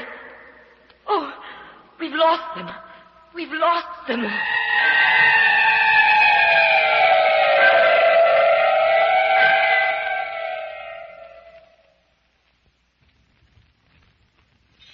Led by the Khmer student, Taquan, the Dr. Carter party is slipping swiftly and silently from the Temple of Priests, down the stairway under the monastery, and along the narrow precipice in the hollow mountain beneath. Presently, they must descend tier after tier of suspension ladders and bridges to get to the valley level below. Just now, they are groping in the darkness on the narrow pathway along the bottomless chasm. Patricia calls softly over her shoulder. Professor LeBrun, are you right behind us? What's the matter? Why don't they answer? Skip Turner. Professor LeBrun. Patricia, you mustn't shout. Oh, Professor, why didn't you answer me? Is Skip there? Why, sure. We waited back around the corner to see if we was being followed. Oh, you frightened us. Stay close behind. Right behind you, Patricia. We'd better go ahead. Sure. We're stepping on your heels. Hey, if you get tired, Perry, I'll take Celia and you can come back here. Getting along nicely for the present. Gonna hang on to a good thing while you got it, huh? I don't blame you. You folks are making too much noise back there. Hey, teacher. This here expedition's kind of a frost for you, ain't it? Frost? Well, now, Skip, I wouldn't exactly put it that way. Yeah, I know, Professor LeBrun, but just the same, you and Dr. Carter ain't seen nothing you come to see. Skip, we've seen many, many things. We've witnessed one of the greatest tragedies in all history. Yeah?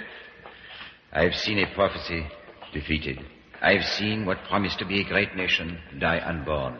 I've seen men turned into devils. Hey, what you talking about, Professor? You have seen the same things, too, but you haven't recognized them as such. Yeah? I don't get it. Does that mean you'd like an explanation? Why, sure. No, I think you and Dr. Carter have been stung on this trip. You recall the story of the seven-headed cobra of Tatram? You mean the emerald idol on a base of gold? Yes.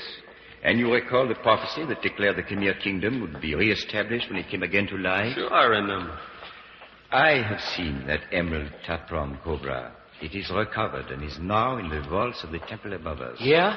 And does that mean there's going to be a grand rush of people into the jungle to rebuild this kingdom? Like what the prophet said? No.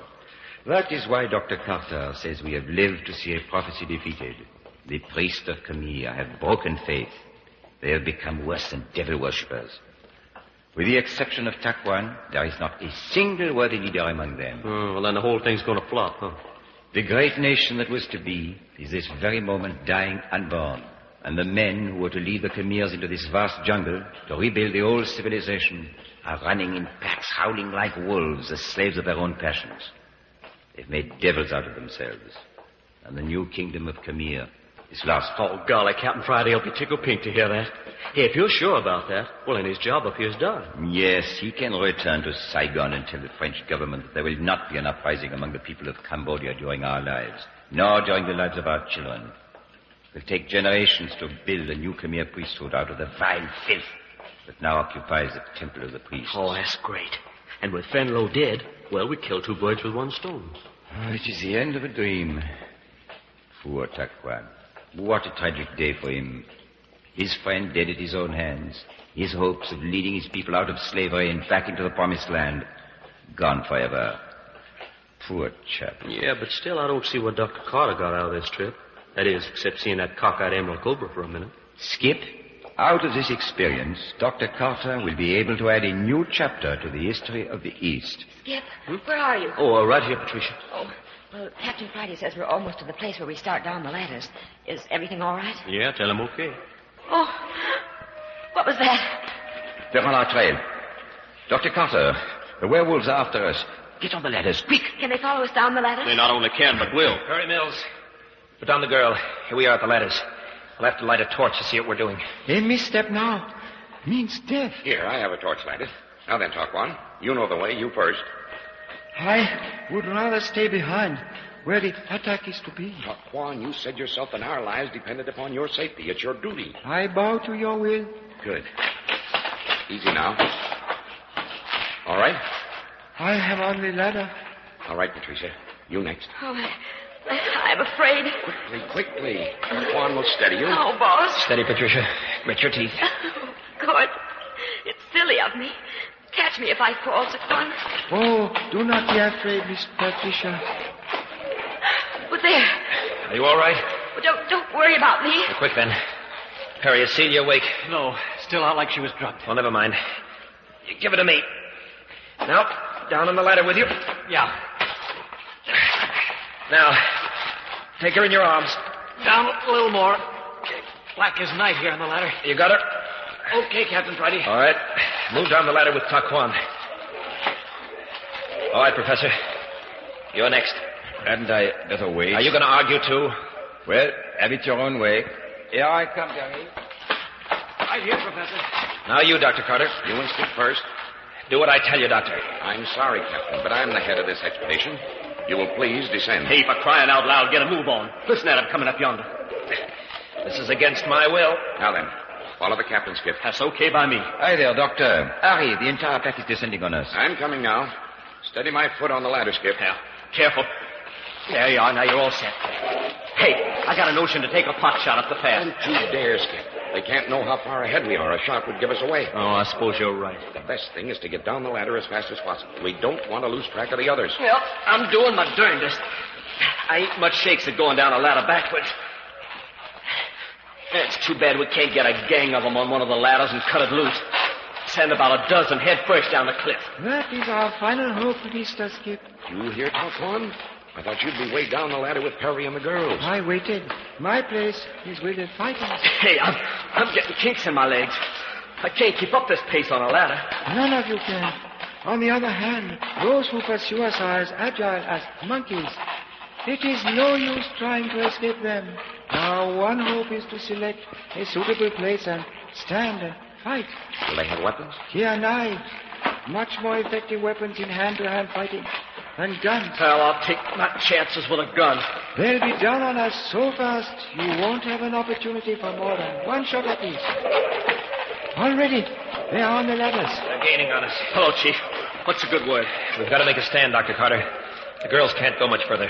I was afraid so. Hey, couldn't we tear loose one of the ladders above? That will stop them. As easily dislodge the mountain itself. These ladders are built on logs embedded in the granite walls of the mountain. Well, the ladder's only wide enough for two at a time. We can kill them as fast as they come. Oh, do not be optimistic, Captain. They do not climb down the ladder. They swarm. It's useless, Patricia. I can't carry Celia any further. Boss. Not so loud, Patricia. We're just behind you. Boss, we can't go on. Perry and I are finished. Well, that settles it. We'll fight here. The time has come then. Perry, take off your belt. Here's mine. Strap Celia to the ladder. We'll need every man for the fight. Okay. Patricia, can you hold her against the ladder a moment? Yes, I think so. There. Put the strap around under her arms, and you can kind of hold her. That'll ease the strain. Oh, boss, I'm so tired I could just let go and tumble down. Stop that kind of talk. I wonder how far it is. Oh, we can't be halfway down. It must be a couple of thousand feet. Well, if one was to fall, he'd roll clear to the bottom, I suppose. Yes. Remember, there's a bottomless chasm at the foot of the ladders. You'd go out of existence forever. Yeah. Oh, but they're getting close. Got your gun? Yes, of course. Now listen, Patricia. The worst comes to the worst. Save 2 cartridges. Oh, Perry. And don't let yourselves be taken by those priests. Oh, it's horrible. Promise. Yes, I promise. Perry, you get Celia tied. Come up the ladder beside Skip. I'm right with you. All right. Is everyone in position? Now, Dr. Carter and myself in front. Next down, Taquan and Professor Lebrun. Third row, Skip and Perry. Oh, look here, Captain. What is this? The last great roll call? Hey, looky, teacher. If you're planning to become an angel, you better start growing your wings in a hurry. You're going to need them if you leave the ladder suddenly. Hey, they're certainly taking their time in getting here. I thought they were right on top of us. It is the hollow echo that makes them seem so close. Well, bring them on and get it over with. Do not fret, my friend. They will be over only too soon. One last word. No one is to fire until I give the word. We can't take a chance of missing. When we know exactly where they are, Dr. Carter and I will fire. 2 shots apiece. We'll drop down against the ladder, and Taquan and the professor will fire. They'll hug the ladder, and Perry and Skip will fire 2 shots, and that'll leave us plenty of cartridges for hand-to-hand work. You Gotcha, understand? Chief. Okay. And Patricia? Yes, boss. I'm sorry I haven't time to come down here. Don't lose your nerve. Oh, all right. Good luck, boss. Here they come. Are you ready, Doctor? Ready, Captain. Wasn't so blasted dark. But there they are. Let them have it. Down, Doctor, down. I'll let them duck one, old son. Out of the way, you guys. Give it to him, Perry. You bet.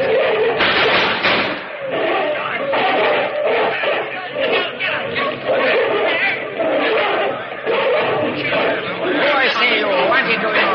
Well, there it is. Too bad. You or me. We've driven them off. They're running back up the ladder. Oh, I see, Captain. There's a fight going on up ahead. Who is it? I hear it. But I can't see. Is that you, Skip? No. Oh, here I am. You still here, Perry? Right alongside. Where's Taquan? Taquan! Taquan! Doesn't answer. Where's Dr. Carter? Doctor! Doctor! Hey, maybe they're both in it. Captain, give me a hand. Quick! The doctor, grab him!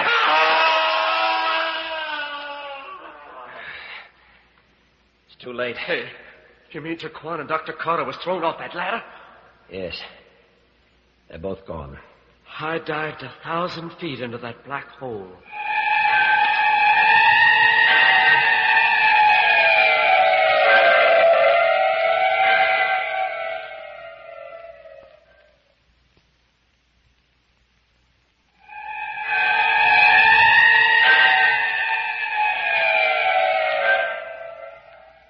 Dr. Howard Carter has led his final expedition into the mysteries of the past.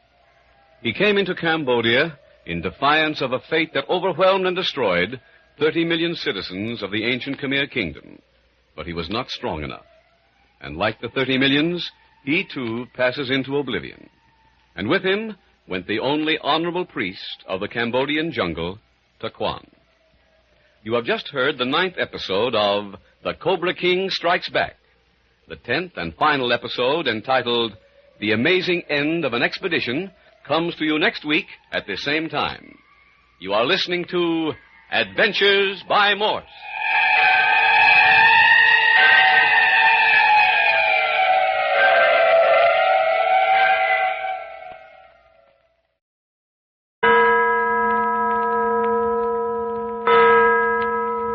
Adventures by Morse. Carlton E. Morse presents The Cobra King Strikes Back, featuring Captain Friday. If you like high adventure, come with me. If you like the stealth of intrigue, come with me. If you like blood and thunder, come with me.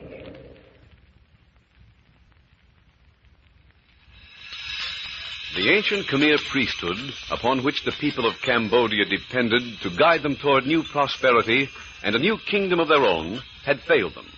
The combined parties of Dr. Carter and Captain Friday had found them not strange, wise mystics, but rather degenerate beasts, practicing every sort of abomination in the guise of werewolves.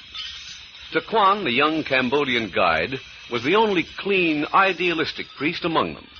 And once he had discovered the state of affairs in the temple of the priests, he endeavored to take his American friends out of danger. But here's Captain Friday to tell you. Well, we slipped from the temple down into the bowels of the hollow mountain, through which we'd gained entrance to the temple in the first place. But the priests missed us, and like a pack of wolves, took up the savage chase. They caught up with us as we were descending the first half-mile of ladders that clung to the side of this bottomless subterranean chasm. And in the battle that followed, Dr. Carter and our Khmer student friend, Taquan, were plunged to their deaths. But we'd driven off the mad priests. Now we've completed the trip to the bottom of the chasm. We're in the tunnel-like entrance chamber that lay just behind the great falls, whose rushing torrent curtains the mountains of the cavern and cuts us off from the jungle outside. Now, Patricia, there's no use crying. We're safely down. No more ladders to climb. I saw him die. I saw Dr. Carter die. He reached out his hand for me to save him as he plunged past me. Patricia, men die every day. Death didn't come hard to Dr. Carter. It came the way he wanted it. In action. Trying to help humanity. Can you say anything, Professor Lebrun? I can't stop her. Oh, let her cry it out, Captain. It's nervous reaction. That and extreme fatigue. She'll soon cry herself to sleep. Oh, what about Celia? She's worn herself out. We made a bed for her with Perry's and Skip's coats. Give me yours, and with mine we can make Patricia quite comfortable. Good. All right now, Patricia. Lie down and let me cover you over. There. That's better. Now then, just try to relax. We won't be far away. Come on away, Captain, and she'll sleep. I left Perry and Skip around the corner with a torch. We can talk there without disturbing the girls. Well, we've got to decide our next move right now, Lebrun. We haven't any food Hey, and... I was just coming to see what was up. Nothing's up, Skip. Just quieting Patricia's all. Yeah?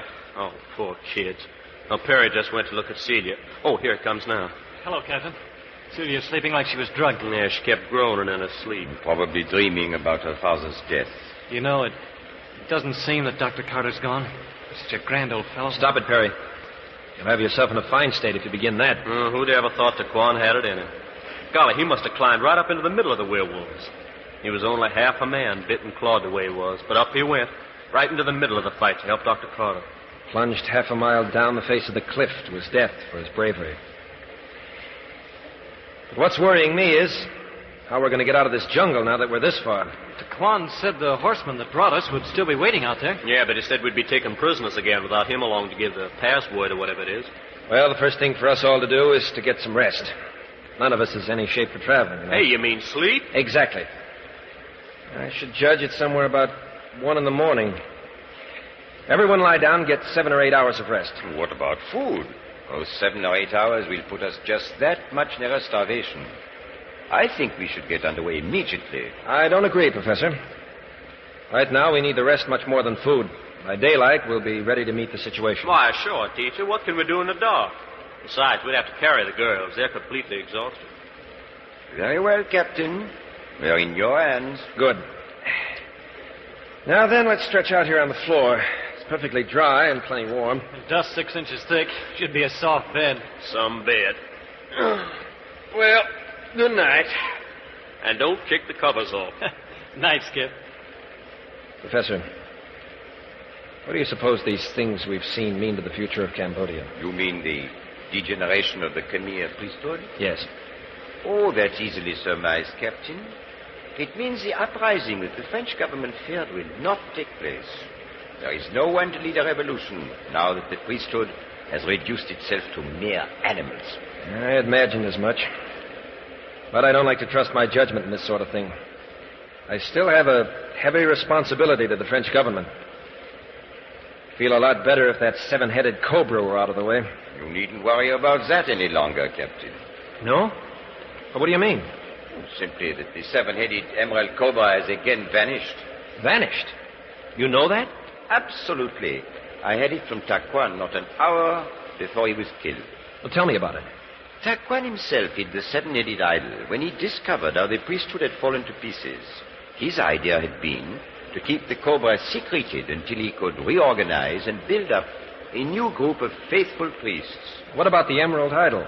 Taquan gave me to understand that no one will ever know what has become of it. Perhaps, in centuries to come, some faithful one will uncover it. Perhaps when a new priesthood has grown up, and Cambodia is a second time ready for the establishment of a new Khmer Empire. Then I can safely return to Saigon and report that my work is done, huh? That Fenlo the killer is dead, and the Cambodian uprising crushed. I think your conscience is clear, Captain. Good. Well, I'll take my 7 hours of rest more easily now, Lebrun. Good night, Captain. Safely return to Saigon. I wonder if any of us will do that.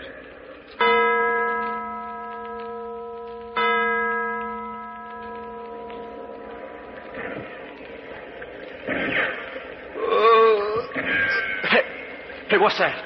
Captain Friday. Captain. You call, Skip? Hey, listen. Listen to them firearms.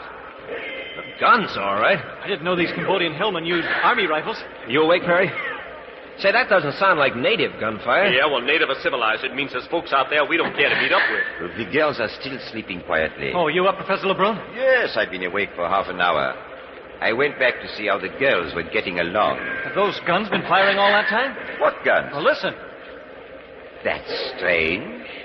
I never expected to hear that sound 200 miles deep in the jungle. Well, strange we'd be able to hear gunfire like that when there's a roaring curtain of water over the mouth of this cave. Oh, it's quite plausible. This far back in the cave, Captain. But as soon as we approach the waterfall, every other sound will be killed. Yeah? Well, what do you say we hike down to the mouth of the cabin and see what we can see through the waterfall? I'm game. No one can see us through the water. That's a good idea. But, one of us better remain here. The girls should awaken and find no one around. Oh, yeah? Well, say now, look here, I've had enough excitement to last me. I'll stay. Well, say, I mean... look here, Skip. I know you want to go, and I'll let me stay. Oh, go on, Perry. No, really, Skip. I mean it. I'd rather stay. Yeah, well, so would I. So what do you think of that? My, what a couple of ardent knights. Why don't you both stay? Oh, for the love of Pete. That's just as well. Both of you stay. Professor and I will go down and look over the situation. Oh, well, come on then, Perry. You know, Captain, our young men have suddenly become very conscious of their duty to the young ladies. Hey, what was that last crack? Oh, never mind, Skip. How long? Just a minute. Now, what's eating you? You've been making sheep eyes in a certain direction ever since we got started on this trip. What's it to you? Maybe nothing and maybe a whole lot. Well, what are you going to do about it? Hey, listen, fella, you trying to get tough with me? Listen, Skip, you may be a tough detective back in San Francisco, but out in this jungle, you're nothing. At least to me, you're not. Oh, yeah? Well, I can hit just as hard here in Cambodia as I could in SF. And if you don't think so, maybe you want to try one on for size. You think I'm going to stand around twiddling my thumbs while you make a play for Patricia? You're crazy. Yeah. What? I say if you think Hey, wait a minute. Did you say Patricia? You heard me. Hey, take it easy. We're all mixed up here. Wait a minute now. Let's get this thing straight. But you mean to say you're in love with the chief secretary? Well, who in Sam Hill did you think? Oh, golly, Perry, that's great. Congratulations, boy. What's so funny? You think I don't mean it? Forget it. Hey, I thought you was falling for Celia. Celia? Why, sure. Hey, I ain't got anything against you. Come on, let's shake and forget about this argument, huh? You mean you aren't in love with Patricia? No, of course I ain't. Well, I'll be. Sure, I'll shake. Say, we're a pair of boobies, huh? Friday? Boss, where are you? Where is everyone? Oh, look at there. Now, we've gone and woke up the girls. Oh, come on. Let's get to them before they think we've deserted them or something. Professor Lebrun. Harry. Where is everyone? We're coming. Everything's all right. Oh, there you are. Gee, for a minute, I couldn't make out what happened. It's so weird and dark with only the reed torches. Well, both Perry and I are standing by. Oh, hello, Celia. You out of bed? Oh, I guess so. I'm still so groggy I can hardly think straight. Where's Captain Friday and the professor? Hey, listen. You hear that? Guns, rifles. Army rifles. So who is it? Well, Captain Friday and the professor have gone down to the waterfalls to have a look. Oh, don't get up, Patricia. Lie there and rest until they get back. Well, I feel like my old self since that sleep, except that I'm awfully empty. Hey, Celia. How about you and me taking a walk down the tunnel a ways? Why, of course. Yeah, I want to show you what a pig pen we slept in last night. Why did Skip take Celia away, Perry? Why, I think he had something to tell her. Oh? Celia's a sweet child. Uh-huh. I think so, too. Patricia. Hmm? Patricia, have you ever been in love? Why, yes. You have? Of course. Seemed an awfully long time until it came to me. You see, I'm almost 22, and I thought sometimes I'd never fall in love. But now that it's here, I'm glad I waited. I think I'd lay right down here and die if anything should happen to spoil it. Gee, Why did you ask, Perry? Well,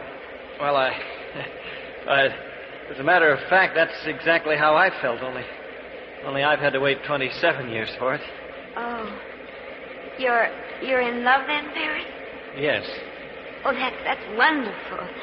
With whom? I'll tell you if you'll tell me. Why, well, all right. It's with you, Patricia. Oh? And you? Oh, don't be silly, Perry. Who else could it be but you? What? Honestly? Honestly, Patricia? You mean it? Hey, now sit up, Patricia. How can a man do the right thing when a girl's curled up like a kitten?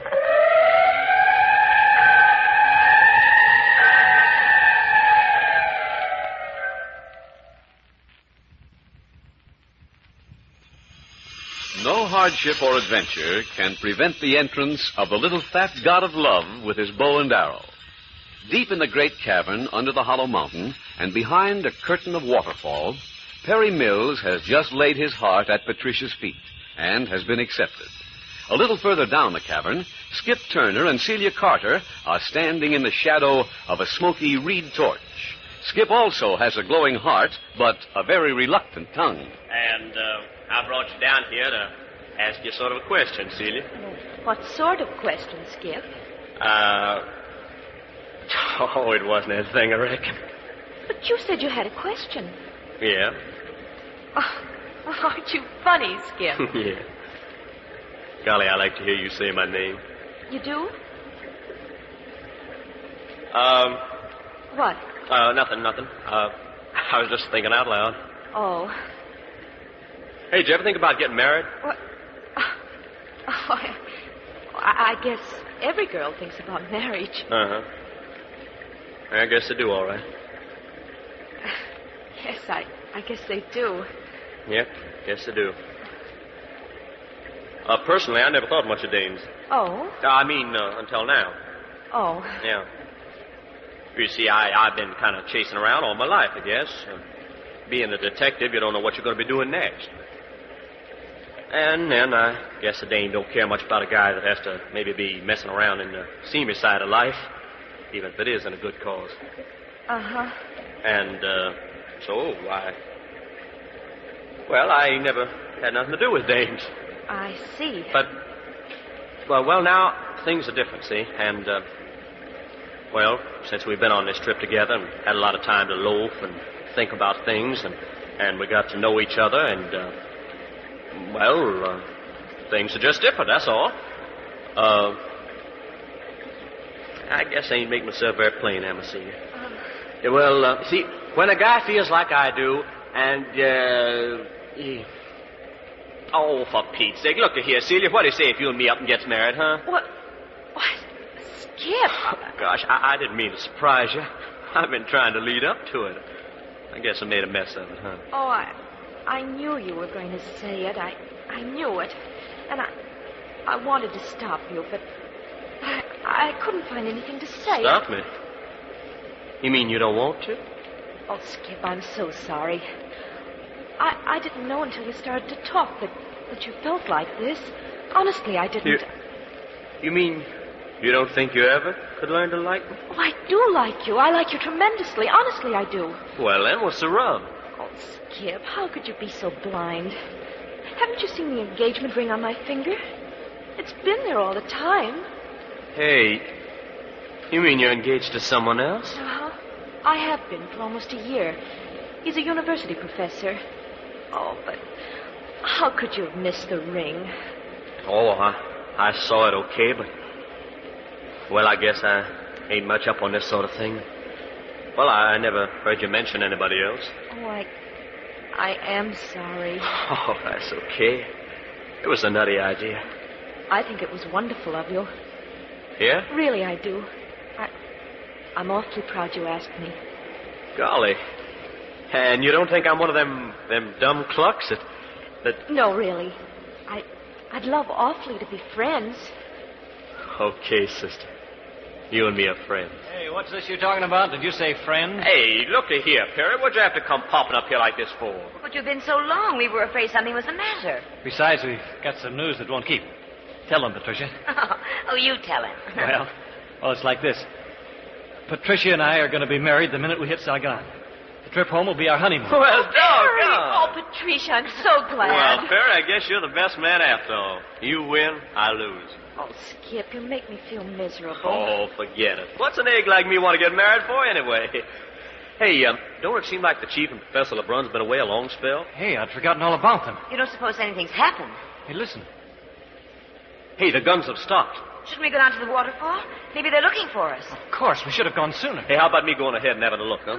Let's all go. I don't want to be separated. Of course we'll go together. Well, I don't know about that now. Well, of course we will.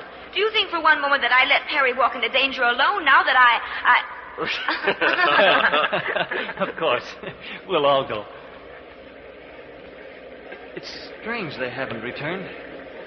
They might know that we'd be worried. Yeah, that's what makes me think they're on a mess. Oh, please don't say that. I couldn't bear it if anything should happen to another one of us. We're getting near to the entrance. The sound of the falls is increasing.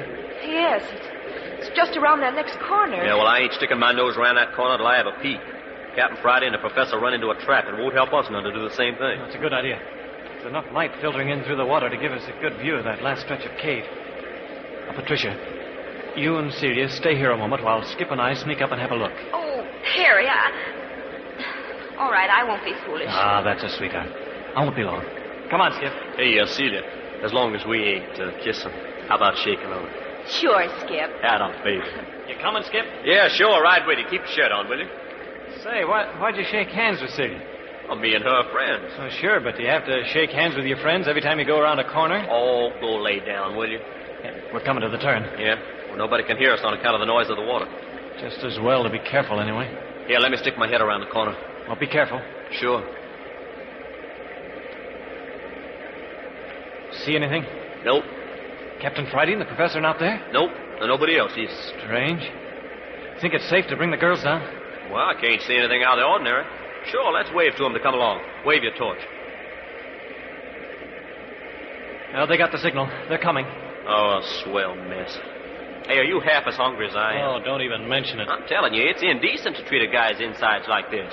How can a fellow expect his stomach to have any respect for him when it don't even give it an even break? You'll have to answer that for yourself. It's all right, Patricia. Oh, well, what about the boss and Professor Lebrun? Are they all right? Well, not in sight. There's no one in the cave ahead of us. We're safe enough. Then are we going down to the entrance? Well, might as well, don't you think, Skip? Yeah, might as well. You know, Skip, you and I are going to get good and wet before we get through with this. Now, you mean wading out around the falls? Yes, carrying the girls. Yeah, well, I sure wish we had some of them giant human pack horses that carried us behind the falls coming in. Hey, look out! Run! Let me go! Loosen me! Perry! Perry! They got me too, Patricia. Hey, you big ape, quit choking me. Get your hand off my throat. Don't fight, Patricia. It's no use. Don't fight. What are they going to do with us? What are they doing with us? Well, Skip, I hope you're satisfied. Yeah, what do you mean? You asked for some of those giant Cambodians to carry us, didn't you? Well, you got them. Yeah, well, how'd I know this was a place where wishes come true? They're taking us under the waterfall. They're taking us under the falls.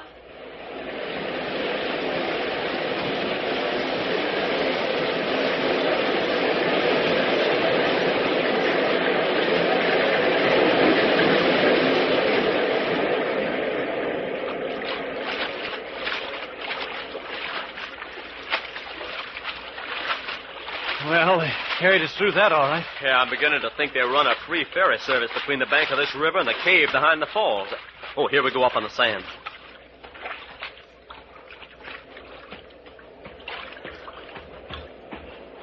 Oh, looks like they're going to put us down. Yep. Oh, there. My, I'm glad they put us down. My carrier never has had a bath. I'm sure of it. Yeah, mine was strong, too. I couldn't move a muscle when he got a grip on me. Well, now what? Uh-oh. They're motioning us to follow them. Just as tongue-tied as ever. Hey, shall we try to make a break for it? Oh, we wouldn't have a chance. Even if we did get away, what good would it do us with 200 or 300 miles of jungle between us and civilization? Yeah, I suppose so. Hey there, big boy, don't push. We're coming. Well, there's one consolation. Probably we'll be with Captain Friday and the professor soon. Hey, listen. Drums. First Army rifles, now drums. Oh, boy, when I tell all the boys in San Francisco what I've been through this last couple of weeks, their eyes will bug out a foot. Oh, San Francisco. Oh, I wonder if we'll ever see it again.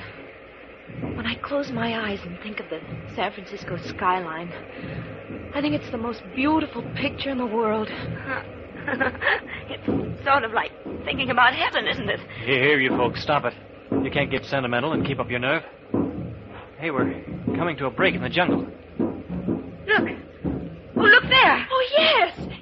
French territorials. Look, French soldiers. Hey, you mean they come to rescue us? I don't know, but there they are. You can see them, hundreds of them. Look, tents and everything. Oh, there's Captain Friday. Boss, are you all right? And there's Professor LeBrun. Hey, look, Perry. These guards of ours don't seem to be the least bit scared of them French soldiers. Why, it seems kind of funny. There's something queer, all right. Oh, let's wait here. Patricia's coming with Professor LeBrun and the captain. Well. So you're a prisoner again, Skip. Getting to be quite an habit, isn't it? Oh, hey, look here, teacher. Lay off the comedy, will you?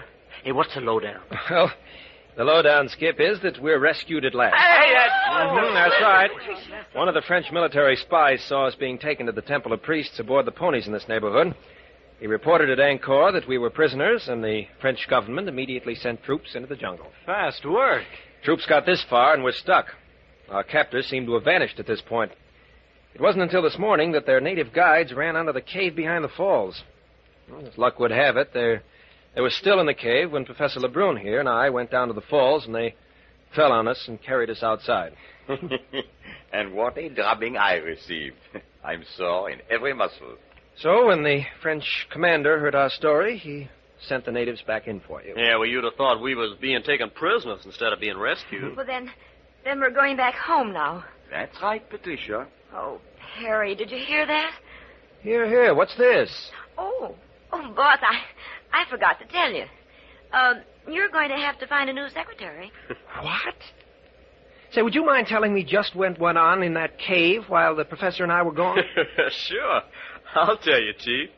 You see, Perry here put the third degree on Patricia, and he got a yes for an answer. And you? Who, me? Oh, I had my usual luck. You know, Chief, I never was good at getting the right answer when a dame was mixed up in the case.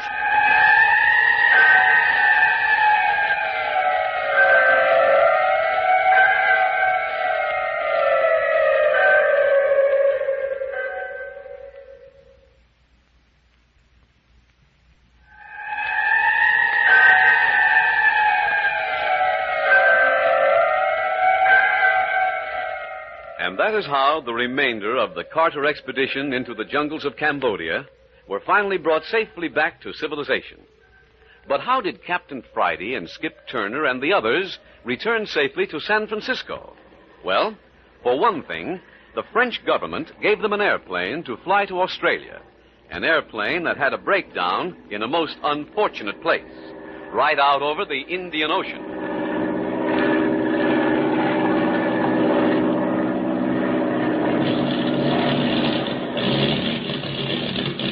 Hear that, Skip? We've got motor trouble. Hey, you mean this airplane's going to let us down in the middle of the Indian Ocean? Can't keep her up much longer.